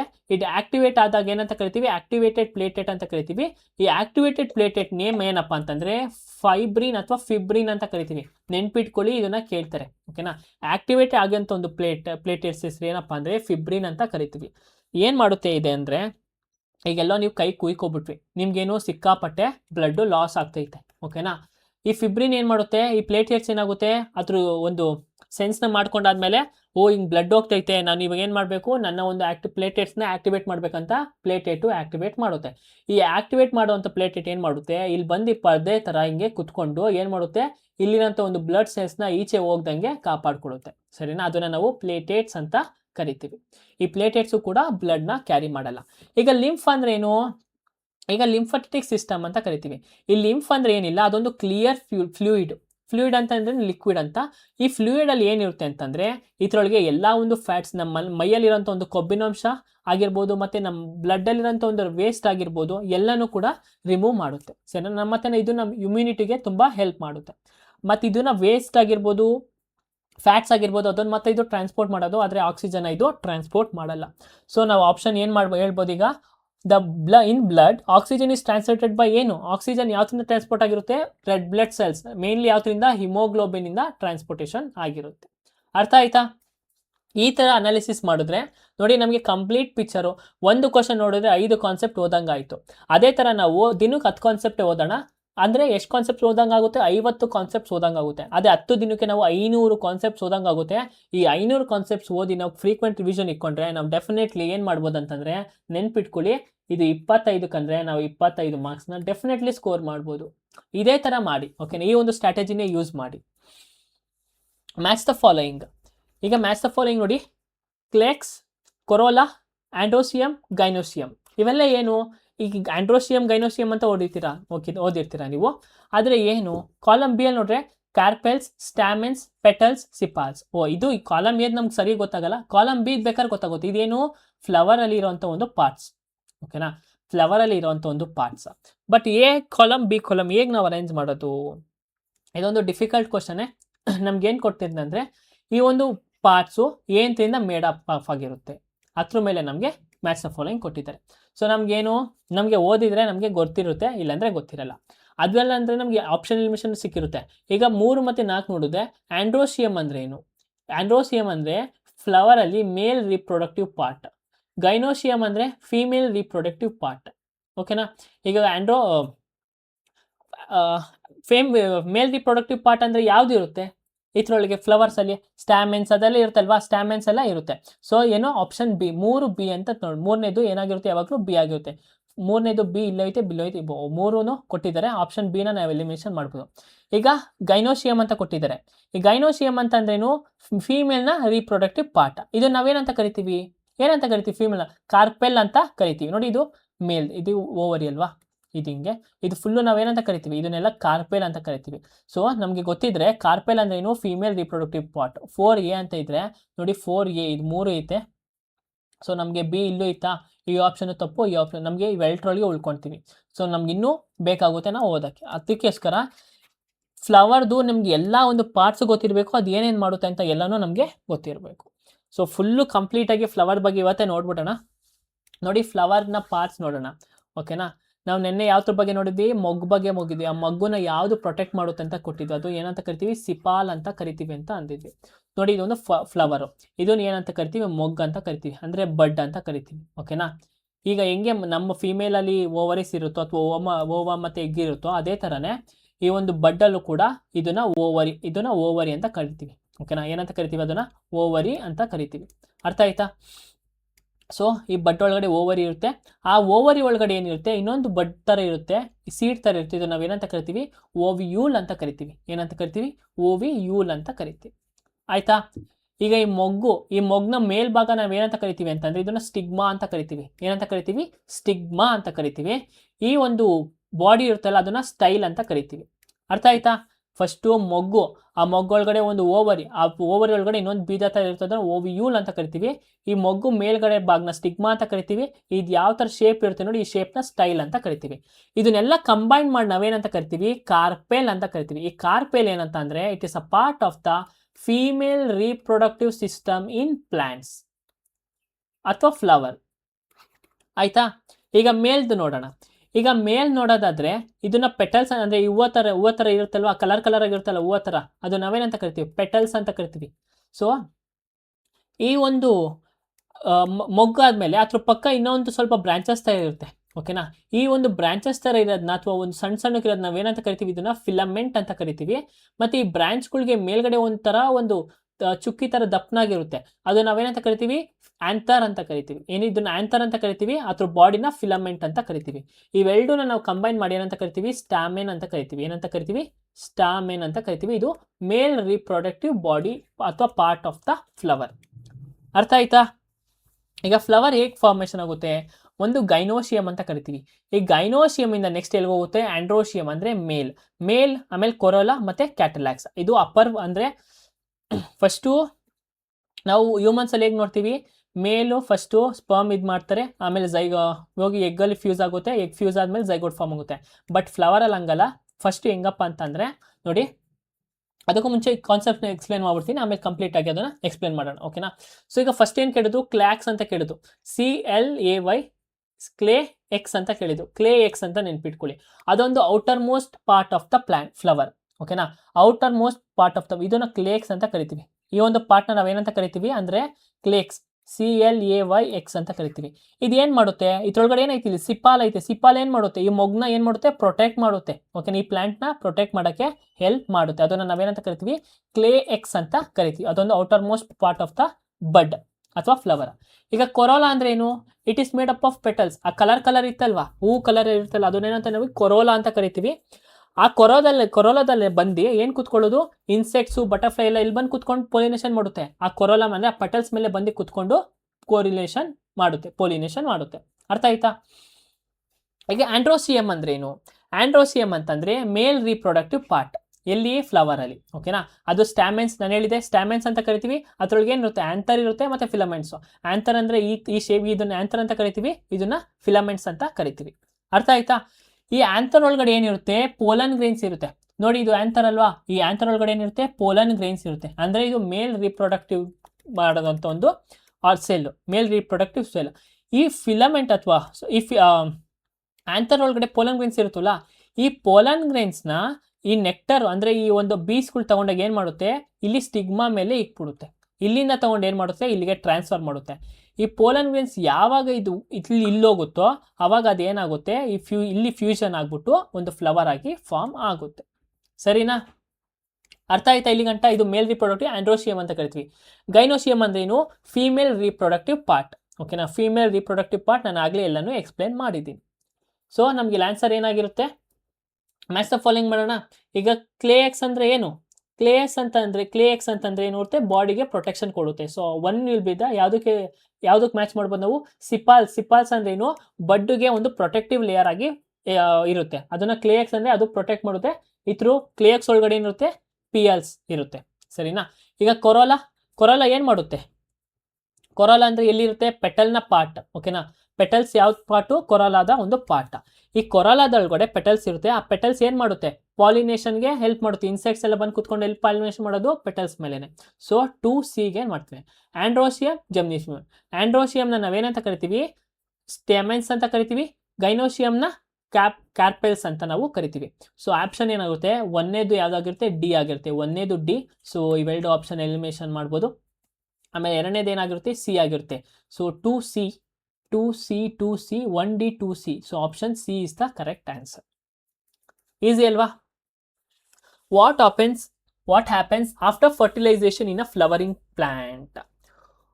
ಹೂ ಬಿಡುವ ಸಸ್ಯದಲ್ಲಿ ಫಲೀಕರಣದ ನಂತರ ಏನಾಗುತ್ತದೆ? ಸೊ ಹೂವಲ್ಲೇ ನೋಡಿ, ಈಗ ಫರ್ಟಿಲೈಸೇಷನ್ ಇನ್ ಪ್ಲಾಂಟ್ಸ್ ಬಗ್ಗೆ ಕೇಳ್ತಿದ್ದಾರೆ. ಅದನ್ನು ನೋಡ್ಬಿಡೋಣ. ಫಸ್ಟ್ ನೋಡೋಣ. ನಾನು ಮೇಲ್ ಪಾರ್ಟ್ನ ಏನಂತ ಕರಿತೀವಿ? ಸ್ಟಾಮೆನ್ ಅಂತ ಕರಿತೀವಿ. ಫಿಮೇಲ್ ಪಾರ್ಟ್ನ ಕಾರ್ಪೆಲ್ ಮತ್ತೆ ಅಥವಾ ಪಿಸ್ತಿಲ್ ಅಂತ ಕರಿತೀವಿ. ಓಕೆನಾ? ಆಂಡ್ರೋಶಿಯಂ, ಗೈನೋಶಿಯಂ. ಅರ್ಥ ಆಯ್ತಾ? ಇದನ್ನ ಅಲ್ಲಿ ಹೇಳ್ಕೊಟ್ಟಿದ್ದು. ಸೊ ಈಗ ಹೇಗೆ ಫರ್ಟಿಲೈಸೇಷನ್ ಆಗುತ್ತೆ? ನಾನು ಹೇಳಿದ್ದೆ ಅದ್ರೊಳಗಡೆ ಏನಿರುತ್ತೆ? ಸ್ಟಾಮೆನ್ಸ್ ಅಂದ್ರೆ ಸ್ಟಾಮೆನ್ಸ್ ಒಳಗಡೆ ಏನಿರುತ್ತೆ? ಪೋಲನ್ ಗ್ರೈನ್ಸ್ ಇರುತ್ತೆ. ಓಕೆನಾ? ಪೋಲನ್ ಗ್ರೈನ್ಸ್ ಇಲ್ಲಿ ನೋಡಿ, ಈ ತರ ಇಲ್ಲಿ ಪೋಲನ್ ಗ್ರೈನ್ಸ್ ಇರುತ್ತಾ ಇದ್ರೊಳಗಡೆ? ಈ ಪೋಲನ್ ಗ್ರೈನ್ಸ್ ನ ಈ ಪೋಲನ್ ಗ್ರೇನ್ಸ್ ಈ ಬೀಸ್ಗಳು ಏನು ಮಾಡುತ್ತವೆ, ಬೀಸ್ ಆಗಿರ್ಬೋದು, ಬಟರ್ಫ್ಲೈ ಆಗಿರ್ಬೋದು, ಅಥವಾ ಇನ್ಸೆಕ್ಟ್ಸ್ ಆಗಿರ್ಬೋದು, ಏನು ಮಾಡುತ್ತೆ ಅಂದರೆ ತಗೊಂಡೋಗ್ಬಿಟ್ಟು ಸ್ಟಿಗ್ಮಾ ಮೇಲೆ ಇಕ್ಕುತ್ತೆ. ಓಕೆನಾ. ಪೋಲನ್ ಗ್ರೇನ್ಸ್ ಏನು ಮೇಲ್ ರಿಪ್ರೊಡಕ್ಟಿವ್ ಪಾರ್ಟು ಸೆಲ್ಲು, ಆ ಸೆಲ್ನ ತಗೊಂಡೋಗಿ ಪೋಲನ್ ಗ್ರೇನ್ಸ್ ಈ ಪೋಲಿನೇಟರ್ ಅಂದರೆ ಈ ಒಂದು ಸೆಲ್ನ ಟ್ರಾನ್ಸ್ ಮಾಡ್ತಿಲ್ಲ, ಅವನ್ನ ಪೋಲಿನೇಟರ್ ಅಂತ ಕರಿತೀವಿ. ಓಕೆನಾ. ಅದೇನು ಮಾಡುತ್ತೆ, ಈ ಆಂಥರಿಂದ ಸ್ಟಿಗ್ಮಾಗೆ ತಗೊಂಡೋಗ್ಬಿಟ್ಟು ಆ ಪೋಲನ್ ಗ್ರೇನ್ಸ್ನ ಇಟ್ಬಿಡುತ್ತೆ. ಸರಿನಾ. ಆ ಟ್ರಾನ್ಸ್ಫರ್ ಮಾಡಾದ್ಮೇಲೆ ಏನಾಗುತ್ತೆ, ಫರ್ಟಿಲೈಸೇಷನ್ ಆಗೋಕ್ಕೆ ಸ್ಟಾರ್ಟ್ ಆಗುತ್ತೆ. ಯಾವಾಗ ಈ ಪೋಲನ್ ಗ್ರೇನ್ಸ್ಗಳು ಬಂದು ಈ ಸ್ಟಿಗ್ಮಾ ಮೇಲೆ ಕುತ್ಕೊಳ್ಳುತ್ತೋ, ಈ ಪೋಲನ್ ಗ್ರೇನ್ಸ್ ಏನು ಮಾಡುತ್ತೆ, ಪೋಲನ್ ಟ್ಯೂಬ್ನ ಬೆಳೆಸೋಕೆ ಸ್ಟಾರ್ಟ್ ಮಾಡುತ್ತೆ. ಈ ಪೋಲನ್ ಟ್ಯೂಬ್ ಬೆಳೆದು ಏನಾಗುತ್ತೆ, ಇದು ಹೋಗ್ಬಿಟ್ಟು ಡೈರೆಕ್ಟ್ ಎಲ್ಲಿ ಕನೆಕ್ಟ್ ಆಗುತ್ತೆ, ಎಗ್ ಸೆಲ್ ಅಂದರೆ ಓವರಲ್ಲಿ ಇರೋಂಥ ಒಂದು ಎಗ್ಗುಗೆ ಕನೆಕ್ಟ್ ಆಗುತ್ತೆ. ಯಾವುದು, ಈ ಪೋಲನ್ ಗ್ರೇನ್ಸ್. ಈಗ ಆವಾಗ ಏನಾಗುತ್ತೆ, ಅದು ಫರ್ಟಿಲೈಸೇಷನ್ ಆಗೋಕ್ಕೆ ಸ್ಟಾರ್ಟ್ ಆಗುತ್ತೆ. ಸರಿನಾ. ಇದಿಷ್ಟು ಪ್ಲಾಂಟಲ್ಲಿ ಆಗುವಂಥ ಒಂದು fertilization process. The pollen grains grows in the pollen tube.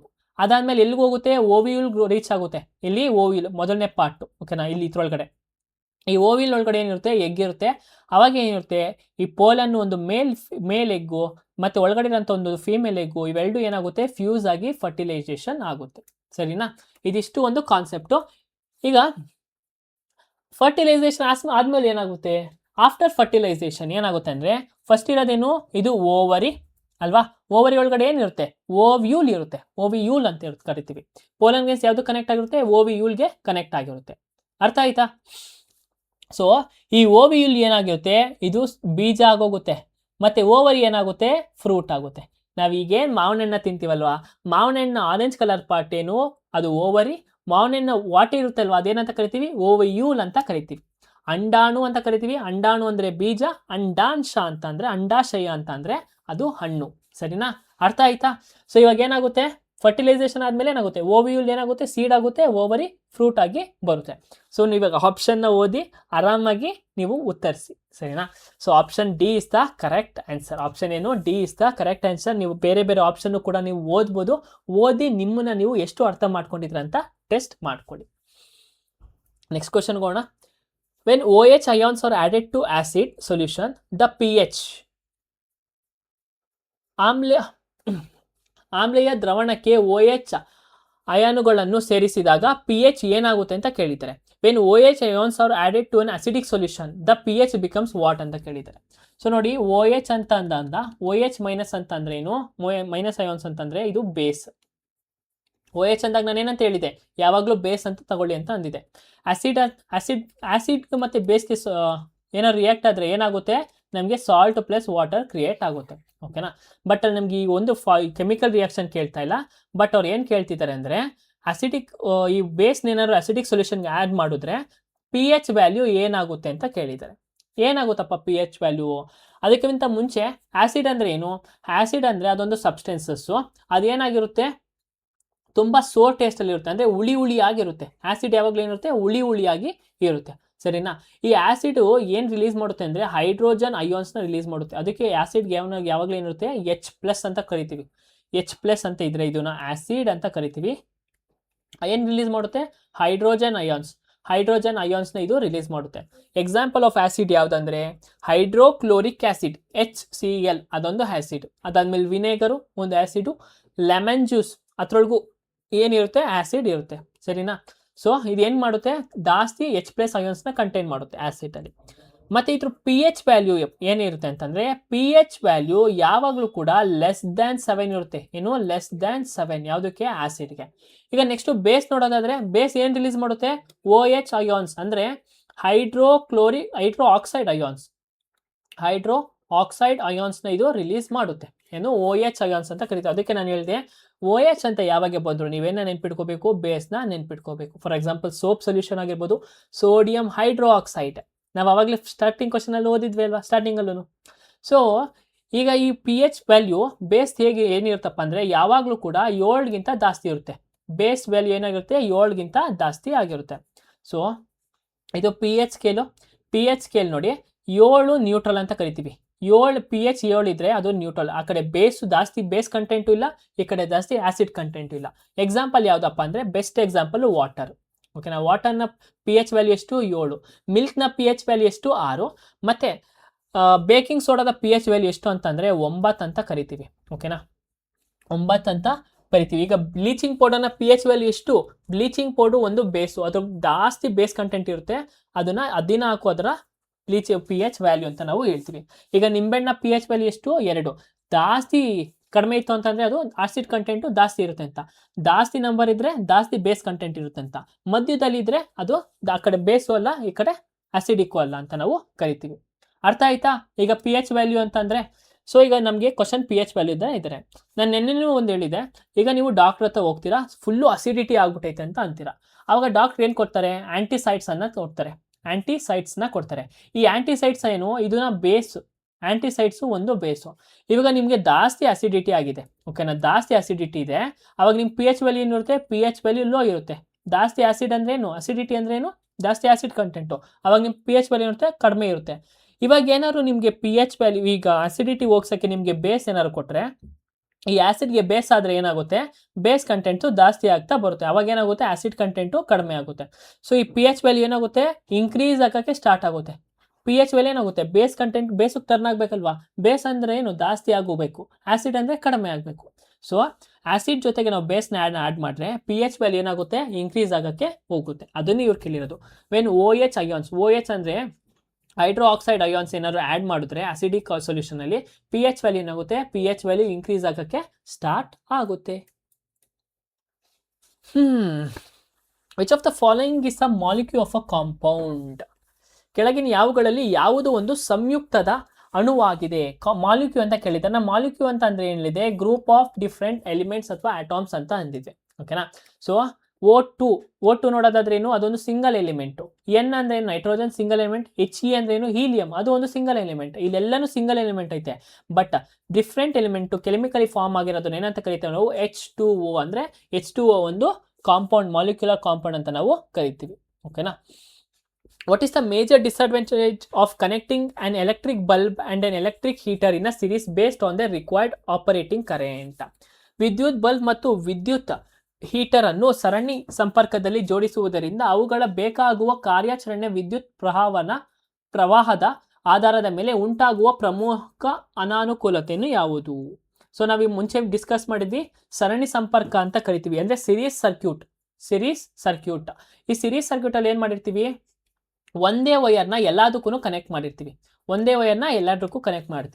ಇವ್ರು ಹೇಳಿತರ ಪ್ರಕಾರ ನೋಡಿದ್ರೆ, ಸೊ ಎಕ್ಸಾಂಪಲ್ ಇದು ಬ್ಯಾಟ್ರಿ ಅಂತ ಅನ್ಕೊಳ್ಳಿ.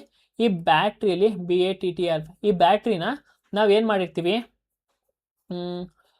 ಒಂದು ಬಲ್ಪು ಕನೆಕ್ಟ್ ಮಾಡಿರ್ತೀವಿ, ಇದು ಬಲ್ಪ್ ಅನ್ಕೊಳ್ಳಿ, ಇದು ಬಲ್ಪು ಕನೆಕ್ಟ್ ಮಾಡ್ತೀವಿ, ಮತ್ತೆ ಒಂದು ಹೀಟರ್, ಇದು ಒಂದು ಹೀಟರ್, ಓಕೆನಾ. ಈ ಹೀಟ್ರಿಗೂ ಕನೆಕ್ಟ್ ಮಾಡಿರ್ತೀವಿ.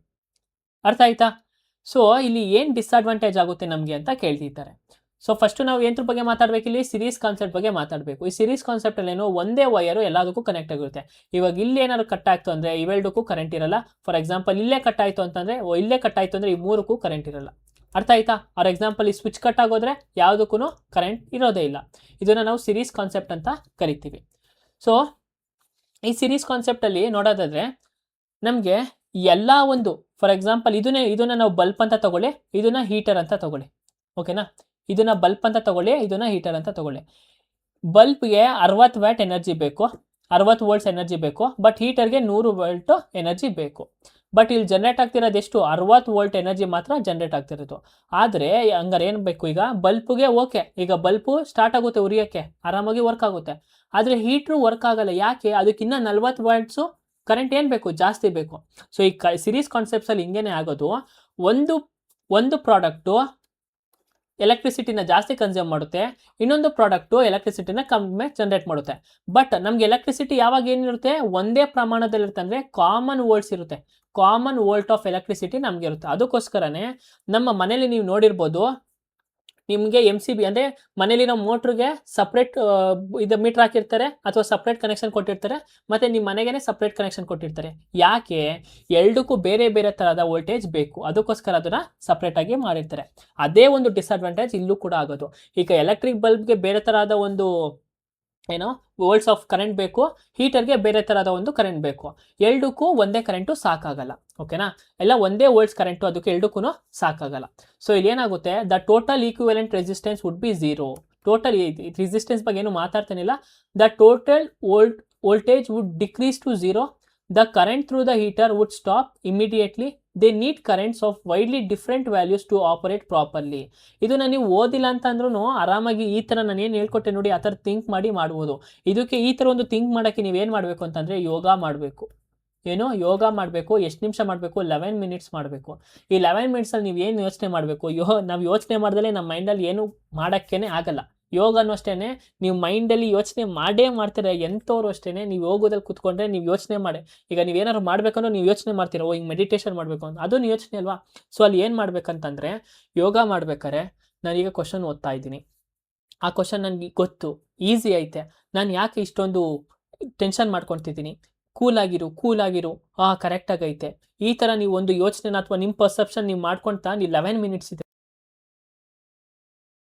ಮುಂದಿನ ಪ್ರಶ್ನೆ, which of the following structures act as the basic filtration unit in the kidney? ಮೂತ್ರಪಿಂಡದ ಮೂಲ ಶೋಧನಾ ಘಟಕ ಯಾವುದು ಅಂತ ಕೇಳಿದ್ದಾರೆ. ಸೊ ಇಲ್ಲಿ ಎಂದ್ರ ಬಗ್ಗೆ ಮಾತಾಡ್ತಿದ್ದಾರೆ? ಮೂತ್ರಪಿಂಡ ಅಂದರೆ ಕಿಡ್ನಿ ಬಗ್ಗೆ ಮಾತಾಡ್ತಾರೆ, ಮತ್ತು ಅಲ್ಲಿರುವಂಥ ಒಂದು ಬೇಸಿಕ್ ಫಿಲ್ಟ್ರೇಷನ್ ಯೂನಿಟ್ ಯಾವುದು ಅಂತ ಕೇಳಿದ್ದಾರೆ. ಸೊ ಕಿಡ್ನಿನ ಬೇಸಿಕ್ ಫಿಲ್ಟ್ರೇಷನ್ ಯೂನಿಟ್ ಯಾವುದಪ್ಪ ಅಂತ ಅಂದರೆ ನೆಫ್ರಾನ್ ಅಂತ ಕರಿತೀವಿ. ನೆಫ್ರಾನ್ ಏನು ಮಾಡುತ್ತೆ? ಬ್ಲಡ್ನ ಫಿಲ್ಟ್ರೇಷನ್ ಮಾಡುತ್ತೆ. ಫಿಲ್ಟರ್ ಮಾಡಿ ಏನು ಮಾಡುತ್ತೆ? ಅದರಲ್ಲಿರೋಂಥ ಒಂದು ವೇಸ್ಟ್ ಎಲಿಮೆಂಟ್ಸ್ನ ಏನು ಮಾಡುತ್ತೆ? ಸೆಗ್ರಿಗೇಟ್ ಮಾಡುತ್ತೆ. ಓಕೆನಾ? ಸೊ ಸೆಗ್ರಿಗೇಟ್ ಆದಮೇಲೆ ವಾಟರ್ ಲಿಕ್ವಿಡ್ ವೇಸ್ಟ್ ಎಲಿಮೆಂಟ್ ಏನಾಗಿ ಬರುತ್ತೆ? ಯೂರಿನ್ ಆಗಿ ಔಟ್ಸೈಡ್ ಆಗಿ ಬರುತ್ತೆ.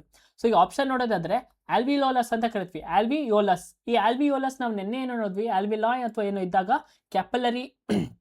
ಕ್ಯಾಪಿಲರೀಸು ಅದರಿಂದ ಸರೌಂಡ್ ಆಗಿರುತ್ತೆ, ಮತ್ತು ಗ್ಯಾಸಸ್ಸು ಎಕ್ಸ್ಚೇಂಜ್ ಮಾಡೋಕ್ಕೆ ಅದು ಹೆಲ್ಪ್ ಮಾಡುತ್ತೆ ಅಂತ ನಾವು ಹೇಳಿದ್ವಿ. ಓಕೆನಾ? ಅದು ಎಲ್ಲಿಗೆ ರಿಲೇಟೆಡು?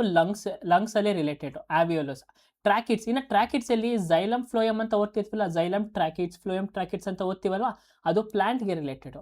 ಈ ವಿಲಸ್ ಅಂದರೆ, ಈ ವಿಲಸ್ ಎಲ್ಲಿ ಹೆಲ್ಪ್ ಮಾಡುತ್ತೆ? ವಿಲಸ್ ಹೆಲ್ಪ್ ಇನ್ ಸ್ಮಾಲ್ ಇಂಟೆಸ್ಟೈನ್. ಇನ್ನು ಸ್ಮಾಲ್ ಇಂಟೆಸ್ಟೈನಲ್ಲಿ ಇದು ಹೆಲ್ಪ್ ಮಾಡುತ್ತೆ. ಸೊ ಆಪ್ಷನ್ ಯಾವುದು? ನೆಫ್ರಾನ್ ಅಂತ ನಾವು ಆರಾಮಾಗಿ ಹೇಳ್ಬೋದು.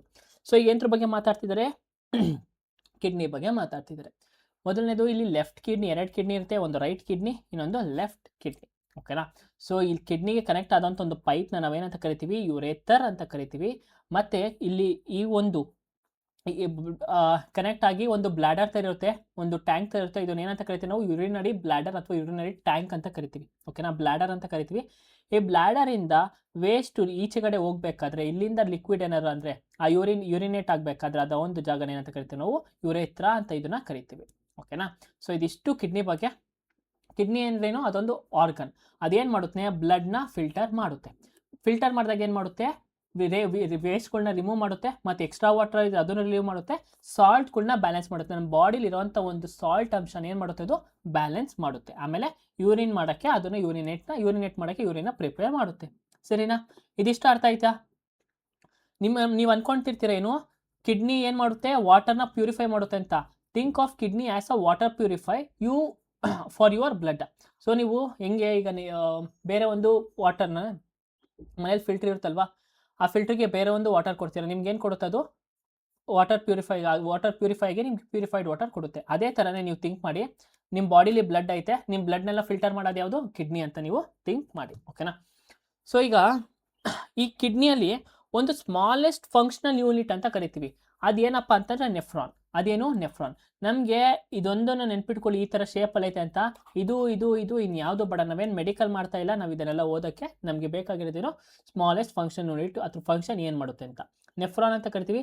ಎಲ್ಲ ಕಿಡ್ನಿಲೂ, ಒಂದು ಕಿಡ್ನಿಲಿ ಎಲ್ಲರಿಗೂ ಅಷ್ಟೇ, ಒಂದು ಕಿಡ್ನಿಲಿ ಎಷ್ಟು ನೆಫ್ರಾನ್ಸ್ ಇರುತ್ತೆ? ನಿಯರ್ಲಿ 1 ಮಿಲಿಯನ್ ನೆಫ್ರಾನ್ಸು ಇರುತ್ತೆ. ಓಕೆನಾ? ಇದೇನು ಮಾಡುತ್ತಪ್ಪ ಅಂತಂದರೆ ಬ್ಲಡ್ನ ಫಿಲ್ಟರ್ ಮಾಡುತ್ತೆ, ಮತ್ತು ಯೂರಿನ್ನ ಸಪ್ರೇಟ್ ಮಾಡುತ್ತೆ ಬ್ಲಡ್ಡಿಂದ. ಆಯಿತಾ? ಇದಿಷ್ಟು ಕೆಲಸ ಯಾವ್ದು? ನೆಫ್ರಾನ್ದು. ಇದು 3 ಸಿಂಪಲ್ ಸ್ಟೆಪ್ಸ್ ತಗೊಳುತ್ತೆ. ಒಂದು ಫಿಲ್ಟ್ರೇಷನ್, ನಾನು ಹೇಳಿದೆ, ಬ್ಲಡ್ನ ಫಿಲ್ಟರ್ ಮಾಡುತ್ತೆ, ಮತ್ತು ವೇಸ್ಟ್ ವಾಟರ್ನು ಕೂಡ ಫಿಲ್ಟರ್ ಮಾಡುತ್ತೆ. ಆಮೇಲೆ ಏನು ಮಾಡುತ್ತೆ? ಮತ್ತೆ ರೀಅಬ್ಸಾರ್ಬ್ ಮಾಡುತ್ತೆ. ಈ ರೀಅಬ್ಸಾರ್ಬ್ ಮಾಡಿದಾಗ ಏನಾಗುತ್ತೆ? ರೀಅಬ್ಸಾರ್ಬ್ ಮಾಡಿದಾಗ ಮತ್ತೆ ಯೂಸ್ಫುಲ್ ಆಗಿರೋಂಥ ಒಂದು ಸಬ್ಸ್ಟೆನ್ಸ್ ಇದ್ದರೆ ಅದನ್ನು ಮತ್ತೆ ಬ್ಲಡ್ಡು ಕಳಿಸುತ್ತೆ. ಇಲ್ಲ ಅಂತ ಅಂದರೆ ಅದನ್ನು ವೇಸ್ಟ್ ಪ್ರಾಡಕ್ಟ್ಗೆ ಯೂರಿನ್ ಆಗಿ ಅದನ್ನು ಈಚೆಗಡೆ, ಬಾಡಿಯಿಂದ ಈಚೆಗಡೆಗೆ ಕಳ್ಸೋಕ್ಕೆ ಸಹಾಯ ಮಾಡುತ್ತೆ. ಇದಿಷ್ಟು ನೆಫ್ರಾನ್ ಬಗ್ಗೆ. Which of the following is an example of uniform circular motion in the daily life? ನೋಡಿ, ಯೂನಿಫಾರ್ಮ್ ಸರ್ಕ್ಯುಲರ್ ಮೋಷನ್ ಅವತ್ತಿಂದ ಒಂದೇ ಒಂದು ಕ್ವಶನ್ನು ಮಿಸ್ ಇಲ್ಲದೆ ಯಾವ ಕ್ವಶನ್ ಪೇಪರಲ್ಲೂ ಇಲ್ಲ. ಸೊ ಈ ಒಂದು ಕ್ವಶನ್ನ ಕಮೆಂಟಲ್ಲಿ ತಿಳಿಸಿ. ಈ ಒಂದು ಕ್ವಶನ್ನ ನೀವೇ ಕಮೆಂಟಲ್ಲಿ ತಿಳಿಸಿ. ಓಕೆನಾ? ಆನ್ಸರ್ ಮಾಡಿ ಕಮೆಂಟಲ್ಲಿ ತಿಳಿಸಿ. ಕ್ವಶನ್ನ ಓದ್ಕೊಬಿಟ್ಟು 2 ಮಿನಿಟ್ಸ್ ಟೈಮ್ ಕೊಡ್ತೀನಿ.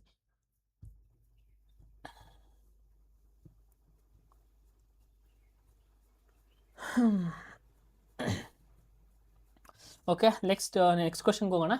Which of the following statement describes biological magnification? ನಾನು ನೆನ್ನೆನೇ ಹೇಳಿದೆ, ಬಯೋಲಾಜಿಕಲ್ ಮ್ಯಾಗ್ನಿಫಿಕೇಶನ್, ಬಯೋ ಮ್ಯಾಗ್ನಿಫಿಕೇಶನ್ ಅಂತ ಕರಿತೀವಿ, ಮತ್ತೆ ಬಯೋ ಅಕ್ಯುಮಿಲೇಷನ್ ಅಂತ ಕರಿತೀವಿ. ಫಾರ್ ಎಕ್ಸಾಂಪಲ್, ಇವಾಗ ಇದು ಫುಡ್ ಚೈನ್ ಅಂತ ಅನ್ಕೊಳ್ಳಿ, ಇದು ಫುಡ್ ಚೈನ್, ಓಕೆನಾ. ಇದು low level, producer, consumer, secondary consumer, tertiary consumer, apex.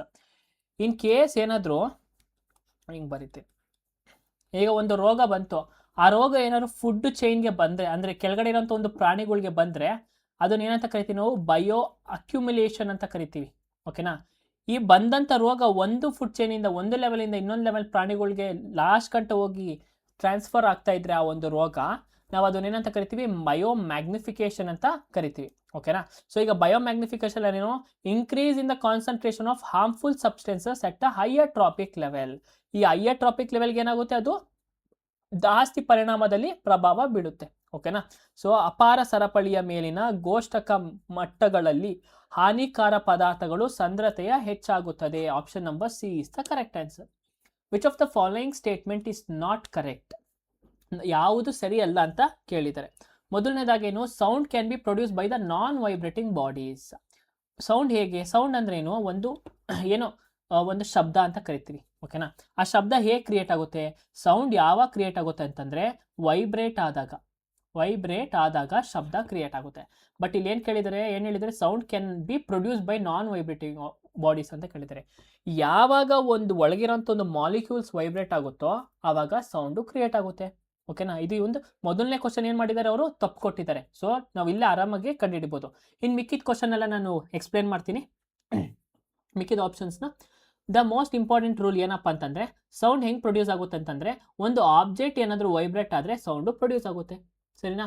ಈಗ ಬೆಲ್ನ ರಿಂಗ್ ಮಾಡ್ತೀವಲ್ವಾ, ಅವಾಗ ಏನಾಗುತ್ತೆ? ವೈಬ್ರೇಟ್ ಆಗಿರುತ್ತೆ. ವೈಬ್ರೇಟ್ ಆದಾಗೆ ತಾನೇ ಇದು ಸೌಂಡ್ ಬರೋದು. ಸೊ ಯಾವುದೇ ಒಂದು ಆಬ್ಜೆಕ್ಟ್ ಸೌಂಡ್ ಬರ್ತೈತೆ ಅಂದರೆ ಅದರೊಳಗಡೆ ಫಸ್ಟು ಏನಾಗಿರುತ್ತೆ? ವೈಬ್ರೇಟ್ ಆಗಿರುತ್ತೆ, ಓಕೆನಾ.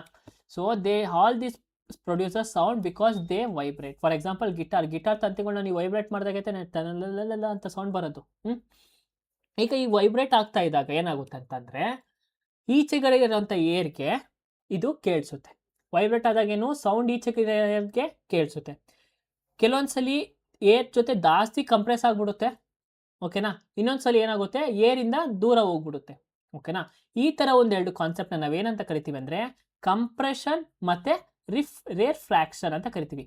ರೇರ್ ಫ್ರ್ಯಾಕ್ಷನ್ ಅಂದರೆ ಈ ಸೌಂಡ್ ಪಾರ್ಟಿಕಲ್ಸು ಏರ್ ಪಾರ್ಟಿಕಲ್ಸ್ಗಿಂತ ದೂರ ಹೋಗೋದು, ಓಕೆನಾ. ಅದನ್ನ ರೇರ್ ಫ್ರ್ಯಾಕ್ಷನ್ ಅಂತ ಕರಿತೀವಿ. ಅದು ನೋಡಿ ಹಿಂಗೆ ಅದನ್ನ ಹಿಂಗೆ ಡಿನೋಟ್ ಮಾಡಿರ್ತಾರೆ. ಕಂಪ್ರೆಷನ್ ಅಂದ್ರೆ ಏನು? ಎರಡು ಜಾಯ್ನ್ ಆಗ್ಬಿಡೋದು. ಈಗ ಏರ್ ಪಾರ್ಟಿಕಲ್ಸು ಮತ್ತು ಸೌಂಡ್ ಪಾರ್ಟಿಕಲ್ಸು ಅಥವಾ ವೈಬ್ರೇಟ್ ಆಗ್ತಿರೋದು ಏನಾಗುತ್ತೆ? ಎರಡು ಕೂಡ ಕಂಬೈನ್ ಆದರೆ ಅದನ್ನ ಏನಂತ ಕರಿತೀವಿ? ಕಂಪ್ರೆಷನ್ ಅಂತ ಕರಿತೀವಿ. ಏನಂತ ಕರಿತೀವಿ ನಾವು? ಕಂಪ್ರೆಷನ್ ಅಂತ ಕರಿತೀವಿ. ಸೊ ಯಾವಾಗ ಆಬ್ಜೆಕ್ಟ್ ವೈಬ್ರೇಟ್ ಆಗುತ್ತೆ ಅದು ಏನು ಮಾಡುತ್ತೆ? ಏರ್ನ ಪುಷ್ ಮಾಡುತ್ತೆ, ಓಕೆನಾ. ಏರ್ನ ಪುಷ್ ಮಾಡಿದಾಗ ಏನಾಗುತ್ತೆ? ನಮಗೆ ರೇರ್ ಫ್ರ್ಯಾಕ್ಷನ್ ಕ್ರಿಯೇಟ್ ಆಗುತ್ತೆ. ಏರ್ನ ಪುಲ್ ಮಾಡೋದಂದ್ರೆ ಏರ್ನ ಏನಾದ್ರು ಎಳ್ಕೊಂಡ್ರೆ ಸೌಂಡ್ಗೂ ವೈಬ್ರೇಟ್ಗೆ ಏನಾದ್ರು ಹತ್ರ ಇದ್ರೆ ಸ್ಪೇಸು ಅಥವಾ ಅಟ್ರಾಕ್ಟ್ ಆದರೆ ಕ್ಲೋಸ್ ಆಗಿದ್ರೆ ಅದನ್ನ ನಾವೇನಂತ ಕರಿತೀವಿ? ಕಂಪ್ರೆಷನ್ ಅಂತ ಕರಿತೀವಿ. ದೂರ ಇದ್ರೆ ಅದನ್ನ ರೇರ್ ಫ್ರ್ಯಾಕ್ಷನ್ ಅಂತ ಕರಿತೀವಿ. This travel through the air as a sound waves. So ಈಗ ಹೇಗೆ ಫೌಂಡ್ ಆಗುತ್ತೆ? ಸೊ ಈಗ ವೈಬ್ರೇಟ್ ಆಗ್ತೈತೆ, ಆ ಸೌಂಡು ಹೇಗೆ ಟ್ರಾವೆಲ್ ಆಗುತ್ತೆ ಅಂದರೆ ಏರ್ ವೇವ್ಸ್ ಆಗಿ ಸೌಂಡ್ ವೇವ್ಸ್ ಆಗಿ ಟ್ರಾವೆಲ್ ಆಗುತ್ತೆ, ಓಕೆನಾ. ಸೌಂಡ್ ವೇವ್ಸ್ ಹಿಂಗೆ ಟ್ರಾವೆಲ್ ಆಗುತ್ತೆ. ಅರ್ಥ ಆಯ್ತಾ? ಕಂಪ್ರೆಷನ್ ಅಂದ್ರೆ ಏನು, ರೇರ್ ಫ್ರ್ಯಾಕ್ಷನ್ ಅಂದ್ರೆ ಅಂತ. ಈಗ ಫ್ರೀಕ್ವೆನ್ಸಿ ಅಂದ್ರೆ ಏನು? ಫ್ರೀಕ್ವೆನ್ಸಿ ಅಂದ್ರೆ ಏನಿಲ್ಲ, ಒಂದು ಸೆಕೆಂಡಿಗೆ ಎಷ್ಟು ಸಲ ವೈಬ್ರೇಷನ್ ಆಗುತ್ತೆ ಅದನ್ನ ನಾವು ಫ್ರೀಕ್ವೆನ್ಸಿ ಅಂತ ಅದಕ್ಕಂತ ಕರಿತೀವಿ, ಓಕೆನಾ. ಫ್ರೀಕ್ವೆನ್ಸಿ ಅಂದ್ರೆ ಒಂದು ಸೆಕೆಂಡಲ್ಲಿ ಎಷ್ಟು ಸಲ ವೈಬ್ರೇಷನ್ ಆಗುತ್ತೆ. ಜಾಸ್ತಿ ಫ್ರೀಕ್ವೆನ್ಸಿ ಅಂತ ಇದ್ರೆ ಅದು ಹೈ ಪಿಚ್. ಜಾಸ್ತಿ ಫ್ರೀಕ್ವೆನ್ಸಿ ನೋಡಿ, ಇದು ಹೈ ಪಿಚ್, ಓಕೆನಾ. ಹೈ ಪಿಚ್ ಅಂತಂದ್ರೇನು? ಇಲ್ಲಿ ವೈಬ್ರೇಷನ್ ಜಾಸ್ತಿ ಆಗ್ತೈತೆ ಅಂತ. ಕಡಿಮೆ ಫ್ರೀಕ್ವೆನ್ಸಿ ಅಂತಂದ್ರೆ ಲೋ ಪಿಚ್. ಲೋ ಪಿಚ್ ಅಂದ್ರೆ ಹೈ ಪಿಚ್ ಅಂದ್ರೆ ಹಿಂಗೆ ಉದ್ದುದ್ದಕ್ಕೆ ಬರುತ್ತೆ ವೇವ್ಸು. ಲೋ ಪಿಚ್ ಅಂತಂದ್ರೆ ಚಿಕ್ಕ ವೇವ್ಸ್, ಓಕೆನಾ. ಇಲ್ಲಿ ವೈಬ್ರೇಷನ್ ಕಡಿಮೆ, ಇಲ್ಲಿ ವೈಬ್ರೇಷನ್ ಜಾಸ್ತಿ. ಅರ್ಥ ಆಯ್ತಾ? ಸೊ ಈಗ ಆಂಪ್ಲಿಟ್ಯೂಡ್ ಅಂದ್ರೆ ಏನು? ಈಗ ನಾವು ಜೋರಾಗಿ ಮಾತಾಡಿದ್ರೆ ಆಂಪ್ಲಿಟ್ಯೂಡು ಹಿಂಗಿರುತ್ತೆ, ಆಂಪ್ಲಿಟ್ಯೂಡ್ ವೇವ್ಸ್ ಈ ಥರ ಇರುತ್ತೆ. ನಾವು ನಿಧಾನಕ್ಕೆ ಮಾತಾಡ್ತಿದ್ರೆ, ಸೊ ಎಕ್ಸಾಂಪಲ್ ಇವಾಗ ನಾನು ನಿಧಾನಕ್ಕೆ ಮಾತಾಡ್ತಿದ್ದೀನಲ್ವಾ, ಅವಾಗ ಆಂಪ್ಲಿಟ್ಯೂಡ್ ಏನಾಗಿರುತ್ತೆ? ಈ ಥರ ಇರುತ್ತೆ, ಓಕೆನಾ. ಸೊ ಇದನ್ನು ನಾವೇನಂತ ಕರಿತೀವಿ? ಸೌಂಡ್ ವೇವ್ಸ್ ಅಂತ ಕರಿತೀವಿ. ಅರ್ಥ ಆಯ್ತಾ? ಇಲ್ಲಿ ಆಪ್ಷನ್ನು ಅದನ್ನೇ ಕೊಟ್ಟಿರೋದು, ನಾನು ಕಂಪ್ಲೀಟಾಗಿ ಎಕ್ಸ್ಪ್ಲೇನ್ ಮಾಡಿದ್ದೀನಿ, ಸೌಂಡ್ ಕಾನ್ಸೆಪ್ಟ್ ಇಲ್ಲೇನೆ. ಸೊ ಈಗ ವೈಬ್ರೇಷನ್ ಯಾವಾಗ ಆಗುತ್ತೆ ಅಂತಂದರೆ, ವೈಬ್ರೇಷನಿಂದ ಏನಾಗುತ್ತೆ? ಸೌಂಡ್ ಪ್ರೊಡ್ಯೂಸ್ ಆಗುತ್ತೆ. ಫ್ರೀಕ್ವೆನ್ಸಿ ಅಂದರೆ ಫ್ರೀಕ್ವೆನ್ಸಿ ಅಂದರೆ ಒಂದು ಪಿಚ್ನ ಡಿಸೈಡ್ ಮಾಡುತ್ತೆ. ಈಗ ನಮ್ಮ ಹತ್ರ ನಾವೇನಾದರೂ ಜಾಸ್ತಿ ವೈಬ್ರೇಟ್ ಆದರೆ ಸೌಂಡ್ ಏನಾಗಿರುತ್ತೆ, ಪಿಚ್ಚು ಜಾಸ್ತಿ ಇರುತ್ತೆ, ಫ್ರೀಕ್ವೆನ್ಸಿ ಜಾಸ್ತಿ ಇರುತ್ತೆ, ಅಂದರೆ ಆ ಒಂದು ವೇವ್ ಏನಾಗಿರುತ್ತೆ, ದೊಡ್ಡದಾಗಿರುತ್ತೆ. ಓಕೆನಾ. ಈಗ ವೈಬ್ರೇಷನ್ ಕಡಿಮೆ ಇದ್ದರೆ ಹಿಂಗಿರುತ್ತೆ. ಓಕೆನಾ, ಇದನ್ನ ಪಿಚ್ ಅಂತ ಕರಿತೀವಿ. ಸೊ ಆಂಪ್ಲಿಟ್ಯೂಡ್ ಅಂದ್ರೆ ಏನು, ಡಿಸೈಡ್ ಲೌಡ್ನೆಸ್. ನಮ್ಮ ಲೌಡ್ನೆಸ್ ಏನಾದ್ರು ಜಾಸ್ತಿ ಇದ್ರೆ, ಜೋರಾಗಿ ಕಿರ್ಚ್ತಾ ಇದ್ರೆ ನಾವು ವೇವ್ಸ್ ಹೆಂಗಿರುತ್ತೆ, ಹಿಂಗಿರುತ್ತೆ. ಇನ್ ಕೇಸ್ ನಾವು ಮೆತ್ತಗೆ ಮಾತಾಡ್ತಾ ಇದ್ರೆ ಹಿಂಗೆ ಇರುತ್ತೆ. ಓಕೆನಾ, ಇದನ್ನ ನಾವು ಲೌಡ್ನೆಸ್ ಅಂತ, ಫ್ರೀಕ್ವೆನ್ಸಿ ಮತ್ತೆ ಆಂಪ್ಲಿಟ್ಯೂಡ್ ಅಂತ ಕರಿತೀವಿ. ಈಗ ಕಂಪ್ರೆಷನ್ ಪ್ಲಸ್ ರಿಫ್ರಾಕ್ಷನ್ ಇವೆರಡು ಸೇರಿದ್ರೆ ಏನಾಗುತ್ತೆ, ಇದನ್ನ ನಾವು ಸೌಂಡ್ ವೇವ್ಸ್ ಅಂತ ಕರಿತೀವಿ. ಸೌಂಡ್ ವೇವ್ಸ್ ಅಂತ ಕರಿತೀವಿ. ಓಕೆನಾ, ಇಷ್ಟು ದೂರ ಇದ್ರೆ ಏನಂತ ನಾವು ಕರಿತೀವಿ, ನಾವು ರೇರ್ ಫ್ರಾಕ್ಷನ್ ಅಂತ ಕರಿತೀವಿ. ಕಂಪ್ರೆಷನ್ ಅಂತಂದ್ರೆ ಇಷ್ಟು ಹಿಂಗೆ ಹತ್ರ ಇದ್ರೆ ಅದನ್ನ ಕಂಪ್ರೆಷನ್ ಅಂತ ಕರಿತೀವಿ, ಸೌಂಡ್ ವೇವ್ಸ್. ಸರಿನಾ. ಇದ್ರ ಮೇಲೆ ನೆಕ್ಸ್ಟ್ ಕ್ವಶನ್ಸ್ ಬರುತ್ತೆ. On object is drop from a height, what is it's initial velocity. Initial velocity ಅಂದ್ರೆ ಮೊದಲು ಎಷ್ಟು ವೆಲಾಸಿಟಿ ಇತ್ತು ಅಂತ ಕೇಳಿದ್ದಾರೆ. ಒಂದು ವಸ್ತುವನ್ನು ಒಂದು ಎತ್ತರದಿಂದ ಕೆಳಗೆ ಬಿಡಲಾಗಿದೆ, ಅದರ ಆರಂಭಿಕ ವೇಗ ಎಷ್ಟು. ಸೊ ಈಗ ಒಂದು ವಸ್ತುವಿನ ನಾವು ಡ್ರಾಪ್ ಮಾಡ್ತಾ ಇದ್ದೀವಿ. ಡ್ರಾಪ್ ಅಂತಂದ್ರೆ ಮೇಲ್ಗಡೆ ಯಾವ ಒಂದು ಫೋರ್ಸ್ನು ನಾವು ಆಗ್ತಾ ಇಲ್ಲ. ಓಕೆನಾ, ಮೇಲ್ಗಡೆ ಯಾವ ಫೋರ್ಸ್ನು ನಾವು ಆಗ್ತಾ ಇಲ್ಲ. ಇಲ್ಲಿ ಡ್ರಾಪ್ ಬದಲು ಏನಾದರೂ ಥ್ರೋ ಅಂತ ಕೊಟ್ಟಿದ್ರೆ, ಕೆಲವೊಂದು ಎಕ್ಸಾಮಲ್ಲಿ ಥ್ರೋ ಅಂತ ಕೊಡ್ತಾರೆ, we throw object from a height ಅಂತ ಕೊಡ್ತಾರೆ. ಥ್ರೋ ಅಂತ ಅಂದರೆ ನಾವೇನು ಮಾಡ್ತೀವಿ, ಅಲ್ಲಿ ನಾವು ಫೋರ್ಸ್ನ ಅಪ್ಲೈ ಮಾಡ್ತೀವಿ. ಫಾರ್ ಎಕ್ಸಾಂಪಲ್, ಇವಾಗ ಯಾರಾದರೂ ಫಸ್ಟ್ ಫ್ಲೋರಲ್ಲಿ ನಿಂತ್ಕೊಂಡು, ನೀವು ಮನೇಲಿ ಮಾಡಿರ್ತೀರಾ, ರೋಡ್ ಕೆಳಗಡೆ ಗೇಟ್ ಹತ್ರ ನಿಂತ್ಕೊಬಿಟ್ಟು ಅಮ್ಮ ಅಕ್ಕಿ ಎಸಿ ಅಮ್ಮ ಅಂತ ಕೇಳ್ತೀರಾ. ಅವಾಗ ಅಮ್ಮ ಸುಮ್ಮನೆ ಬಿಡ್ತಾರ ಅಥವಾ ಜೋರಾಗಿ ಹಿಂಗೆ ಎಸಿತಾರ? ಸ್ವಲ್ಪ ಜೋರಾಗಿ ಹಿಂಗೆ ಎಸಿತಾರಲ್ವ, ಅವಾಗೇನು ಆ ಕೀ ಮೇಲೆ ಸ್ವಲ್ಪ ಫೋರ್ಸ್ ಹಾಕಿರ್ತಾರೆ. ಥ್ರೋ ಅಂದರೆ ಫೋರ್ಸ್ ಹಾಕಿರ್ತಾರೆ. ಸುಮ್ಮನೆ ಡ್ರಾಪ್ ಅಂತ ಬಂದರೆ ಯಾವುದೇ ಫೋರ್ಸ್ ಇರಲ್ಲ, ಸುಮ್ಮನೆ ಹಿಂಗೆ ಇಟ್ಕೊಂಡು ಕೈಯಲ್ಲಿ ಹಿಂಗೆ ಬಿಟ್ಬಿಡ್ತಾರೆ, ಅದನ್ನು ಡ್ರಾಪ್ ಅಂತ ಕರಿತೀವಿ. ಸೊ ಈಗ ಡ್ರಾಪ್ ಅಂತ ಅಂದಾಗ, ಫಾರ್ ಎಕ್ಸಾಂಪಲ್ ಈಗ ಒಂದು ಕೀ, ಓಕೆನಾ, ಈ ಒಂದು ಕೀನ ಏನು ಮಾಡ್ತಾರೆ, ಮನೆಯಲ್ಲಿ ಅಮ್ಮ ಎಸಿತಾರೆ ಅನ್ಕೊಳ್ಳಿ. ಈ ಕೀನ ಸುಮ್ಮನೆ ಬಿಟ್ಟರೆ ಸ್ಟಾರ್ಟಿಂಗ್ ಇದಕ್ಕೆ ಯಾವುದೇ ಥರ ಫೋರ್ಸ್ ಇರಲ್ಲ. ಅಂದರೆ ಇದ್ರ ಫೋರ್ಸ್ ಇಲ್ಲ ಅಂತಂದರೆ ಇದ್ರ ಸ್ಪೀಡ್ ಏನಾಗಿರುತ್ತೆ, ಸ್ಪೀಡ್ ಯಾವಾಗಲೂ 0 ಆಗಿರುತ್ತೆ. ಇನಿಷಿಯಲ್ ಅಂದರೆ ಸ್ಟಾರ್ಟಿಂಗಲ್ಲಿ ಇದಕ್ಕೆ ಯಾವುದೇ ಥರ ಸ್ಪೀಡ್ ಇರಲ್ಲ. ಓಕೆನಾ, ಸೊ ಏನೋ ಇನಿಷಿಯಲ್ ಸ್ಪೀಡ್ 0 ಇರುತ್ತೆ. ಇನ್ ಕೇಸ್ ಇದೇನಾದರೂ ಸ್ವಲ್ಪ ಫೋರ್ಸ್ ಅಪ್ಲೈ ಮಾಡಿದರೆ ಅವಾಗ ನಾವು ಸ್ಪೀಡ್ನ ತಗೊಳಕ್ಕಾಗಲ್ಲ, ಕೆನಾಟ್ ಬಿ ಡಿಟರ್ಮೈನ್ಡ್ ಅಂತ ಹೇಳ್ಬೋದು, ಅವ್ರೇನಾದ್ರು ಕೊಟ್ಟಿಲ್ಲ ಅಂತಂದರೆ. ಓಕೆ, ಈಗ ಇಲ್ಲಿ ಸ್ಪೀಡ್ 0 ಐತೆ. ಇವಾಗ ಏನೈತೆ, ಇಲ್ಲಿ ಫುಲ್ಲು ಡೌನ್ಸಾ, ಇದು ಕೆಳಗೆ ಬರಬೇಕಾ, ಇವಾಗ ಇದು ಕೆಳಗೆ ಬೀಳ್ತೈತೆ ಅಂದಾಗ ಏನಾಗುತ್ತೆ, ಆಕ್ಸಲರೇಷನ್ ಏನಾಗುತ್ತೆ, ಇನ್ಕ್ರೀಸ್ ಆಗುತ್ತೆ. ಓಕೆನಾ, ಆಕ್ಸಲರೇಷನ್ ಇನ್ಕ್ರೀಸ್ ಆಗುತ್ತೆ. ಸೊ ಇಲ್ಲಿ ಕೆಳಗೆ ಬೀಳ್ತೈತೆ ಅಂತಂದರೆ ನಮ್ಮ ಅರ್ಥದ ಆಕ್ಸಲರೇಷನ್ ಎಷ್ಟೈತೆ, ಅರ್ಥದ ಆಕ್ಸಲರೇಷನ್ ಎಷ್ಟೈತೆ ಕಮೆಂಟಲ್ಲಿ ತಿಳಿಸಿ. ನಾನು ನಿಮಗೆ ಅವತ್ತಿಂದನೂ ಹೇಳ್ತಾ ಇದ್ದೀನಿ, ನಮ್ಮ ಅರ್ಥದ ಆಕ್ಸಲರೇಷನ್ ಎಷ್ಟೈತೆ, ಮೂನ್ದು ಆಕ್ಸಲರೇಷನ್ ಡ್ಯೂ ಟು ಗ್ರಾವಿಟಿ ಎಷ್ಟೈತೆ, ಅರ್ಥದ ಗ್ರಾವಿಟಿ ಎಷ್ಟೈತೆ ಅಂತ ನಾನು ಅವತ್ತಿಂದ ಹೇಳ್ತಿದ್ದೀನಿ, ಕಮೆಂಟಲ್ಲಿ ತಿಳಿಸಿ. ಸೊ ಅದ್ರ ಪ್ರಕಾರ ನಾವು ಈ ಒಂದು ಫೋರ್ಸ್ನ ಕ್ಯಾಲ್ಕುಲೇಟ್ ಮಾಡ್ಬೋದಿತ್ತು. ಸೊ ಇನಿಷಿಯಲ್ ಆಗಿ ಯಾವುದು ಫೋರ್ಸ್ ಅಪ್ಲೈ ಮಾಡಿಲ್ಲ ಅಂತಂದರೆ ವೆಲಾಸಿಟಿ ಅಥವಾ ವೆಲಾಸಿಟಿ ಏನಾಗಿರುತ್ತೆ ಅಂತಂದರೆ, ಸ್ಪೀಡ್ ಏನಾಗಿರುತ್ತೆ ಅಂದರೆ, ವೇಗ ಯಾವಾಗಲೂ ಕೂಡ 0 ಮೀಟರ್ ಪರ್ ಸೆಕೆಂಡ್ ಅಲ್ಲೇ ಇರುತ್ತೆ. ಓಕೆನಾ. If the power of N engine is doubled while the time remains constant, the work done will dash. ಒಂದು ಇಂಜಿನ್ನ ಶಕ್ತಿಯು ದ್ವಿಗುಣಿಗೊಳಿಸಿದರೆ ಮತ್ತು ಸಮಯವು ಸ್ಥಿರವಾಗಿದ್ದರೆ ಮಾಡಿದ ಕೆಲಸ ಡ್ಯಾಶ್ ಅಂತ ಕೇಳಿದ್ದಾರೆ. ಸೊ ಪವರ್ ಅಂದ್ರೆ ಏನು, ಈಗ ಪವರ್ ಅಂತ ಅಂದರೆ ಒಂದು ಕೆಲಸನ ಎರಡು ಅಂದರೆ, ಫಾರ್ ಎಕ್ಸಾಂಪಲ್ ಇವಾಗ ಒಬ್ಬ ವ್ಯಕ್ತಿ 10 ಬ್ರಿಕ್ನ ಕಟ್ಟಕ್ಕೆ 5 ಅವರ್ ತಗೊಳ್ತಾನೆ, 10 ಅವರ್ ತಗೊಳ್ತಾನೆ ಅನ್ಕೊಳ್ಳಿ. ಓಕೆನಾ, ಈಗ ಇದೇ ಇನ್ನೊಬ್ಬ ವ್ಯಕ್ತಿ ಇವನು ಎ 10 ಬ್ರಿಕ್ ಕಟ್ಟಕ್ಕೆ 10 ಅವರ್ ತಗೊಳ್ತಾನೆ. ಬಿ ಏನು ಮಾಡ್ತಾನೆ, ಬಿ 10 ಬ್ರಿಕ್ನ ಕಟ್ಟಕ್ಕೆ ಬರೀ 5 ಅವರ್ ತಗೊಳ್ತಾನೆ. ಅಂದರೆ ಇವ್ರಿಬ್ಬರ ಪವರ್ ಯಾರ ಹತ್ರ ಐತೆ ಜಾಸ್ತಿ, ಪವರು ಇವ್ರ ಹತ್ರ, ಬಿ ಹತ್ರ ಪವರ್ ಜಾಸ್ತಿ ಐತೆ. ಪವರ್ ಅಂದರೆ ಏನಿಲ್ಲ, ಒಂದು ಕೆಲಸನ ಎಷ್ಟು ಬೇಗ ಮಾಡ್ತೀವಿ ಅಂತ ಅಂತೀವಲ್ವಾ, ಅದನ್ನು ನಾವೇನಂತ ಕರಿತೀವಿ, ಪವರ್ ಅಂತ ಕರಿತೀವಿ. ಅರ್ಥ ಆಯ್ತಾ, ಏನಂತ ಕರಿತೀವಿ, ಪವರ್ ಅಂತ ನಾವು ಕರಿತೀವಿ. ಸರಿನಾ. ಸೊ ಈಗ ಏನು ಕೇಳಿದರೆ, the power of a engine is doubled. So ಮತ್ತೆ ಇನ್ನೊಂದು ಏನಂತಂದರೆ, ಇದನ್ನು ಪವರ್ ಟ್ರಯಾಂಗಲ್ ಅಂತ ಕರಿತೀವಿ. ಪವರ್ ಟ್ರಯಾಂಗಲ್ಗೆ ಏನಪ್ಪ ಅಂತಂದರೆ, ಪವರ್ ಟ್ರಯಾಂಗಲ್ ಫಾರ್ಮುಲಾ ಏನಂತಂದರೆ, ಪವರ್ ಈಸ್ ಈಕ್ವಲ್ ಟು, ಈಗ ನಮಗೆ ಪವರ್ ಬೇಕಂದ್ರೆ ಏನು ಮಾಡ್ಬೇಕಂತಂದರೆ, work divided by time, total work divided by time, ನಮಗೆ ಪವರ್ ಸಿಗುತ್ತೆ. ಸರಿನಾ. ಆಮೇಲೆ ಈಗ ನಮಗೆ ಟಿ ಸಿಗ್ಬೇಕಂತಂದರೆ ಏನು ಮಾಡಬೇಕು, ನಾವು ವರ್ಕ್ ಡಿವೈಡೆಡ್ ಬೈ ಪಿ ಮಾಡಬೇಕು. ಓಕೆನಾ. ಸೊ ಈಗ ನಮಗೆ ಟೈಮ್ ಸಿಗ್ಬೇಕಂದ್ರೆ ಟೈಮ್ ಆಯಿತು, ಪವರ್ ಆಯಿತು. ಈಗ ನೆಕ್ಸ್ಟ್ ನಮಗೆ ವರ್ಕ್ ಸಿಗ್ಬೇಕಂದ್ರೆ same distance time formula, work ಸಿಗ್ಬೇಕಂತಂದ್ರೆ ನೋಡಿ ಪಿ ಇಂಟು ಟಿ ಮಾಡಬೇಕು. ಇಲ್ಲಿ ನಮ್ಗೆ ಏನು ಕೇಳಿದ್ದಾರೆ, constant the work done, work ಎಷ್ಟಾಗಿದೆ ಅಂತ ಕೇಳಿದ್ದಾರೆ. ಸೊ ವರ್ಕ್ ಫಾರ್ಮುಲಾ ಏನು, work is equal to P into T. ಏನು, work is equal to P into T. So ನಾವು ಸಾಲ್ವ್ ಮಾಡೋಣ. ಮುಂಚೆ ಏನಿತ್ತು, ಈಗ ಎ ಇಂಜಿನ್ ಅಂತ ಅನ್ಕೊಳ್ಳಿ. ಎ ಇಂಜಿನ್ ಪವರ್ ಮುಂಚೆ ಎಷ್ಟಿತ್ತು, 10 ಇತ್ತು ಅಂತ ಅನ್ಕೊಳ್ಳಿ. ಓಕೆನಾ. While the time remains constant. Time ನಮಗೆ ಗೊತ್ತಿಲ್ಲ, ನಾವು ಅದನ್ನು 2 hours ಅಂತ ಅನ್ಕೊಳ್ಳಿ. ಓಕೆನಾ. ಮೊದಲನೇ ಸಿನಾರಿಯೋದಲ್ಲಿ ಏನು ವರ್ಕ್ ಎಷ್ಟಾಗಿತ್ತು ಅಂತಂದರೆ 10 × 2. ವರ್ಕ್ ಎಷ್ಟಾಗಿತ್ತು, 10 × 2. ಸೊ ನಮಗೆ ಎಷ್ಟಾಯಿತು, 20 ಆಗಿತ್ತು. ವರ್ಕ್ ಎಷ್ಟಾಯಿತು, 20 ಆಗಿತ್ತು. ಪವರ್. ಓಕೆನಾ. The work done will be okay, power ಎಷ್ಟಾಗುತ್ತೆ, 20 ಆಗಿತ್ತು. ಸೊ ಈಗ ನೆಕ್ಸ್ಟ್ ಏನು ಕೇಳಿದ್ದಾರೆ, if the power of the engine is doubled. Engine power ಏನಾಗೈತೆ, ಡಬಲ್ ಆಗೈತೆ.